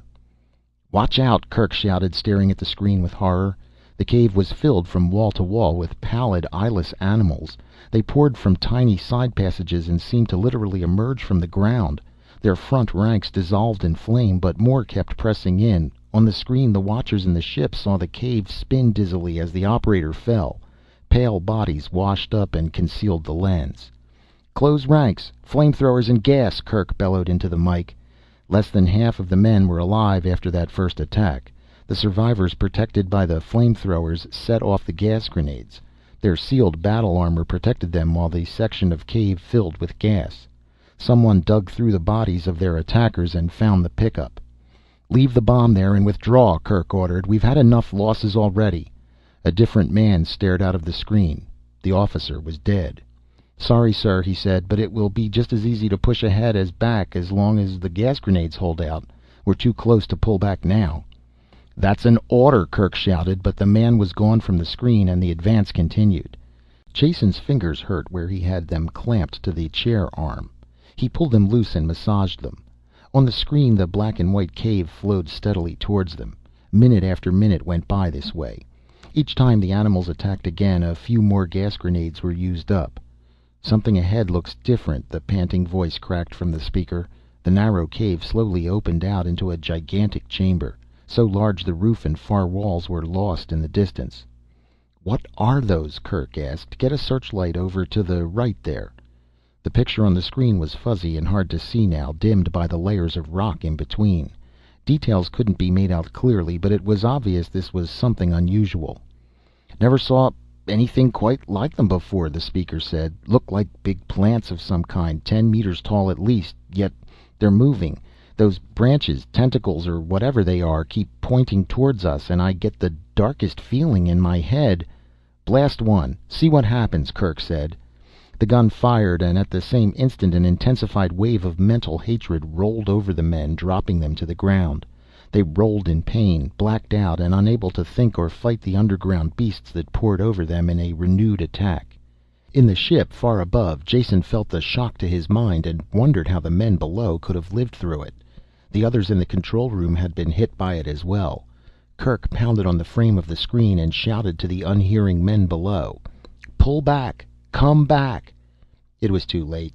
The men only stirred slightly as the victorious Pyrran animals washed over them, clawing for the joints in their armor. Only one man moved, standing up and beating the creatures away with his bare hands. He stumbled a few feet and bent over the writhing mass below him. With a heave of his shoulders he pulled another man up. The man was dead, but his shoulder pack was still strapped to his back. Bloody fingers fumbled at the pack. Then both men were washed back under the wave of death. "That was the bomb!" Kerk shouted to Meta. "If he didn't change the setting, it's still on 10-second minimum. Get out of here!" Jason had just time to fall back on the acceleration couch before the rockets blasted. The pressure leaned on him and kept mounting. Vision blacked out, but he didn't lose consciousness. Air screamed across the hull, then the sound stopped as they left the atmosphere behind. Just as Meta cut the power, a glare of white light burst from the screens. They turned black instantly as the hull pickups burned out. She switched filters into place, then pressed the button that rotated new pickups into position. Far below, in the boiling sea, a climbing cloud of mushroom-shaped flame filled the spot where the island had been seconds before. The three of them looked at it silently and unmoving. Kerk recovered first. "Head for home, Meta, and get operations on the screen. 25 men dead, but they did their job. They knocked out those beasts, whatever they were, and ended the war. I can't think of a better way for a man to die." Meta set the orbit, then called operations. "Trouble getting through," she said. "I have a robot landing beam response, but no one is answering the call." A man appeared on the empty screen. He was beaded with sweat and had a harried look in his eyes. "Kerk," he said, "is that you? Get the ship back here at once. We need her firepower at the perimeter. All blazes broke loose a minute ago. A general attack from every side, worse than I've ever seen." "What do you mean?" Kerk stammered in unbelief. "The war is over. We blasted them, destroyed their headquarters completely." "The war is going like it has never gone before," the other snapped back. "I don't know what you did, but it stirred up a stew pot of hell here. Now stop talking and get the ship back." Kerk turned slowly to face Jason, his face pulled back in a look of raw animal savagery. You did this. I should have killed you the first time I saw you. I wanted to. Now I know I was right. You've been like a plague since you came here, sowing death in every direction. I knew you were wrong, yet I let your twisted words convince me. And look what has happened. First you killed Welf, then you murdered those men in the cave. Now this attack on the perimeter. All who die there, you will have killed." Kerk advanced on Jason, step by slow step, hatred twisting his features. Jason backed away until he could retreat no further, his shoulders against the chart case. Kerk's hand lashed out, not a fighting blow, but an open slap. Though Jason rolled with it, it still battered him and stretched him full length on the floor. His arm was against the chart case, his fingers near the sealed tubes that held the jump matrices. Jason seized one of the heavy tubes with both hands and pulled it out. He swung it with all his strength into Kerk's face. It broke the skin on his cheekbone and forehead, and blood ran from the cuts, but it didn't slow or stop the big man in the slightest. His smile held no mercy as he reached down and dragged Jason to his feet. "Fight back," he said. "I will have that much more pleasure as I kill you." He drew back the granite fist that would tear Jason's head from his shoulders. "Go ahead," Jason said, and stopped struggling. "Kill me. You can do it easily. Only don't call it justice. Welf died to save me, but the men on the island died because of your stupidity. I wanted peace and you wanted war. Now you have it. Kill me to soothe your conscience, because the truth is something you can't face up to." With a bellow of rage, Kerk drove the pile driver fist down. Meta grabbed the arm in both her hands and hung on, pulling it aside before the blow could land. The three of them fell together, half crushing Jason. "Don't do it," she screamed. "Jason didn't want those men to go down there. That was your idea. You can't kill him for that." Kerk, exploding with rage, was past hearing. He turned his attention to Meta, tearing her from him. She was a woman, and her supple strength was meager compared to his great muscles, but she was a Pyrran woman, and she did what no off-worlder could do. She slowed him for a moment, stopped the fury of his attack until he could rip her hands loose and throw her aside. It didn't take him long to do this, but it was just enough time for Jason to get to the door. Jason stumbled through and jammed shut the lock behind him. A split second after he had driven the bolt home, Kerk's weight plunged into the door. The metal screamed and bent, giving way. One hinge was torn loose and the other held by a shred of metal. It would go down on the next blow. Jason wasn't waiting for that. He hadn't stayed to see if the door would stop the raging Pyrran. No door on the ship could stop him. Fast as possible, Jason went down the gangway. There was no safety on the ship, which meant he had to get off it. The lifeboat deck was just ahead. Ever since first seeing them, he had given a lot of thought to the lifeboats. Though he hadn't looked ahead to this situation, he knew a time might come when he would need transportation of his own. The lifeboats had seemed to be the best bet, except that Meta had told him they had no fuel. She had been right in one thing. The boat he had been in had empty tanks. He had checked. There were 5 other boats, though, that he hadn't examined. He had wondered about the idea of useless lifeboats and come to what he hoped was a correct conclusion. This spaceship was the only one the Pyrrans had. Meta had told him once that they always had planned to buy another ship, but never did. Some other necessary war expense managed to come up first. The ship was really enough for their uses. The only difficulty lay in the fact they had to keep that ship in operation or the Pyrran city was dead. Without supplies they would be wiped out in a few months. Therefore the ship's crew couldn't conceive of abandoning their ship. No matter what kind of trouble she got into, they couldn't leave her. When the ship died, so did their world. With this kind of thinking, there was no need to keep the lifeboats fueled. Not all of them, at least. Though it stood to reason at least one of them held fuel for short flights that would have been wasteful for the parent ship. At this point, Jason's chain of logic grew weak. Too many ifs. If they used the lifeboats at all, one of them should be fueled. If they did, it would be fueled now. And if it were fueled, which one of the 6 would it be? Jason had no time to go looking. He had to be right the first time. His reasoning had supplied him with an answer, the last of a long line of suppositions. If a boat were fueled, it should be the one nearest to the control cabin, the one he was diving towards now. His life depended on this string of guesses. Behind him the door went down with a crash. Kerk bellowed and leaped. Jason hurled himself through the lifeboat port with the nearest thing to a run he could manage, under the doubled gravity. With both hands he grabbed the emergency launching handle and pulled down. An alarm bell rang and the port slammed shut, literally in Kerk's face. Only his Pyrran reflexes saved him from being smashed by it. Solid fuel launchers exploded and blasted the lifeboat clear of the parent ship. Their brief acceleration slammed Jason to the deck. Then he floated as the boat went into free fall. The main drive rockets didn't fire. In that moment Jason learned what it was like to know he was dead. Without fuel, the boat would drop into the jungle below, falling like a rock and blasting apart when it hit. There was no way out. Then the rockets caught, roared, and he dropped to the deck, bruising his nose. He sat up, rubbing it and grinning. There was fuel in the tanks. The delay in starting had only been part of the launching cycle, giving the lifeboat time to fall clear of the ship. Now to get it under control. He pulled himself into the pilot's seat. The altimeter had fed information to the autopilot, leveling the boat off parallel to the ground.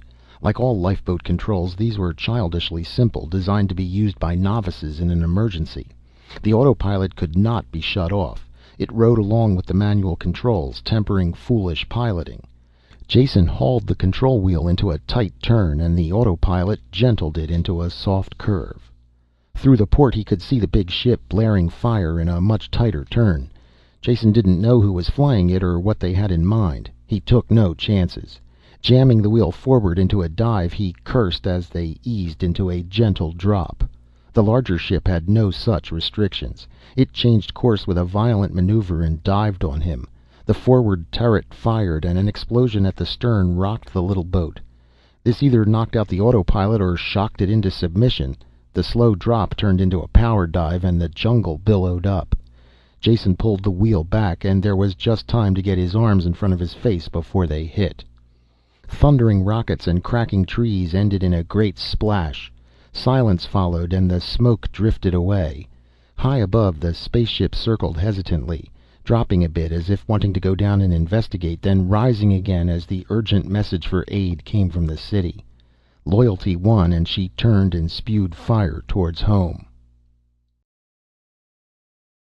End of Chapter 22 of Deathworld by Harry Harrison.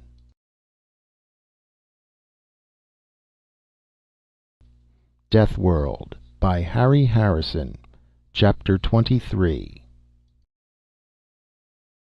Tree branches had broken the lifeboat's fall. The bow rockets had burned out in emergency blast, and the swamp had cushioned the landing a bit. It was still a crash. The battered cylinders sank slowly into the stagnant water and thin mud of the swamp. The bow was well under before Jason managed to kick open the emergency hatch in the waist. There was no way of knowing how long it would take for the boat to go under, and Jason was in no condition to ponder the situation. Concussed and bloody, he had just enough drive left to get himself out. Wading and falling, he made his way to firmer land, sitting down heavily as soon as he found something that would support him. Behind him, the lifeboat burbled and sank under the water. Bubbles of trapped air kept rising for a while, then stopped. The water stilled, and except for the broken branches and trees, there was no sign that a ship had ever come this way. Insects whined across the swamp, and the only sound that broke the quiet of the woods beyond was the cruel scream of an animal pulling down its dinner. When that had echoed away in tiny waves of sound, everything was silent. Jason pulled himself out of the half-trance with an effort. His body felt like it had been through a meat grinder, and it was almost impossible to think with the fog in his head. After minutes of deliberation, he figured out that the med kit was what he needed. The easy-off snap was very difficult, and the button release didn't work. He finally twisted his arm around until it was under the orifice and pressed the entire unit down. It buzzed industriously, though he couldn't feel the needles. He guessed it had worked. His sight spun dizzily for a while, then cleared. Painkillers went to work, and he slowly came out of the dark cloud that had enveloped his brain since the crash. Reason returned, and loneliness rode with it. He was without food, friendless, surrounded by the hostile forces of an alien planet. There was a rising panic that started deep inside him that took concentrated effort to hold down. "Think, Jason. Don't emote." He said it aloud to reassure himself, but was instantly sorry because his voice sounded weak in the emptiness, with the ragged edge of hysteria to it. Something caught in his throat, and he coughed to clear it, spitting out blood. Looking at the red stain, he was suddenly angry, hating this deadly planet and the incredible stupidity of the people who lived on it. Cursing out loud was better, and his voice didn't sound as weak now. He ended up shouting and shaking his fist at nothing in particular, but it helped. The anger washed away the fear and brought him back to reality. Sitting on the ground felt good now. The sun was warm, and when he leaned back he could almost forget the unending burden of doubled gravity. Anger had carried away fear. Rest eased fatigue. From somewhere in the back of his mind there popped up the old platitude: where there's life, there's hope. He grimaced at the triteness of the words, at the same time realizing that a basic truth lurked there. Count his assets. Well battered, but still alive. None of the bruises seemed very important, and no bones were broken. His gun was still working. It dipped in and out of the power holster as he thought about it. Pyrrans made rugged equipment. The medkit was operating as well. If he kept his senses, managed to walk in a fairly straight line, and could live off the land, there was a fair chance he might make it back to the city. What kind of a reception would be waiting for him there was a different matter altogether. He would find that out after he arrived. Getting there had first priority. On the debit side there stood the planet Pyrrus. Strength-sapping gravity, murderous weather, and violent animals. Could he survive? As if to add emphasis to his thoughts, the sky darkened over and rain hissed into the forest, marching towards him. Jason scrambled to his feet and took a bearing before the rain closed down visibility. A jagged chain of mountains stood dimly on the horizon. He remembered crossing them on the flight out. They would do as a first goal. After he had reached them, he would worry about the next leg of the journey. Leaves and dirt flew before the wind in quick gusts. Then the rain washed over him. Soaked, chilled, already bone-tired, he pitted the tottering strength of his legs against the planet of death. When nightfall came, it was still raining. There was no way of being sure of the direction, and no point in going on. If that wasn't enough, Jason was on the ragged edge of exhaustion. It was going to be a wet night. All the trees were thick, bold, and slippery. He couldn't have climbed them on a 1G world. The sheltered spots that he investigated under fallen trees and beneath thick bushes were just as wet as the rest of the forest. In the end he curled up on the leeward side of a tree and fell asleep, shivering, with the water dripping off him. The rain stopped around midnight and the temperature fell sharply. Jason woke sluggishly from a dream in which he was being frozen to death, to find it was almost true. Fine snow was sifting through the trees, powdering the ground and drifting against him. The cold bit into his flesh, and when he sneezed it hurt his chest.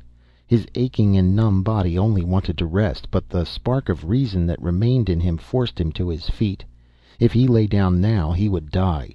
Holding one hand against the tree so he wouldn't fall, he began to trudge around it. Step after shuffling step, around and around, until the terrible cold eased a bit and he could stop shivering. Fatigue crawled up him like a muffling gray blanket. He kept on walking, half the time with his eyes closed, opening them only when he fell and had to climb painfully to his feet again. The sun burned away the snow clouds at dawn. Jason leaned against his tree and blinked up at the sky with sore eyes. The ground was white in all directions except around the tree where his stumbling feet had churned a circle of black mud. His back against the smooth trunk, Jason sank slowly down to the ground, letting the sun soak into him. Exhaustion had him lightheaded, and his lips were cracked from thirst. Almost continuous coughing tore at his chest with fingers of fire. Though the sun was still low, it was hot already, burning his skin dry and hot. It wasn't right. This thought kept nagging at his brain until he admitted it, turned it over and over and looked at it from all sides. What wasn't right? The way he felt. Pneumonia. He had all the symptoms. His dry lips cracked and blood moistened them when he smiled. He had avoided all the animal perils of Pyrrus, all the big carnivores and poisonous reptiles, only to be laid low by the smallest beast of them all. Well, he had the remedy for this one too. Rolling up his sleeve, with shaking fingers he pressed the mouth of the medkit to his bare arm. It clicked and began to drone an angry whine. That meant something, he knew, but he just couldn't remember what. Holding it up, he saw that one of the hypodermics was projecting halfway from its socket. Of course, it was empty of whatever antibiotic the analyzer had called for. It needed refilling. Jason hurled the thing away with a curse, and it splashed into a pool and was gone. End of medicine. End of medkit. End of Jason dinAlt. Single-handed battler against the perils of Deathworld. Strong-hearted stranger who could do as well as the natives. It had taken him all of 1 day to get his own death warrant signed. A choking growl echoed behind him. He turned, dropped, and fired in the same motion. It was all over before his conscious mind was aware it had happened. Pyrran training had conditioned his reflexes on the pre-cortical level. Jason gaped at the ugly beast dying not a meter from him and realized he had been trained well. His first reaction was unhappiness that he had killed one of the grubber dogs. When he looked closer he realized this animal was slightly different in markings, size, and temper. Though most of its forequarters were blown away, blood pumping out in dying spurts, it kept trying to reach Jason. Before the eyes glazed with death it had struggled its way almost to his feet. It wasn't quite a grubber dog, though chances were it was a wild relative, bearing the same relation as dog to wolf. He wondered if there were any other resemblances between wolves and this dead beast. Did they hunt in packs too? As soon as the thought hit him he looked up, not a moment too soon. The great forms were drifting through the trees, closing in on him. When he shot two, the others snarled with rage and sank back into the forest. They didn't leave. Instead of being frightened by the deaths, they grew even more enraged. Jason sat with his back to the tree and waited until they came close before he picked them off. With each shot and dying scream, the outraged survivors howled the louder. Some of them fought when they met, venting their rage. One stood on his hind legs and raked great strips of bark from a tree. Jason aimed a shot at it, but he was too far away to hit. There were advantages to having a fever, he realized.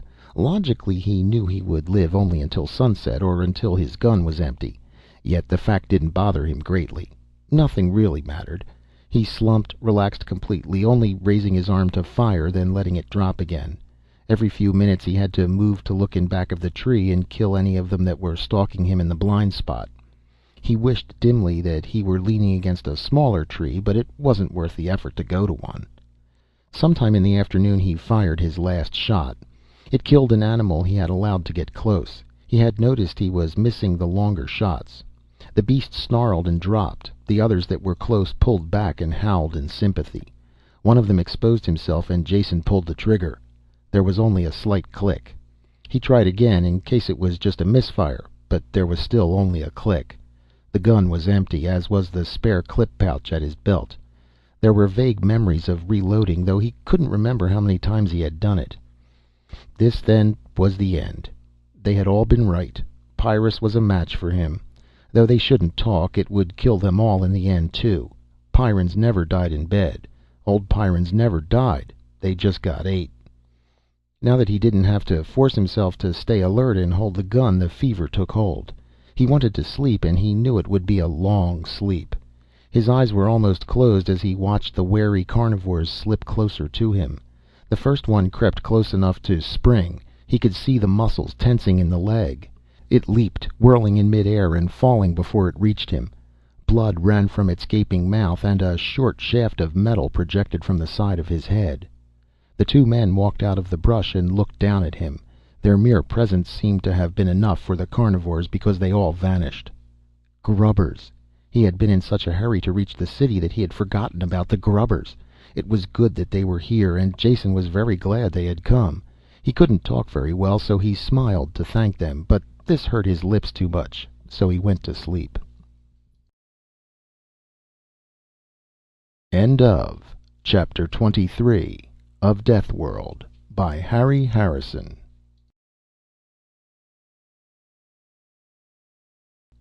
Deathworld by Harry Harrison. Chapter 24. For a strange length of time after that, there were only hazy patches of memory that impressed themselves on Jason. A sense of movement and large beasts around him. Walls, wood smoke, the murmur of voices. None of it meant very much, and he was too tired to care. It was much easier, much better, just to let go. About time, Reese said. A couple more days lying there like that, and we would have buried you even if you were still breathing. Jason blinked at him, trying to focus the face that swam above him.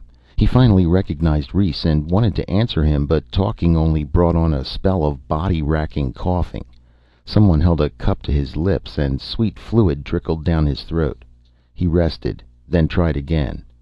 "How long have I been here?" The voice was thin and sounded far away. Jason had trouble recognizing it for his own. 8 days, and why didn't you listen when I talked to you?" Reese said. "You should have stayed near the ship when you crashed. Didn't you remember what I said about coming down anywhere on this continent? No matter. Too late to worry about that. Next time listen to what I say. Our people moved fast and reached the site of the wreck before dark. They found the broken trees and the spot where the ship had sunk, and at first they thought whoever had been in it had drowned. Then one of the dogs found your trail, but lost it again in the swamps during the night. They had a fine time with the mud and the snow, and didn't have any luck at all in finding the spoor again. By the next afternoon they were ready to send for more help when they heard your firing. Just made it from what I hear. Lucky one of them was a talker, and we could tell the wild dogs to clear out. We would have to have had killed all of them otherwise, and that's not healthy." "Thanks for saving my neck," Jason said. "That was closer than I liked to come. What happened after? I was sure I was done for. I remember that much. Diagnosed all the symptoms of pneumonia, guaranteed fatal in my condition without treatment. Looks like you were wrong when you said most of your remedies were useless. They seemed to work well on me." His voice died off as Reese shook his head in a slow no. Lines of worry sharp cut into his face. Jason looked around and saw Naxa and another man. They had the same deeply unhappy expression as Reese. "What is it?" Jason asked, feeling the trouble. "If your remedies didn't work, what did? Not my med kit. That was empty. I remember losing it or throwing it away." "You were dying," Reese said slowly. "We couldn't cure you. Only a Junkman medicine machine could do that. We got one from the driver of the food truck." "But how?" Jason asked, dazed. "You told me the city forbids you medicine. He couldn't give you his own med kit, not unless he was—" Reese nodded and finished the sentence. "Dead.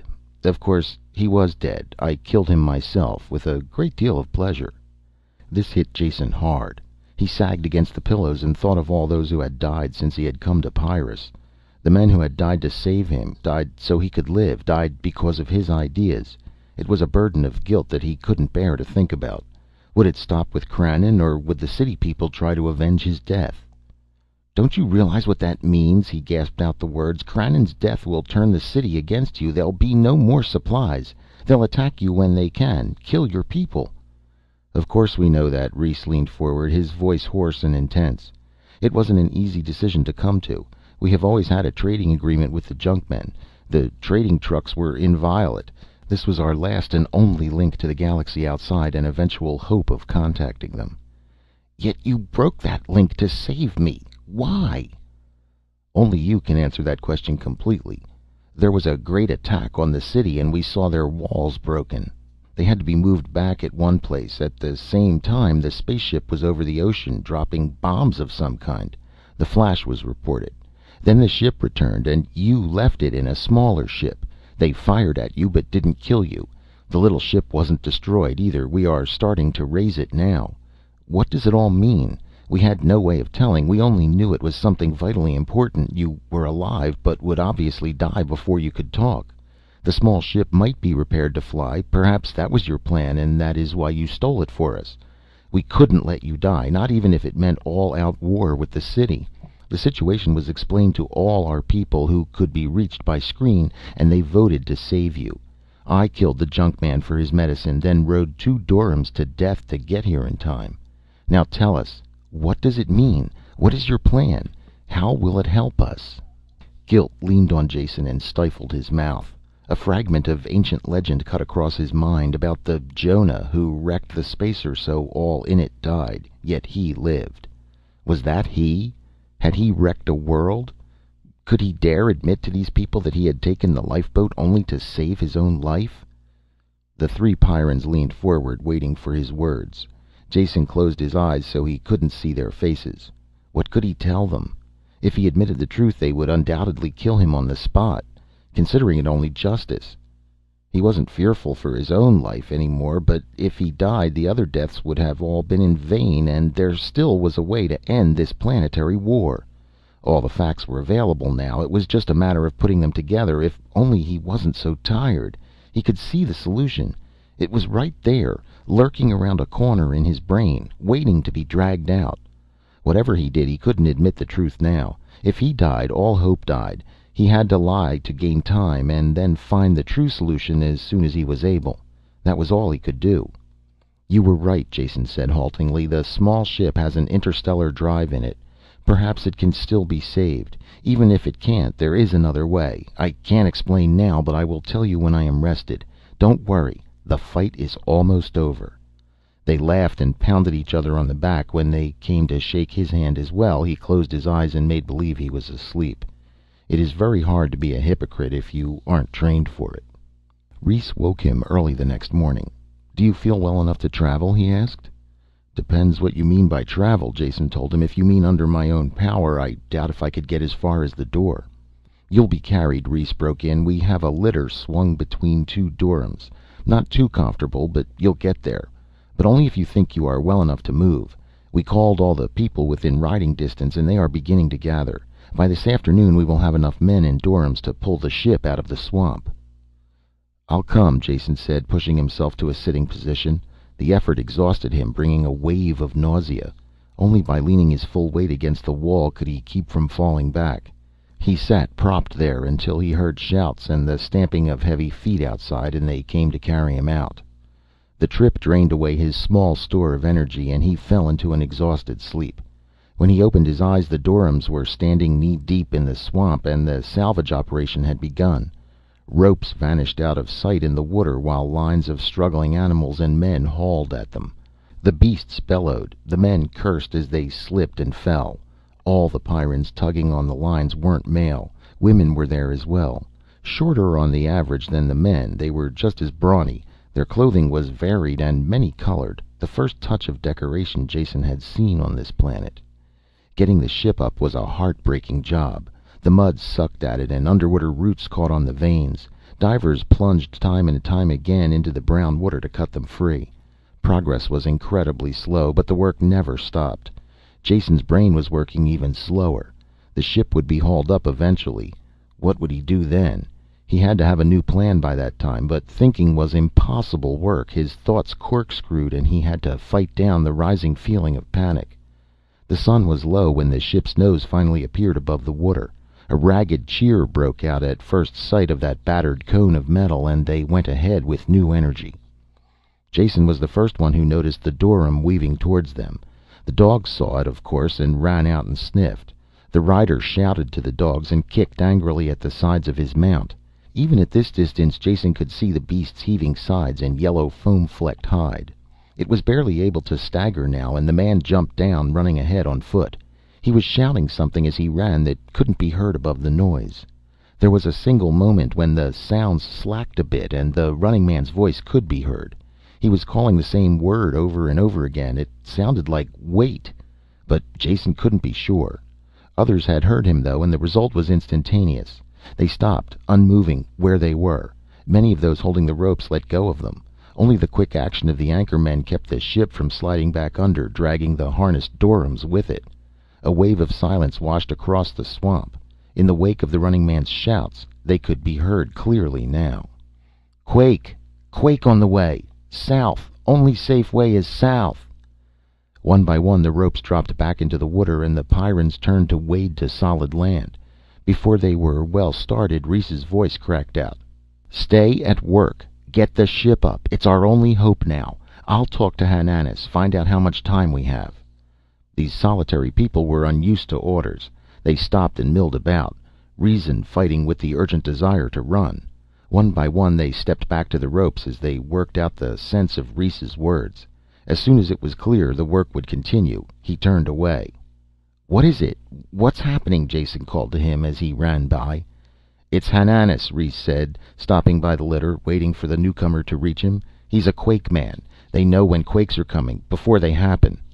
Hananis ran up, panting and tired. He was a short man, built like a barrel on stubby legs, a great white beard covering his neck and the top of his chest. Another time Jason might have laughed at his incongruous waddle, but not now. There was a charged difference in the air since the little man had arrived.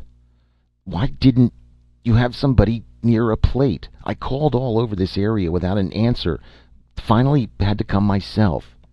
"How much time do we have?" Reese cut in. "We have to get that ship up before we pull out." "Time? Who knows about time?" the graybeard cursed. "Get out or you're dead." "Calm down, Han," Reese said in a quieter voice, taking the oldster's arms in both hands. "You know what we're doing here and how much depends on getting the ship up. Now how does it feel? This going to be a fast one or a slow one?" "Fast. Faster than anything I felt in a long time. She's starting far away though. If you had a plate here I bet Mock or someone else up near the Firelands would be reporting new eruptions.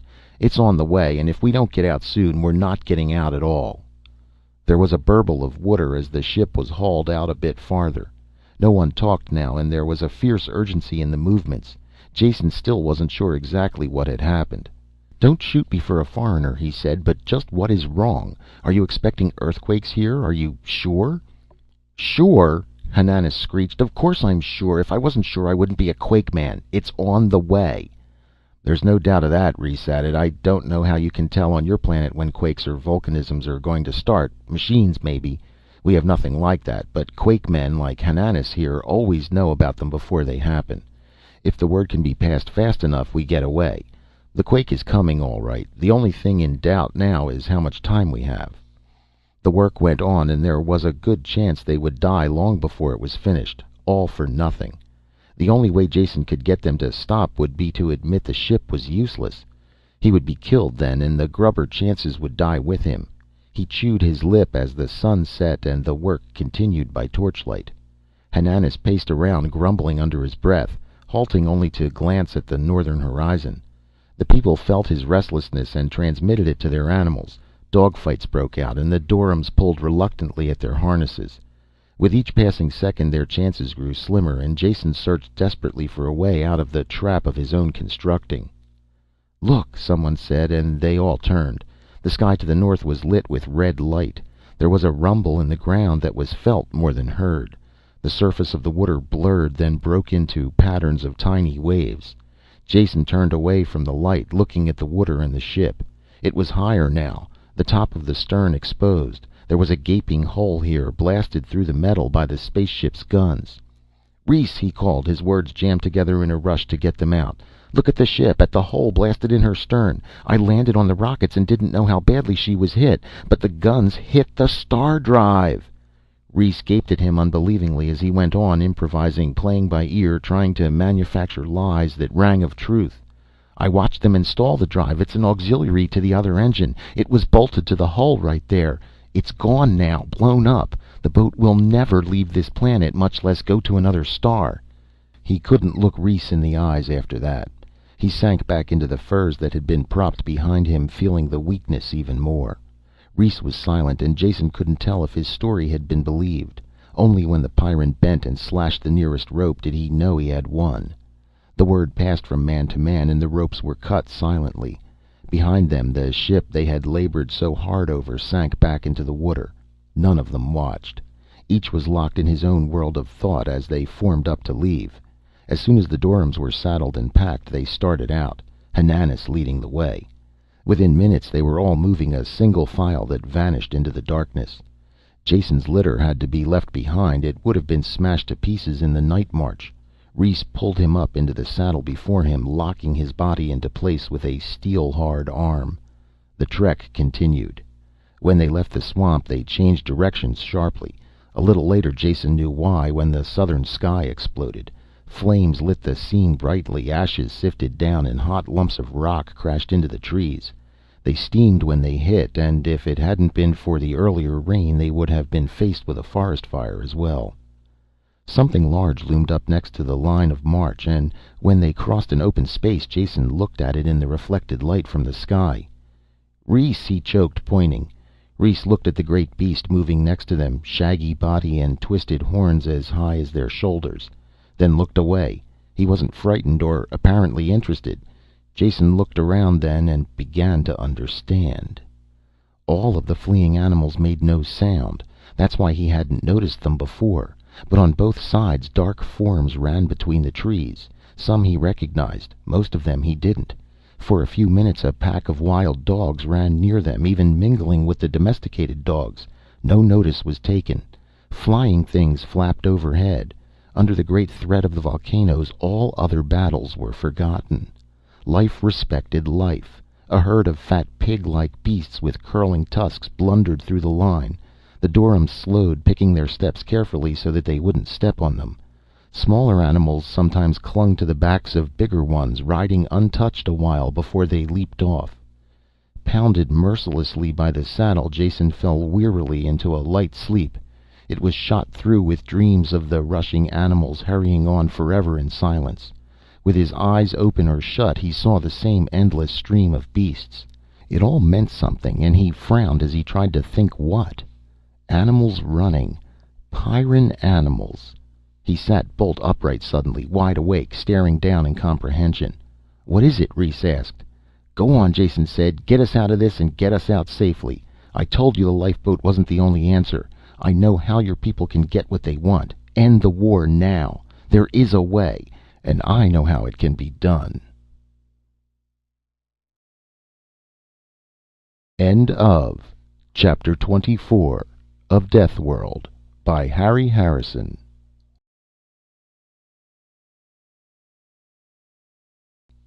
Deathworld by Harry Harrison. Chapter 25. There were few coherent memories of the ride. Some things stood out sharply, like the spaceship-sized lump of burning scoria that had plunged into a lake near them, showering the line with hot drops of water. But mostly it was just a seemingly endless ride, with Jason still too weak to care much about it. By dawn the danger area was behind them, and the march had slowed to a walk. The animals had vanished as the quake was left behind, going their own ways, still in silent armistice. The peace of mutually shared danger was over. Jason found that out when they stopped to rest and eat. He and Rhys went to sit on the soft grass near a fallen tree. A wild dog had arrived there first. It lay under the log, muscles tensed, the ruddy morning light striking a red glint from its eyes. Rhys faced it not 3 meters away without moving a muscle. He made no attempt to reach one of his weapons or to call for help. Jason stood still as well, hoping the Pyrran knew what he was doing. With no warning at all, the dog sprang straight at them. Jason fell backwards as Rhys pushed him aside. The Pyrran dropped at the same time, only now his hand held a long knife, yanked from the sheath strapped to his thigh. With unseen speed the knife came up. The dog twisted in midair, trying to bite it. Instead it sank behind the dog's forelegs, the beast's own weight tearing a deadly gaping wound the length of its body. It was still alive when it hit the ground, but Rhys was astride it, pulling back the bony plated head to cut the soft throat underneath. The Pyrran carefully cleaned his knife on the dead animal's fur, then returned it to the sheath.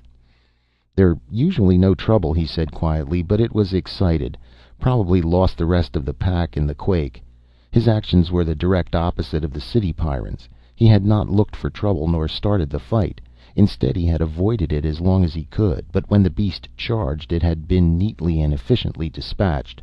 Now, instead of gloating over his victory, he seemed troubled by an unnecessary death. It made sense. Everything on Pyrrus made sense. Now he knew how the deadly planetary battle had started, and he knew how it could be ended. All the deaths had not been in vain. Each one had helped him along the road a little more towards the final destination. There was just one final thing to be done.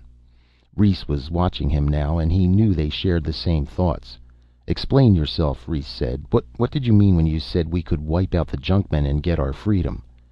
Jason didn't bother to correct the misquote. It was best they consider him 100% on their side. "Get the others together and I'll tell you. I particularly want to see Naxa and any other talkers who are here." They gathered quickly when the word was passed. All of them knew that the junkman had been killed to save this off-worlder, that their hope of salvation lay with him. Jason looked at the crowd of faces turned towards him and reached for the right words to tell them what had to be done. It didn't help to know that many of them would be killed doing it. "The small starship can't be used," he said. "You all saw that it was ruined beyond repair. But that was the easy way out. The hard way is still left. Though some of you may die in the long run, it will be the best solution. We're going to invade the city, break through the perimeter. I know how it can be done." A mutter of sound spread across the crowd. Some of them looked excited, happy with the thought of killing their hereditary enemies. Others stared at Jason as if he were mad. A few were dazed at the magnitude of the thought, this carrying of the battle to the stronghold of the heavily armed enemy. They quieted when Jason raised his hand. "I know, it sounds impossible," he said, "but let me explain. Something must be done, and now is the time to do it. The situation can only get worse from now on. The city The junkmen can get along without your food. Their concentrates taste awful, but they sustain life. But they are going to turn against you in every way they can. No more metals for your tools or replacements for your electronic equipment. Their hatred will probably make them seek out your farms and destroy them from the ship. All of this won't be comfortable, and there will be worse to come. In the city, they are losing their war against this planet. Each year there are less of them, and someday they will all be dead. Knowing how they feel, I am sure they will destroy their ship first, and the entire planet as well, if that is possible." "How can we stop them?" someone called out. "By hitting now," Jason answered. "I know all the details of the city, and I know how the defenses are set up. Their perimeter is designed to protect them from animal life, but we could break through if we're really determined." "What good would that do?" Reese snapped. "We crack the perimeter and they draw back, then counterattack in force. How can we stand against their weapons?" "We won't have to. Their spaceport touches the perimeter, and I know the exact spot where the ship stands. That is the place where we will break through. There is no formal guard on the ship and only a few people in the area. We will capture the ship. Whether we can fly it or not is unimportant. Who controls the ship controls Pyrrus. Once there, we threaten to destroy it if they don't meet our terms. They have the choice of mass suicide or cooperation. I hope they have the brains to cooperate." His words shocked them into silence for an instant, then they surged into a wave of sound. There was no agreement, just excitement, and Reese finally brought them to order. "Quiet," he shouted. "Wait until Jason finishes before you decide. We still haven't heard how this proposed invasion is to be accomplished." "The plan I have depends on the talkers," Jason said. "Is Naxa there?" He waited until the fur-wrapped man had pushed to the front. "I want to know more about the talkers, Naxa. I know you can speak to the Durhams and the dogs here, but what about the wild animals? Can you make them do what you want?"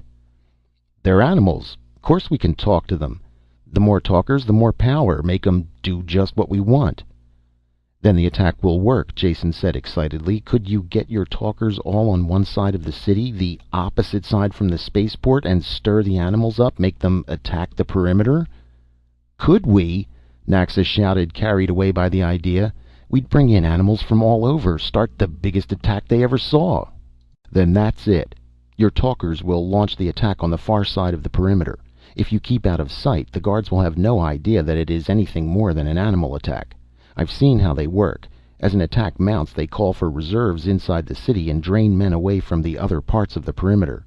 At the height of the battle, when they have all their forces committed across the city, I'll lead the attack that will break through and capture the ship. That's the plan, and it's going to work." Jason sat down then, half fell down, drained of strength. He lay and listened as the debate went back and forth, Reese ordering it and keeping it going. Difficulties were raised and eliminated. No one could find a basic fault with the plan. There were plenty of flaws in it, things that might go wrong, but Jason didn't mention them. These people wanted his idea to work, and they were going to make it work. It finally broke up and they moved away.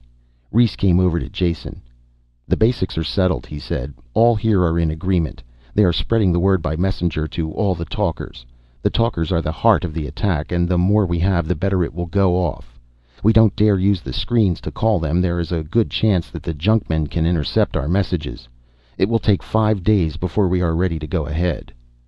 "I'll need all that time if I'm to be any good," Jason said. "Now, let's get some rest."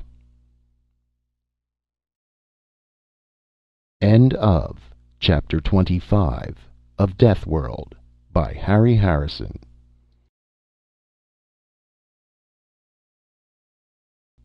Deathworld by Harry Harrison. Chapter 26. "It's a strange feeling," Jason said. "I've never really seen the perimeter from this side before. Ugly is about the only word for it." He lay on his stomach next to Reese, looking through a screen of leaves downhill towards the perimeter. They were both wrapped in heavy furs in spite of the midday heat, with thick leggings and leather gauntlets to protect their hands. The gravity and the heat were already making Jason dizzy, but he forced himself to ignore this. Ahead, on the far side of a burnt corridor, stood the perimeter. A high wall of varying height and texture, seemingly made of everything in the world. It was impossible to tell what it had originally been constructed of. Generations of attackers had bruised, broken, and undermined it. Repairs had been quickly made, patches thrust roughly into place and fixed there. Crude masonry crumbled and gave way to a rat's nest of woven timbers. This overlapped a length of pitted metal, large plates riveted together. Even this metal had been eaten through, and bursting sandbags spilled out of a jagged hole. Over the surface of the wall, detector wires and charged cables looped and hung. At odd intervals, automatic flamethrowers thrust their nozzles over the wall above and swept the base of the wall clear of any life that might have come close. "Those flame things can cause us trouble," Reese said. "That one covers the area where you want to break in." "It'll be no problem," Jason assured him. "It may look like it's firing a random pattern, but it's really not. It varies a simple sweep, just enough to fool an animal, but was never meant to keep men out. Look for yourself. It fires at regular, repeated 2, 4, 3, and 1 minute intervals." They crawled back to the hollow where Naxa and the others waited for them. There were only 30 men in the party. What they had to do could only be done with a fast, light force. Their strongest weapon was surprise. Once that was gone, their other weapons wouldn't hold out for seconds against the city guns. Everyone looked uncomfortable in the fur and leather wrappings, and some of the men had loosened them to cool off. "Wrap up," Jason ordered. "None of you have been this close to the perimeter before, and you don't understand how deadly it is here. Naxa is keeping the larger animals away, and you all can handle the smaller ones. That isn't the danger. Every thorn is poisoned, and even the blades of grass carry a deadly sting. Watch out for insects of any kind, and once we start moving, breathe only through the wet cloths." "He's right," Naxa snorted. "Never been closer than this myself. Death. Death up by that wall. Do like he says." They could only wait then, honing down already needle-sharp crossbow bolts and glancing up at the slowly moving sun. Only Naxa didn't share the unrest. He sat, eyes unfocused, feeling the movement of animal life in the jungle around him. "On the way," he said. "Biggest thing I ever heard. Not a beast between here and the mountains ain't howling its lungs out running towards the city." Jason was aware of part of it. A tension in the air and a wave of intensified anger and hatred. It would work, he knew, if they could only keep the attack confined to a small area. The talkers had seemed sure of it. They had stalked out quietly that morning, a thin line of ragged men, moving out in a mental sweep that would round up the Pyrran life and send it charging against the city.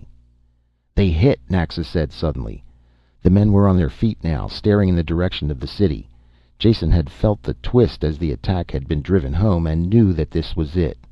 There was the sound of shots and a heavy booming far away. Thin streamers of smoke began to blow above the treetops. "Let's get into position," Reese said. Around them the jungle howled with an echo of hatred. The half-sentient plants writhed and the air was thick with small flying things. Naxa sweated and mumbled as he turned back the animals that crashed towards them. By the time they reached the last screen of foliage before the burned out area, they had lost 4 men. One had been stung by an insect.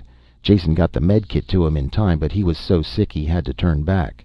The other 3 were bitten or scratched, and treatment came too late. Their swollen, twisted bodies were left behind on the trail.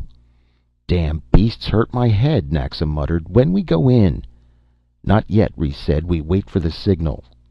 One of the men carried the radio. He sat it down carefully, then threw the aerial over a branch. The set was shielded so no radiation leaked out to give them away. It was turned on, but only a hiss of atmospheric static came from the speaker. "We could have timed it," Reese said. "No, we couldn't," Jason told him. "Not accurately. We want to hit that wall at the height of the attack, when our chances are best. Even if they hear the message, it won't mean a thing to them, and a few minutes later it won't matter." The sound from the speaker changed. A voice spoke a short sentence, then cut off. "Bring me 3 barrels of flour." "Let's go," Reese urged as he started forward. "Wait," Jason said, taking him by the arm. "I'm timing the flamethrower. It's due in there."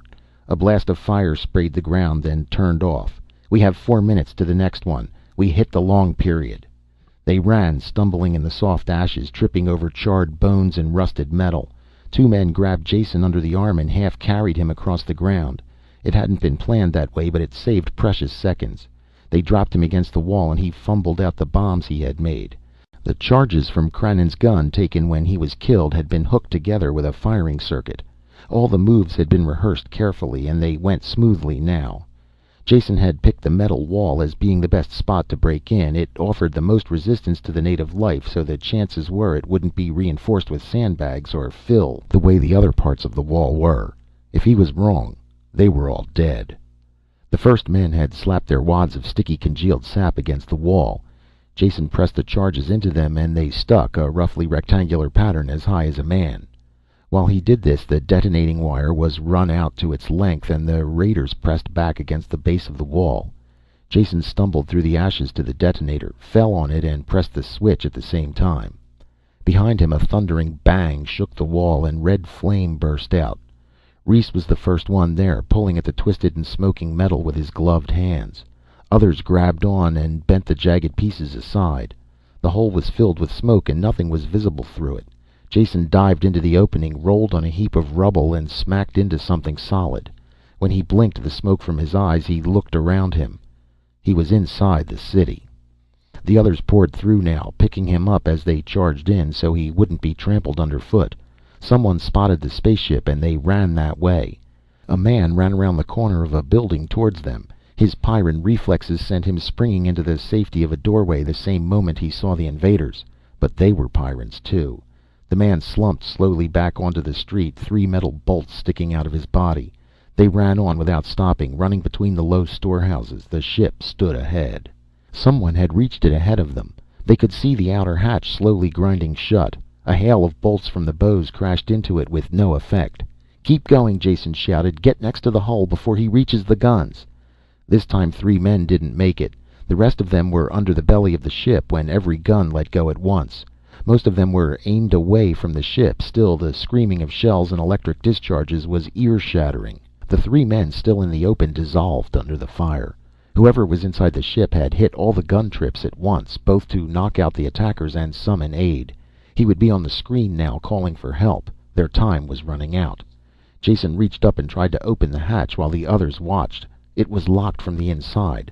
One of the men brushed him aside and pulled at the inset handle. It broke off in his hand, but the hatch remained closed. The big guns had stopped now, and they could hear again. "Did anyone get the gun from that dead man?" he asked. "It would blow this thing open." "No," Reese said. "We didn't stop." Before the words were out of his mouth, 2 men were running back towards the buildings, angling away from each other. The ship's guns roared again. A string of explosions cut across one man.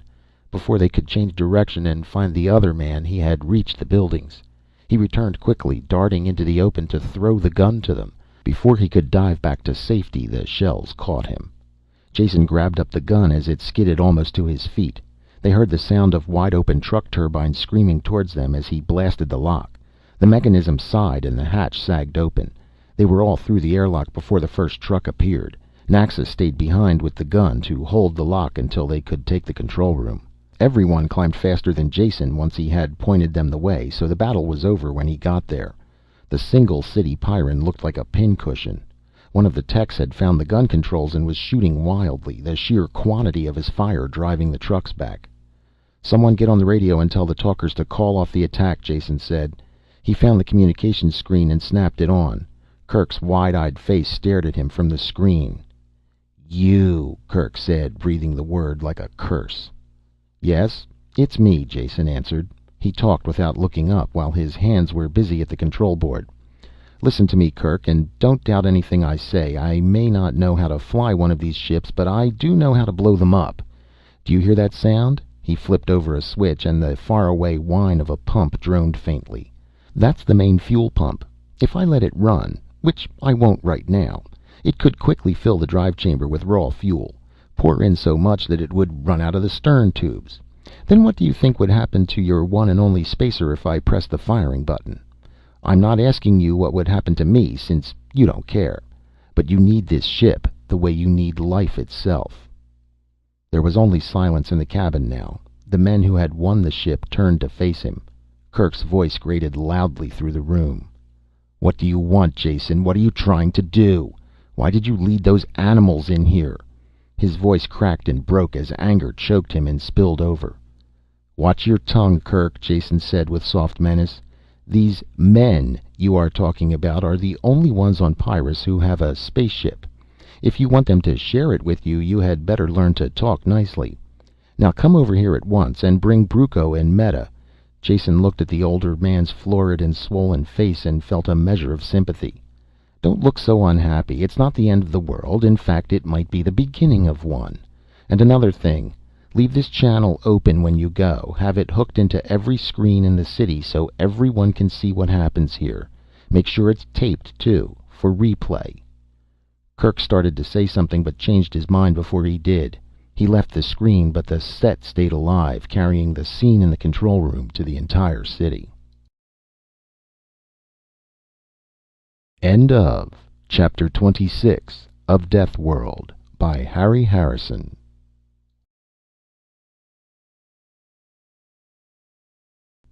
Deathworld by Harry Harrison. Chapter 27.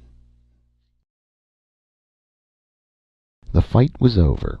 It had ended so quickly the fact hadn't really sunk in yet. Rhys rubbed his hand against the gleaming metal of the control console, letting the reality of touch convince him. The other men milled about, looking out through the view screens or soaking in the mechanical strangeness of the room. Jason was physically exhausted, but he couldn't let it show. He opened the pilot's med box and dug through it until he found the stimulants. 3 of the little gold pills washed the fatigue from his body, and he could think clearly again. "Listen to me," he shouted. "The fight's not over yet. They'll try anything to take this ship back, and we have to be ready. I want one of the techs to go over these boards until he finds the lock controls. Make sure all the airlocks and ports are sealed. Send men to check them if necessary. Turn on all the screens to scan in every direction so no one can get near the ship. We'll need a guard in the engine room. My control could be cut off if they broke in there. And there had better be a room-by-room search of the ship in case someone else is locked in with us." The men had something to do now and felt relieved. Rhys split them up into groups and set them to work. Jason stayed at the controls, his hand next to the pump switch. The battle wasn't over yet. "There's a truck coming," Rhys called. "Going slow." "Should I blast it?" the man at the gun controls asked.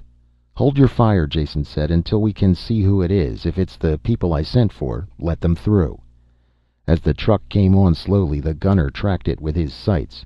There was a driver and 3 passengers.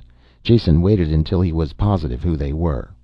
"Those are the ones," he said. "Stop them at the lock. Rhys, make them come in one at a time. Take their guns as they enter, then strip them of all their equipment. There was no way of telling what could be a concealed weapon. Be specially careful of Brucco. He's the thin one with a face like an axe edge. Make sure you strip him clean. He's a specialist in weapons and survival. And bring the driver too. We don't want him reporting back about the broken airlock or the state of our guns." Waiting was hard. His hand stayed next to the pump switch, even though he knew he could never use it, just as long as the others thought he would. There were stampings and muttered curses in the corridor. The prisoners were pushed in. Jason had one look at their deadly expressions and clenched fists before he called to Rhys. "Keep them against the wall and watch them. Bowman, keep your weapons up." He looked at the people who had once been his friends and who now swam in hatred for him. "Meta, Kirk, Brucco." The driver was Skop, the man Kirk once had appointed to guard him. He looked ready to explode now that the roles had been reversed. "Pay close attention," Jason said, "because your lives depend upon it. Keep your backs to the wall and don't attempt to come any closer to me than you are now. If you do, you will be shot instantly. If we were alone, any one of you could undoubtedly reach me before I threw this switch. But we're not. You have Pyrran reflexes and muscles, but so do the bowmen. Don't gamble, because it won't be a gamble. It will be suicide. I'm telling you this for your own protection, so we can talk peacefully without one of you losing his temper and suddenly getting shot. There is no way out of this. You are going to be forced to listen to everything I say. You can't escape or kill me. The war is over." "And we lost, and all because of you, you traitor," Meta snarled. "Wrong on both counts," Jason said blandly. "I'm not a traitor because I owe my allegiance to all men on this planet, both inside the perimeter and out. I never pretended differently. As to losing, why, you haven't lost anything. In fact, you've won. Won your war against this planet if you will only hear me out." He turned to Rhys, who was frowning in angry puzzlement. "Of course your people have won also, Rhys. No more war with the city. You'll get medicine, off-planet contact, everything you want." "Pardon me for being cynical," Rhys said, "but you're promising the best of all possible worlds for everyone. That will be a little hard to deliver when our interests are opposed so." "You strike through to the heart of the matter," Jason said. "Thank you. This mess will be settled by seeing that everyone's interests are not opposed. Peace between the city and farms, with an end to the useless war you've been fighting. Peace between mankind and the Pyrran life forms, because that particular war is at the bottom of all your troubles." "The man's mad," Kirk said. "Perhaps. You'll judge that after you hear me out. I'm going to tell you the history of this planet, because that is where both the trouble and the solution lie. When the settlers landed on Pyrrus 300 years ago, they missed the one important thing about this planet, the factor that makes it different from any other planet in the galaxy. They can't be blamed for the oversight. They had enough other things to worry about. The gravity was the only thing familiar to them. The rest of the environment was a shocking change from the climate-controlled industrial world they had left. Storms, volcanism, floods, earthquakes, it was enough to drive them insane, and I'm sure many of them did go mad. The animal and insect life was a constant annoyance. Nothing at all like the few harmless and protected species they had known. I'm sure they never realized that the Pyrran life was telepathic as well. "That again," Brucco snapped. "True or not, it is of no importance. I was tempted to agree with your theory of psionic-controlled attack on us, but the deadly fiasco you staged proved that theory wrong."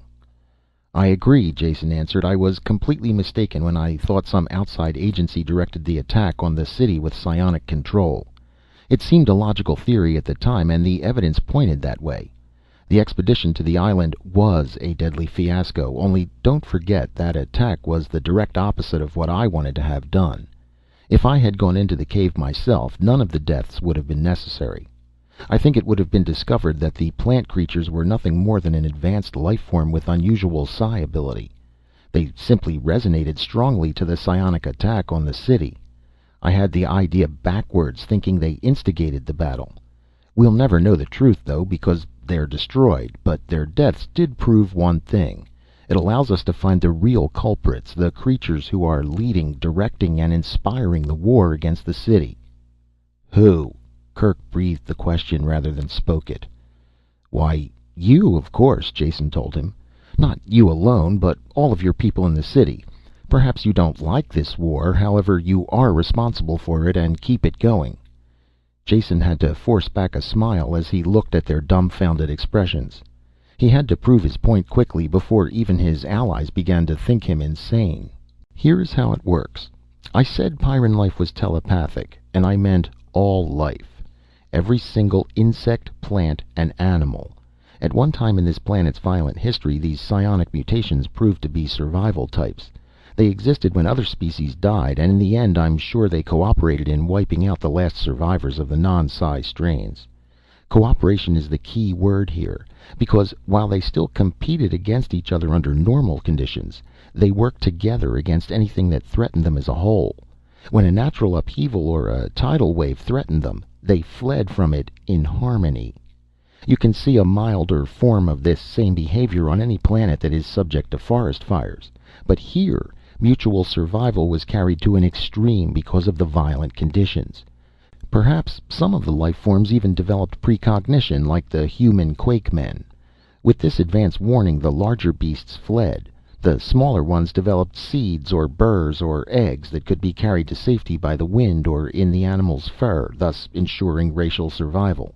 I know this is true, because I watched it myself when we were escaping a quake." "Admitted. All your points admitted," Brucco shouted. "But what does it have to do with us? So all the animals run away together. What does that have to do with the war?" "They do more than run away together," Jason told him. "They work together against any natural disaster that threatens them all. Someday I'm sure ecologists will go into raptures over the complex adjustments that occur here in the advent of blizzards, floods, fires, and other disasters. There is only one reaction we really care about now, though. That's the one directed towards the city people. Don't you realize yet? They treat you all as another natural disaster. We'll never know exactly how it came about, though there is a clue in that diary I found, dating from the first days on this planet. It said that a forest fire seemed to have driven new species toward the settlers. Those weren't new beasts at all, just old ones with new attitudes. Can't you just imagine how those protected, over-civilized settlers acted when faced with a forest fire? They panicked, of course. If the settlers were in the path of the fire, the animals must have rushed right through their camp.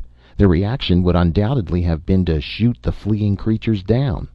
When they did that, they classified themselves as a natural disaster. Disasters take any form. Bipeds with guns could easily be included in the category. The Pyrran animals attacked, were shot, and the war began. The survivors kept attacking and informed all the life forms what the fight was about.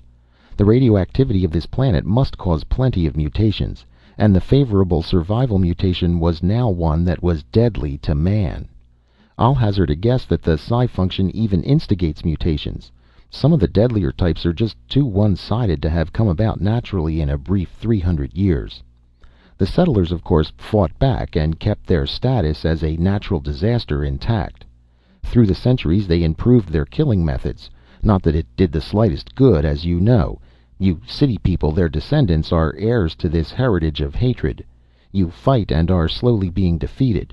How can you possibly win against the biologic reserves of a planet that can recreate itself each time to meet any new attack? Silence followed Jason's words. Kirk and Meta stood white-faced as the impact of the disclosure sunk in. Brucco mumbled and checked points off on his fingers, searching for weak spots in the chain of reason. The fourth city Pyrran, Skop, ignored all these foolish words that he couldn't understand or want to understand, and would have killed Jason in an instant if there had been the slightest chance of success. It was Reese who broke the silence. His quick mind had taken in the factors and sorted them out. "There's one thing wrong," he said. "What about us? We live on the surface of Pyrrus without perimeters or guns. Why aren't we attacked as well? We're human, descended from the same people as the Junkmen." "You're not attacked," Jason told him, "because you don't identify yourself as a natural disaster. Animals can live on the slopes of a dormant volcano, fighting and dying in natural competition, but they'll flee together when the volcano erupts. That eruption is what makes the mountain a natural disaster. In the case of human beings, it is their thoughts that identify them as life form or disaster, mountain or volcano. In the city, everyone radiates suspicion and death. They enjoy killing, think about killing, and planning for killing. This is natural selection too, you realize. These are the survival traits that work best in the city. Outside the city, men think differently. If they are threatened individually, they fight, as will any other creature. Under more general survival threats, they cooperate completely with the rules for universal survival that the city people break." "How did it begin, this separation, between the two groups?" Reese asked. "We'll probably never know," Jason said. "I think your people must have originally been farmers or psionic sensitives who were not with the others during some natural disaster. They would, of course, act correctly by Pyrran standards and survive. This would cause a difference of opinion with the city people who saw killing as the answer. It's obvious, whatever the reason, that two separate communities were established early and soon separated except for the limited amount of barter that benefited both." "I still can't believe it," Kirk mumbled. "It makes a terrible kind of truth every step of the way, but I still find it hard to accept. There must be another explanation." Jason shook his head slowly. "None. This is the only one that works. We've eliminated the other ones, remember? I can't blame you for finding it hard to believe, since it is in direct opposition to everything you've understood to be true in the past.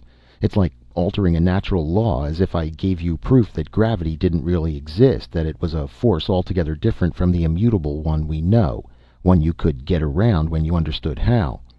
You'd want more proof than words, probably want to see someone walking on air. Which isn't such a bad idea," he added, turning to Naxa. "Do you hear any animals around the ship now? Not the ones you're used to, but the mutated, violent kind that live only to attack the city." "Place is crawling with them," Naxa said, "just looking for something to kill." "Could you capture one?" Jason asked. "Without getting yourself killed, I mean?" Naxa snorted contempt as he turned to leave. "Beast's not born yet that'll hurt me." They stood quietly, each one wrapped tightly around by his own thoughts, while they waited for Naxa to return. Jason had nothing more to say. He would do one more thing and try to convince them of the facts. After that, it would be up to each of them to reach a conclusion. The talker returned quickly with a sting wing tied by one leg to a length of leather. It flapped and shrieked as he carried it in. In the middle of the room, away from everybody, Jason told him, "Can you get that beast to sit on something and not flap around?" "My hand good enough?" he asked, flipping the creature up so it clung to the back of his gauntlet. "That's how I caught it." "Does anyone doubt that this is a real sting wing?" Jason asked. "I want to make sure you all believe there is no trickery here." "The thing is real," Brucco said. "I can smell the poison in the wing claws from here." He pointed to the dark marks on the leather where the liquid had dripped. "If that eats through the gloves, he's a dead man." "Then we agree. It's real," Jason said. "Real and deadly. And the only test of the theory will be if you people from the city can approach it like Naxa here." They drew back automatically when he said it, because they knew that stingwing was synonymous with death, past, present, and future. You don't change a natural law. Meta spoke for them all. "We can't. This man lives in the jungle like an animal himself. Somehow he's learned to get near them, but you can't expect us to." Jason spoke quickly before the talker could react to the insult. "Of course I expect you to. That's the whole idea. If you don't hate the beast and expect it to attack you, why, it won't. Think of it as a creature from a different planet, something harmless." "I can't," she said. "It's a stingwing." As they talked, Brucco stepped forward, his eyes fixed steadily on the creature perched on the glove. Jason signaled the bowmen to hold their fire. Brucco stopped at a safe distance and kept looking steadily at the stingwing. It rustled its leathery wings uneasily and hissed. A drop of poison formed at the tip of each great poison claw on its wings. The control room was filled with a deadly silence. Slowly he raised his hand, carefully putting it out over the animal. The hand dropped a little, rubbed the stingwing's head once, then fell back to his side. The animal did nothing except stir slightly under the touch. There was a concerted sigh as those who had been unknowingly holding their breath breathed again. "How did you do it?" Meta asked in a hushed voice. What?" Brucco said, apparently snapping out of a daze. "Oh, touching the thing? Simple, really. I just pretended it was one of the training aids I use, a realistic and harmless duplicate. I kept my mind on that single thought, and it worked." He looked down at his hand, then back to the stingwing, his voice quieter now, as if he spoke from a distance. "It's not a training aid, you know. It's real, deadly. The off-worlder is right. He's right about everything he said." With Brucco's success as an example, Kerk came close to the animal. He walked stiffly, as if on the way to his execution, and runnels of sweat poured down his rigid face. But he believed, and kept his thoughts directed away from the stingwing, and he could touch it unharmed. Meta tried, but couldn't fight down the horror it raised when she came close. "I am trying," she said, "and I do believe you now, but I just can't do it." Skop screamed when they all looked at him, shouted it was all a trick, and had to be clubbed unconscious when he attacked the bowman. Understanding had come to Pyrrus. End of Chapter 27 of Deathworld by Harry Harrison. Deathworld by Harry Harrison. Chapter 28. "What do we do now?" Meta asked. Her voice was troubled, questioning. She voiced the thoughts of all the Pyrrans in the room, and the thousands who watched in their screens. "What will we do?" They turned to Jason, waiting for an answer. For the moment their differences were forgotten. The people from the city were staring expectantly at him, as were the crossbowmen with half-lowered weapons. This stranger had confused and changed the old world they had known, and presented them with a newer and stranger one, with alien problems. "Hold on," he said, raising his hand. "I'm no doctor of social ills. I'm not going to try and cure this planet full of muscle-bound sharpshooters. I've just squeezed through up until now, and by the law of averages I should be 10 times dead." "Even if all you say is true, Jason," Meta said, "you are still the only person who can help us. What will the future be like?" Suddenly weary, Jason slumped into the pilot's chair. He glanced around at the circle of people. They seemed sincere. None of them even appeared to have noticed that he no longer had his hand on the pump switch. For the moment at least, the war between the city and farm was forgotten. "I'll give you my conclusions," Jason said, twisting in the chair, trying to find a comfortable position for his aching bones. "I've been doing a lot of thinking the last day or two, searching for the answer. The very first thing I realized was that the perfect and logical solution wouldn't do at all. I'm afraid the old ideal of the lion lying down with the lamb doesn't work out in practice. About all it does is make a fast lunch for the lion. Ideally, now that you all know the real cause of your trouble, you should tear down the perimeter and have the city and forest people mingle in brotherly love. Makes just as pretty a picture as the one of the lion and lamb, and would undoubtedly have the same result. Someone would remember how really filthy the grubbers are, or how stupid junkmen can be, and there would be a fresh corpse cooling. The fight would spread, and the victors would be eaten by the wildlife that swarmed over the undefended perimeter. No, the answer isn't that easy. As the Pyrrans listened to him, they realized where they were and glanced around uneasily. The guards raised their crossbows again, and the prisoners stepped back to the wall and looked surly. "See what I mean?" Jason asked. "Didn't take long, did it?" They all looked a little sheepish at their unthinking reactions. "If we're going to find a decent plan for the future, we'll have to take inertia into consideration. Mental inertia, for one. Just because you know a thing is true in theory doesn't make it true in fact. The barbaric religions of primitive worlds hold not a germ of scientific fact, though they claim to explain it all. Yet if one of these savages has all the logical ground for his beliefs taken away, he doesn't stop believing.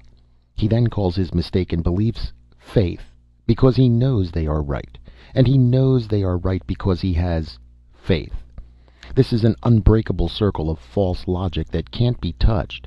In reality, it is plain mental inertia, a case of thinking what always was will also always be, and not wanting to blast the thinking patterns out of the old rut. Mental inertia alone is not going to cause trouble. There is cultural inertia too. Some of you in this room believe my conclusions and would like to change. But will all your people change? The unthinking ones, the habit-ridden, reflex-formed people who know what is now will always be. They'll act like a drag on whatever plans you make, whatever attempts you undertake to progress with the new knowledge you have. "Then it's useless. There is no hope for our world?" Reese asked. "I didn't say that," Jason answered. "I merely mean that your troubles won't end by throwing some kind of mental switch. I see 3 courses open for the future, and the chances are that all 3 will be going on at the same time. First, and best, will be the rejoining of city and farm Pyrrans into the single human group they came from. Each is incomplete now and has something the other one needs. In the city here you have science and contact with the rest of the galaxy. You also have a deadly war. Out there in the jungle your first cousins live at peace with the world, but lack medicine and the other benefits of scientific knowledge, as well as any kind of cultural contact with the rest of mankind. You'll both have to join together and benefit from the exchange. At the same time, you'll have to forget the superstitious hatred you have of each other. This will only be done outside of the city, away from the war. Every one of you who is capable should go out voluntarily, bringing some fraction of the knowledge that needs sharing. You won't be harmed if you go in good faith, and you will learn how to live with this planet rather than against it. Eventually you'll have civilized communities that won't be either grubber or junkman. They'll be Pyrran." "But what about our city here?" Kirk asked. "It'll stay right here and probably won't change in the slightest. In the beginning you'll need your perimeter and defenses to stay alive while the people are leaving.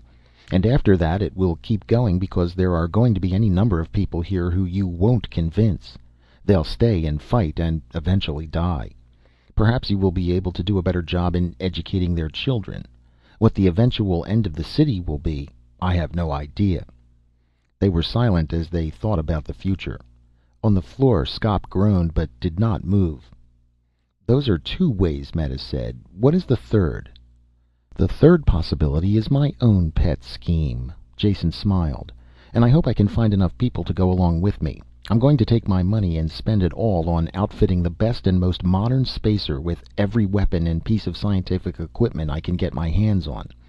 Then I'm going to ask for Pyrran volunteers to go with me." "What in the world for?" Meta frowned. "Not for charity. I expect to make my investment back, and more. You see, after these past few months I can't possibly return to my old occupation. Not only do I have enough money now to make it a waste of time, but I think it would be an unending bore. One thing about Pyrrus, if you live, is that it spoils you for the quieter places. So I'd like to take this ship that I mentioned and go into the business of opening up new worlds. There are thousands of planets where men would like to settle, only getting a foothold on them is too rough or rugged for the usual settlers. Can you imagine a planet a Pyrran couldn't lick after the training you've had here? And enjoy doing it? There would be more than pleasure involved, though. In the city your lives have been geared for continual deadly warfare. Now you're faced with the choice of a fairly peaceful future, or stay in the city to fight an unnecessary and foolish war. I offer the third alternative of the occupation you know best, that would let you accomplish something constructive at the same time. Those are the choices. Whatever you decide is up to each of you personally." Before anyone could answer, livid pain circled Jason's throat. Skop had regained consciousness and surged up from the floor. He pulled Jason from the chair with a single motion, holding him by the neck, throttling him. "Kerk! Meta!" Skop shouted hoarsely. "Grab guns! Open the locks! Our people will be here! Kill the grubbers and their lies!" Jason tore at the fingers that were choking the life out of him, but it was like pulling at bent steel bars. He couldn't talk, and the blood hammered in his ears. Meta hurtled forward like an uncoiled spring, and the crossbows twanged. One bolt caught her in the leg, the other transfixed her upper arm. But she had been shot as she jumped, and her inertia carried her across the room to her fellow Pyrran and the dying off-worlder. She raised her good arm and chopped down with the edge of her hand. It caught Skop a hard blow on the biceps, and his arm jumped spasmodically, his hand leaping from Jason's throat. "What are you doing?" he shouted in strange terror to the wounded girl who fell against him. He pushed her away, still clutching Jason with his other hand. She didn't answer. Instead she chopped again, hard and true, the edge of her hand catching Skop across the windpipe, crushing it. He dropped Jason and fell to the floor, retching and gasping. Jason watched the end through a haze, barely conscious. Skop struggled to his feet, turned pain-filled eyes to his friends. "You're wrong," Kerk said. "Don't do it." The sound the wounded man made was more animal than human. When he dived towards the guns on the far side of the room, the crossbows twanged like harps of death. When Brucco went over to help Meta, no one interfered. Jason gasped air back into his lungs, breathing in life. The watching glass eye of the viewer carried the scene to everyone in the city. "Thanks, Meta, for understanding as well as helping." Jason had to force the words out. "Skop was wrong and you were right, Jason," she said. Her voice broke for a second as Brucco snapped off the feathered end of the steel bolt with his fingers and pulled the shaft out of her arm.